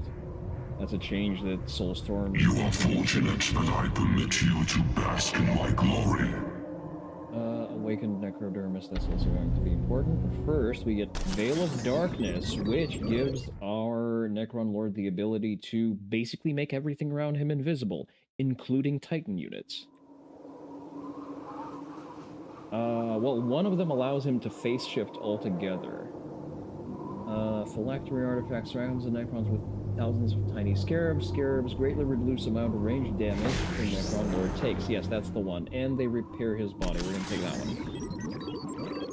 The most important ones are the Orb of Resurrection and the Veil of Darkness. These are absolutely OP, and I will show you why in a moment. Because we are going to produce some pariahs. We're going to have some immortals. And we are going to make one more cave spider. Lets them basically solo the Tau. I don't think you can solo the Tau in the new meta, but you get pretty fucking close. Death marks. Hell fucking yeah, pop. Our pop is full, so we're gonna do something about that real quick. We now this unsanctioned construction. We're gonna build a new monolith real quick.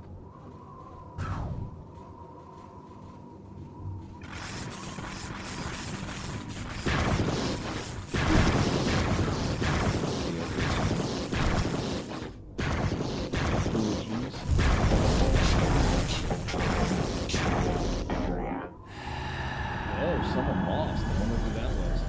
Oh, that might have been the Grey Knights. Okay. So the Eldars are still in play. That's good to know. The Eldar are still in play. Arias. Spider ready. Go send him to explore the Eldar base. Attack scarabs ready. Attack scarabs ready. Attack ground units, that's fine. Attack scarabs ready. I don't remember if they can attack scarabs ready. Attack scarabs ready. They are very good anti-air, and they're very good for scouting, which is what I'm going to use them for. That's funny. The upgraded range enables it to damage into the base. Come on.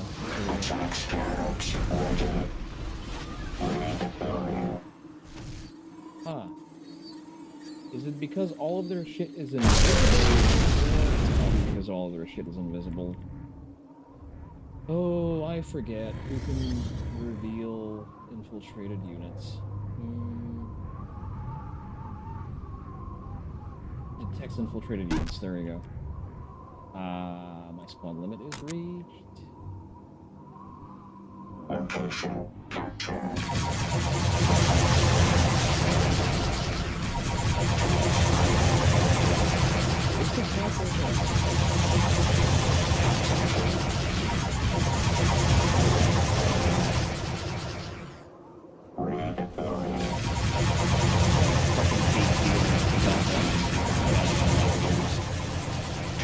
They say that as someone who abuses the hell out of infiltration, but now I don't like it.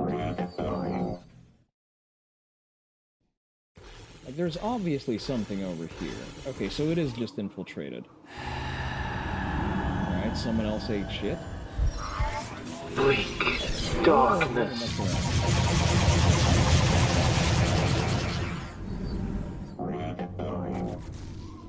Consider ground units? Okay, Dark Elder.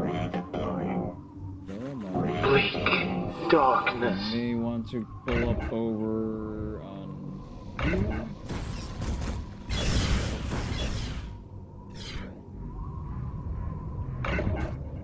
Go and free up some pop for me, please. These order scarabs are awaiting your orders. Put the giant thing over here. Oh, these are dark ones. So which flavor of knife here am I fighting?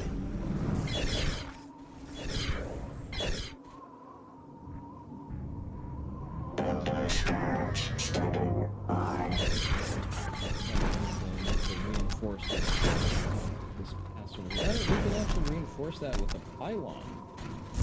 Just lock it down even more. 4, 3, 7.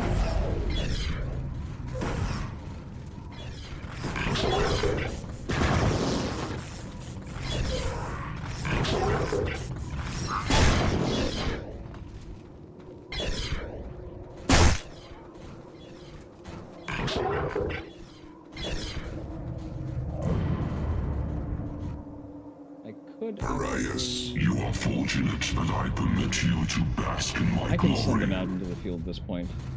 I win by doing absolutely nothing. I'm kind of at risk of doing that right now. Like, I am trying to find something to kill. The Eldar just die out on their own because that's what they do. I'm just gonna build a functioning infrastructure and that's about it. We're not at risk of running out of power anytime soon. I may as well, you know, just awaken another monolith just for shits and giggles. Although, to be fair, I do need spare monoliths. Now that I think about that deeply, you know?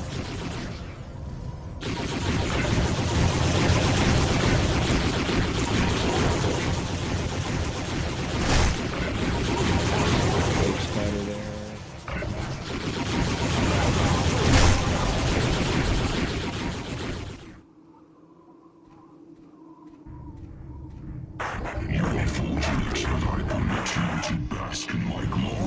Come on, speed it the fuck up.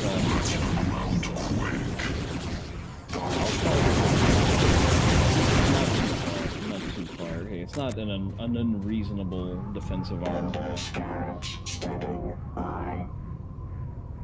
Shiat like that, and our Wayulet missile launchers, like missile launchers, stupid fire.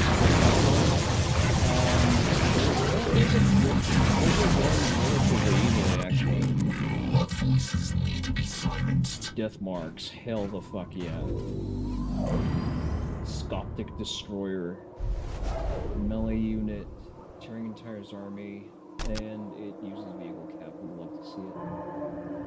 I actually need all of my upgrades that I've been neglecting like a motherfucker. Oh nice, Immortals also talking about.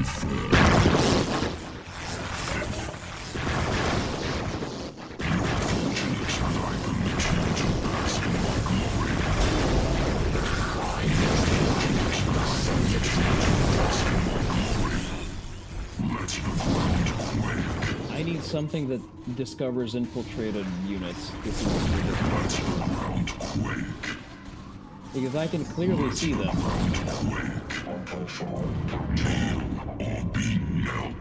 Kneel or be knelt is a hell of a fucking sentence. Arias, restore commands. Fatalism is nothing without fatalities. Voices need to be silenced. Death marks, effective, cause minimal damage to heavy. I need something that can discover infiltrated units, goddammit.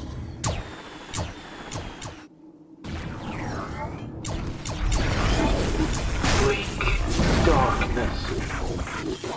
Like, I need to call my damn Necron. Bask in my glory, Arias. You are fortunate that I permit you to bask in my glory. What have we found there? Alright, one of my spiders actually tapped out there, so it's reasonable to assume that there is at least an army to fight. You to bask in my glory. Fatalism is nothing without fatalities. I don't want to... Alright, let me finish building that shit, and then we can figure it out. I'm over-concentrating some resources here. Let's build another monolith. because we're gonna need it eventually. Orders confirmed. You are fortunate that I permit you to bask in my glory. It's the fucking invisible buildings that throw me off. Reinforced. Detects infiltrated units. That's what I needed this entire time. I just need a flight of scarabs.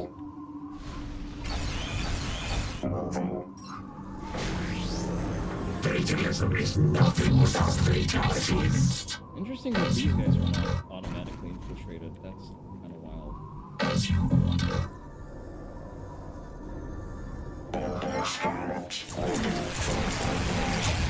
Bleak darkness. Once the builders get there. Bleak darkness.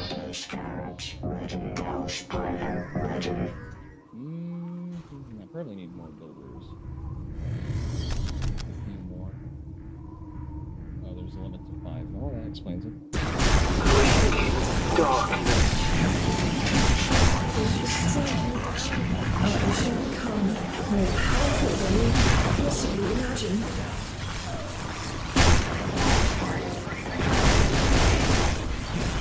And let's pull apart 2 spiders, actually. Let's have them... and I'm gonna send one of you... Darkness. Darkness.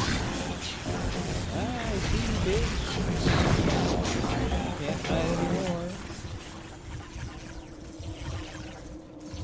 Take the strategic points. I really want to touch the red shard pieces. I think that's probably something interesting. Attack scarabs ready.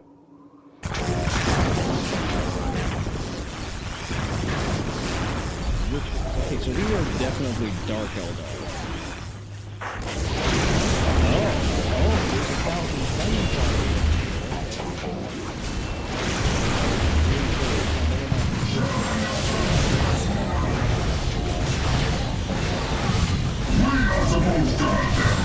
Wait, am I in the middle of a demon army attacking the 13th company of the fucking Space Wolves? Okay, whatever you say.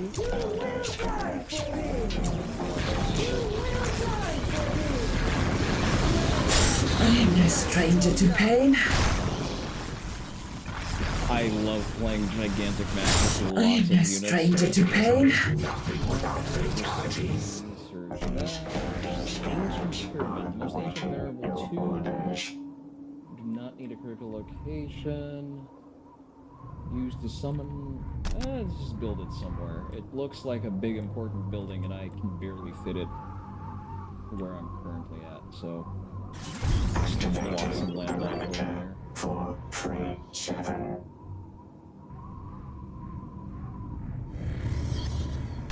Fully awakened that one. What voices need to be silenced? As you order. Actually, let's send you over here. Turret spider ready. Scanning area.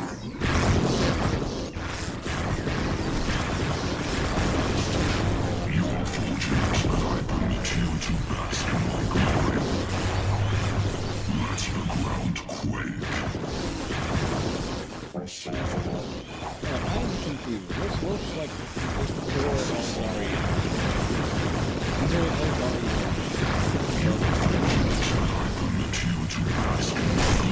I'm seeing Dark Eldarians.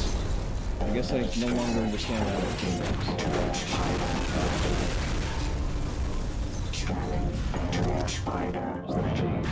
I am no stranger to pain.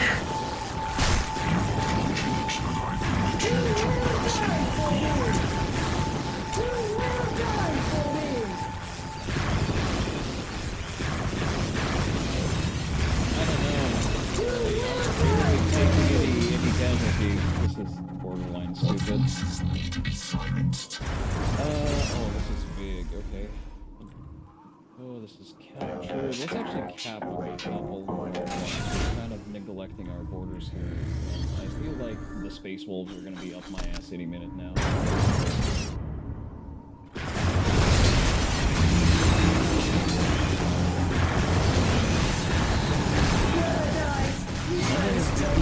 I wonder who.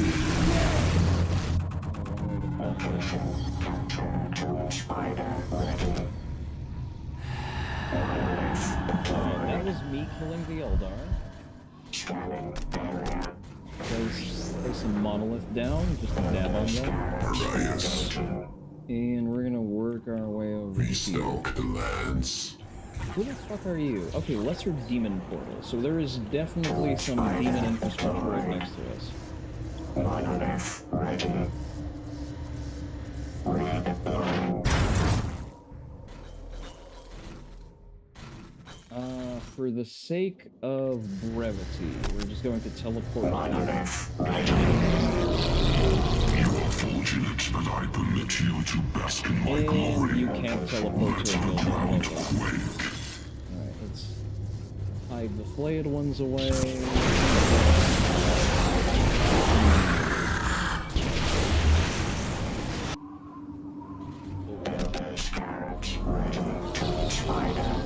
Oh, okay, there's some stuff happening over here. It's a good thing that I built a pylon when I did. Monolith ready. Who the fuck are you? Monolith ready. We can just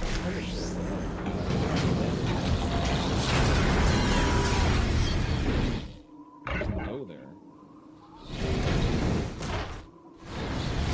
Oh, okay. I need to build more pylons. I have infinite energy. I may as well.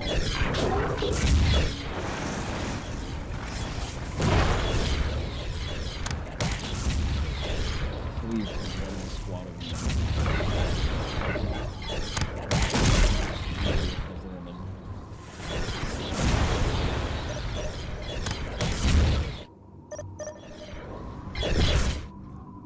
Strategic point has completely decayed. Well, it's not like forces need to be silenced. What? How? Builder's garage on awaiting your orders. Respectable fucking force. I permit you to bask in my glory. What forces need to be silenced? Alright. We're getting speed on a little bit. Such setbacks do not happen again. We teleport over here. And we're gonna have you covered. Again, our force is a little cumbersome, but we're not really even taking any casualties. Ooh, scary bullshit.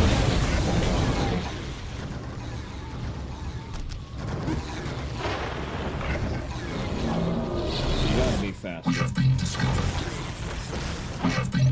You are fortunate that I permit you to bask in my glory. We have been discovered. Fatalism is nothing without fatalities. That was kind of hard. Okay, I don't need you anymore. Arias.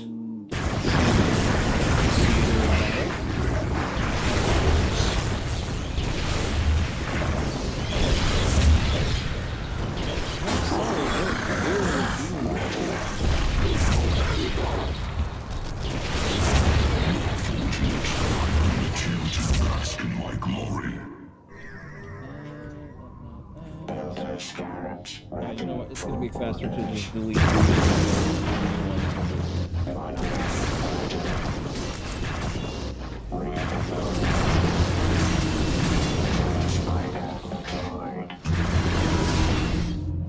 What does this do? Oh, okay. I'm gonna need the Venom Pariahs. I'm from the government, and I'm here to help. Hey there, Dom. We're playing Unification mod. Trazen the Infinite.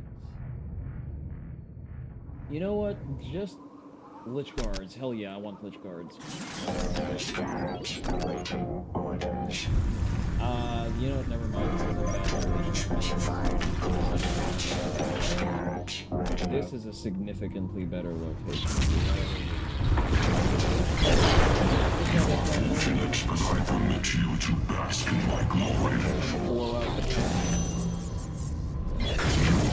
Fortunate that I permit you to bask in my glory.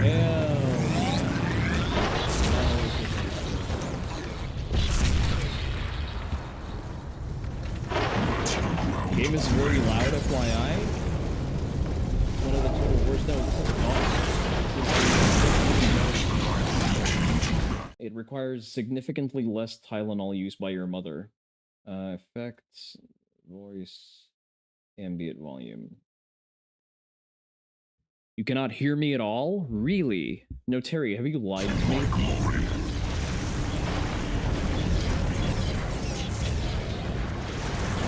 I need to build more pylons.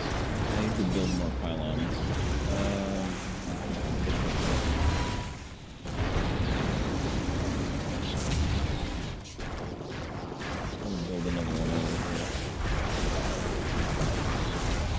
I feel like the only reason I'm even taking any casualties is because sometimes they walk up and don't do their micro correctly.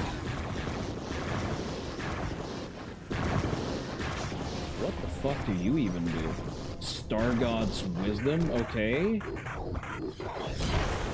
Game name? Category needs to... No, it's... Listen, it's Dawn of War 1. Nobody looks for Dawn of War 1.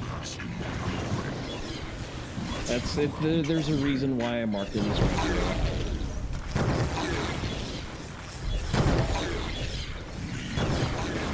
Boy, are y'all in for a very unpleasant surprise. Right, what does this do? What does... Arias, we stalk the lands.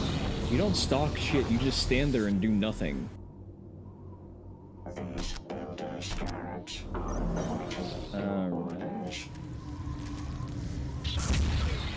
I'm gonna quickly send some of you back.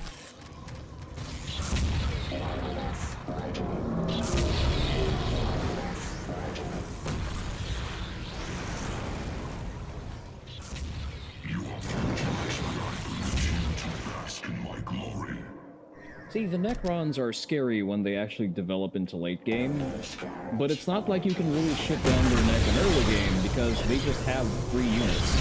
What the fuck are you going to do against free units? Charlo Lynch Guard. Okay, let's see. What happens when we get this? Increases squad and vehicle cap, so that's what it does. Okay, noted. We need to capture more of this shit. You're not actually doing anything useful. Let's quickly sanitize this place.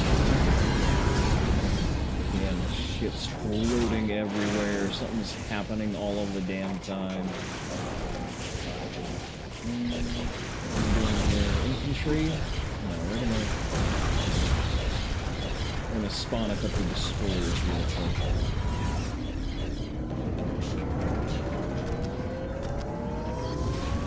Infinity pylons are a wild discovery.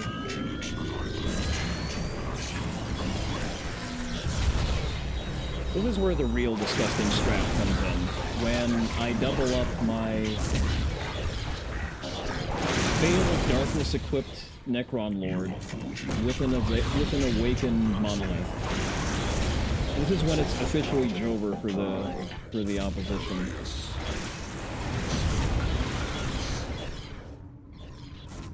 Because we can just create gigantic areas of denial. What in the fuck are you? Fuck it, we're gonna make you invisible as well. You can walk out of that corner.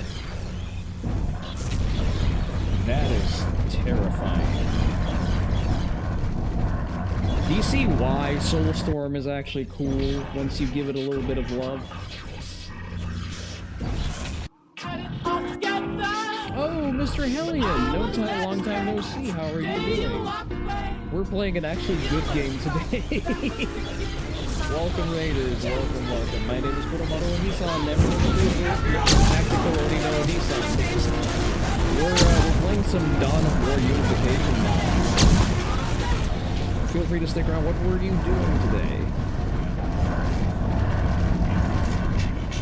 As you can see, we're currently ridding the stars of the infection of life.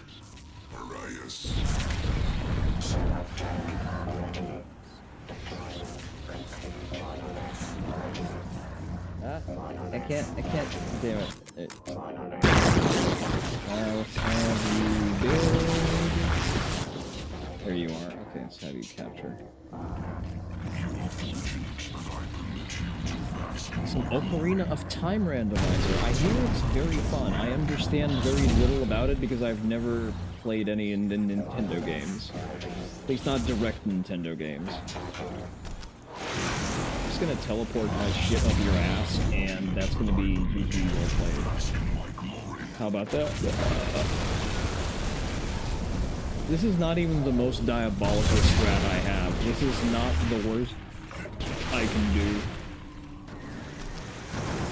You know what? Fuck it. I'm gonna plop a pylon right next to your ass.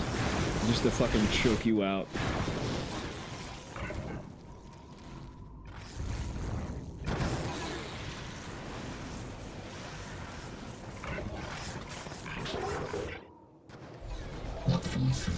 You're playing for a fan-made PC port and loving it so far? Oh no, I regret to inform you that the Nintendo IP lawyers are already headed your way with a circumcision knife.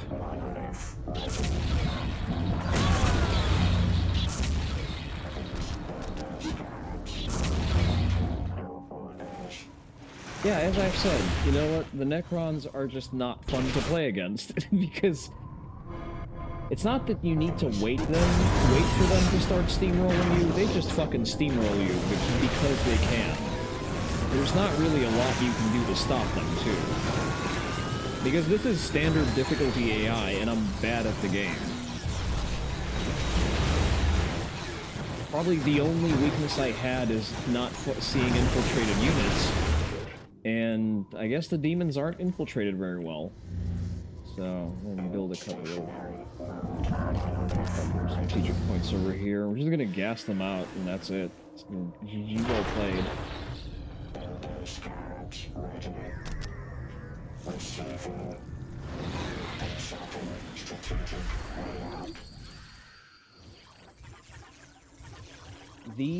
These pop increase points are new, and I really like them.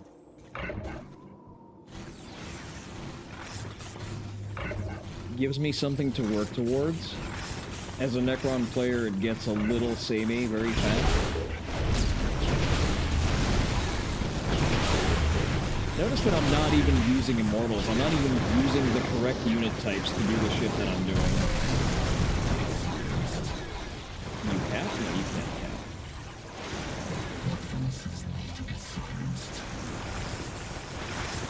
There is just absolutely no shot.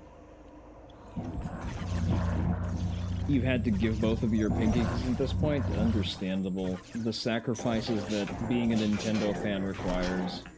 Thank you for your service. My vehicle cap isn't even full. Jesus Christ. Oh, it's gonna be full in a moment.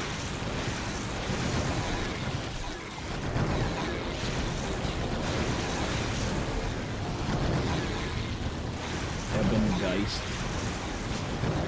I appreciate that they've made the demons a proper faction.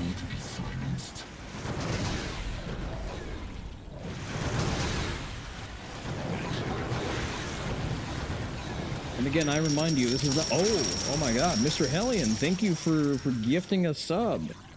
To AI31340. I don't know who that is. That's probably a lurker, but I can't be sure.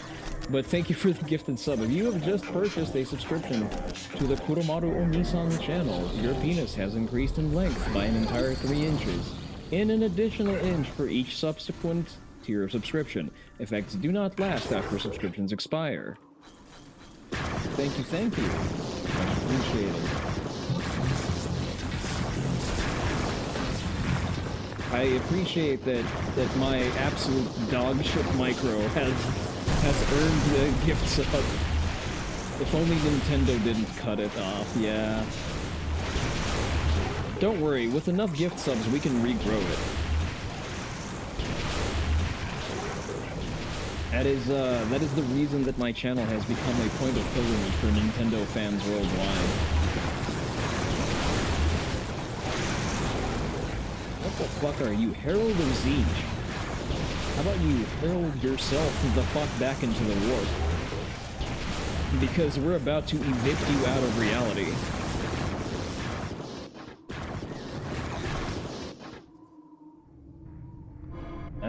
Whatever I'm trying to build is still doesn't have enough cap. Alright, I should actually start gassing out. This is probably the last location that the computer has. I'm just drawing out the inevitable. I'm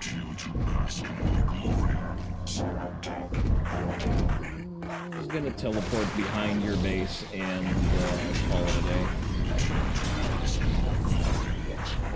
You can fly. You're gonna have to walk, sorry.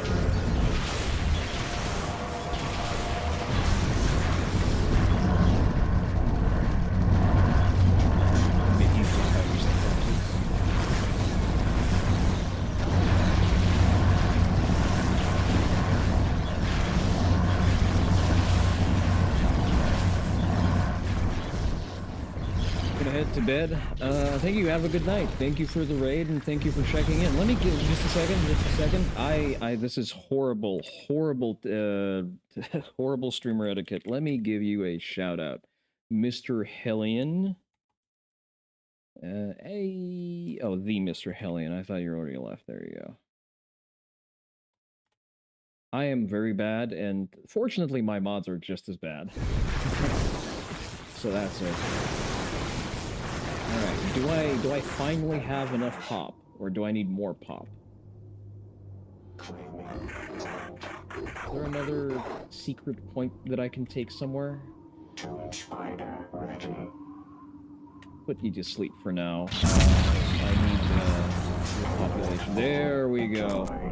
I don't know what the fuck you are, but I now have you. Oh. Oh, great. The fucking... Oh no. Whatever I built was so powerful, it crashed the fucking game.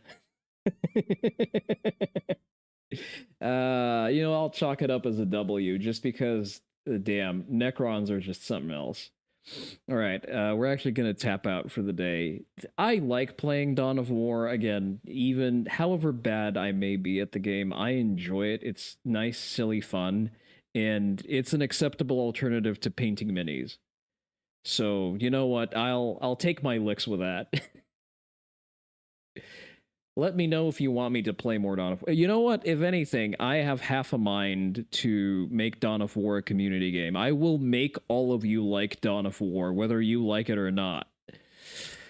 Okay, let's see. Who?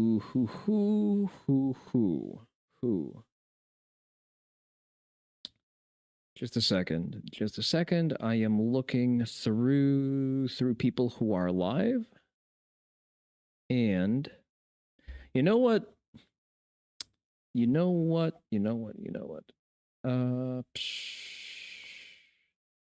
Would you like to see more Ocarina of Time? Or damn, lots of good people streaming. It's hard to pick. You know what? Let's raid into Sally. She's been very good to us. Not just recently, just in general. Sally treats us well, and her community is great. So, we raid into Sketchy Sally.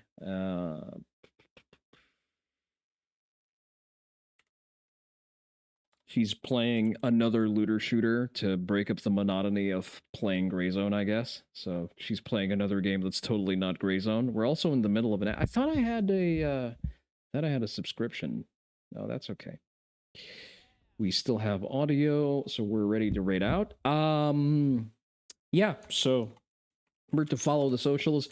We're going to have a Bookshot Roulette collab probably next week. We're lining up participants and making sure everyone can make it, but there are going to be some interesting and familiar and unfamiliar faces for y'all to see there. With that, this has been Kuromaru Onii-san reminding you that you have to be strong enough to standing full Nelson your woman. Bye-bye.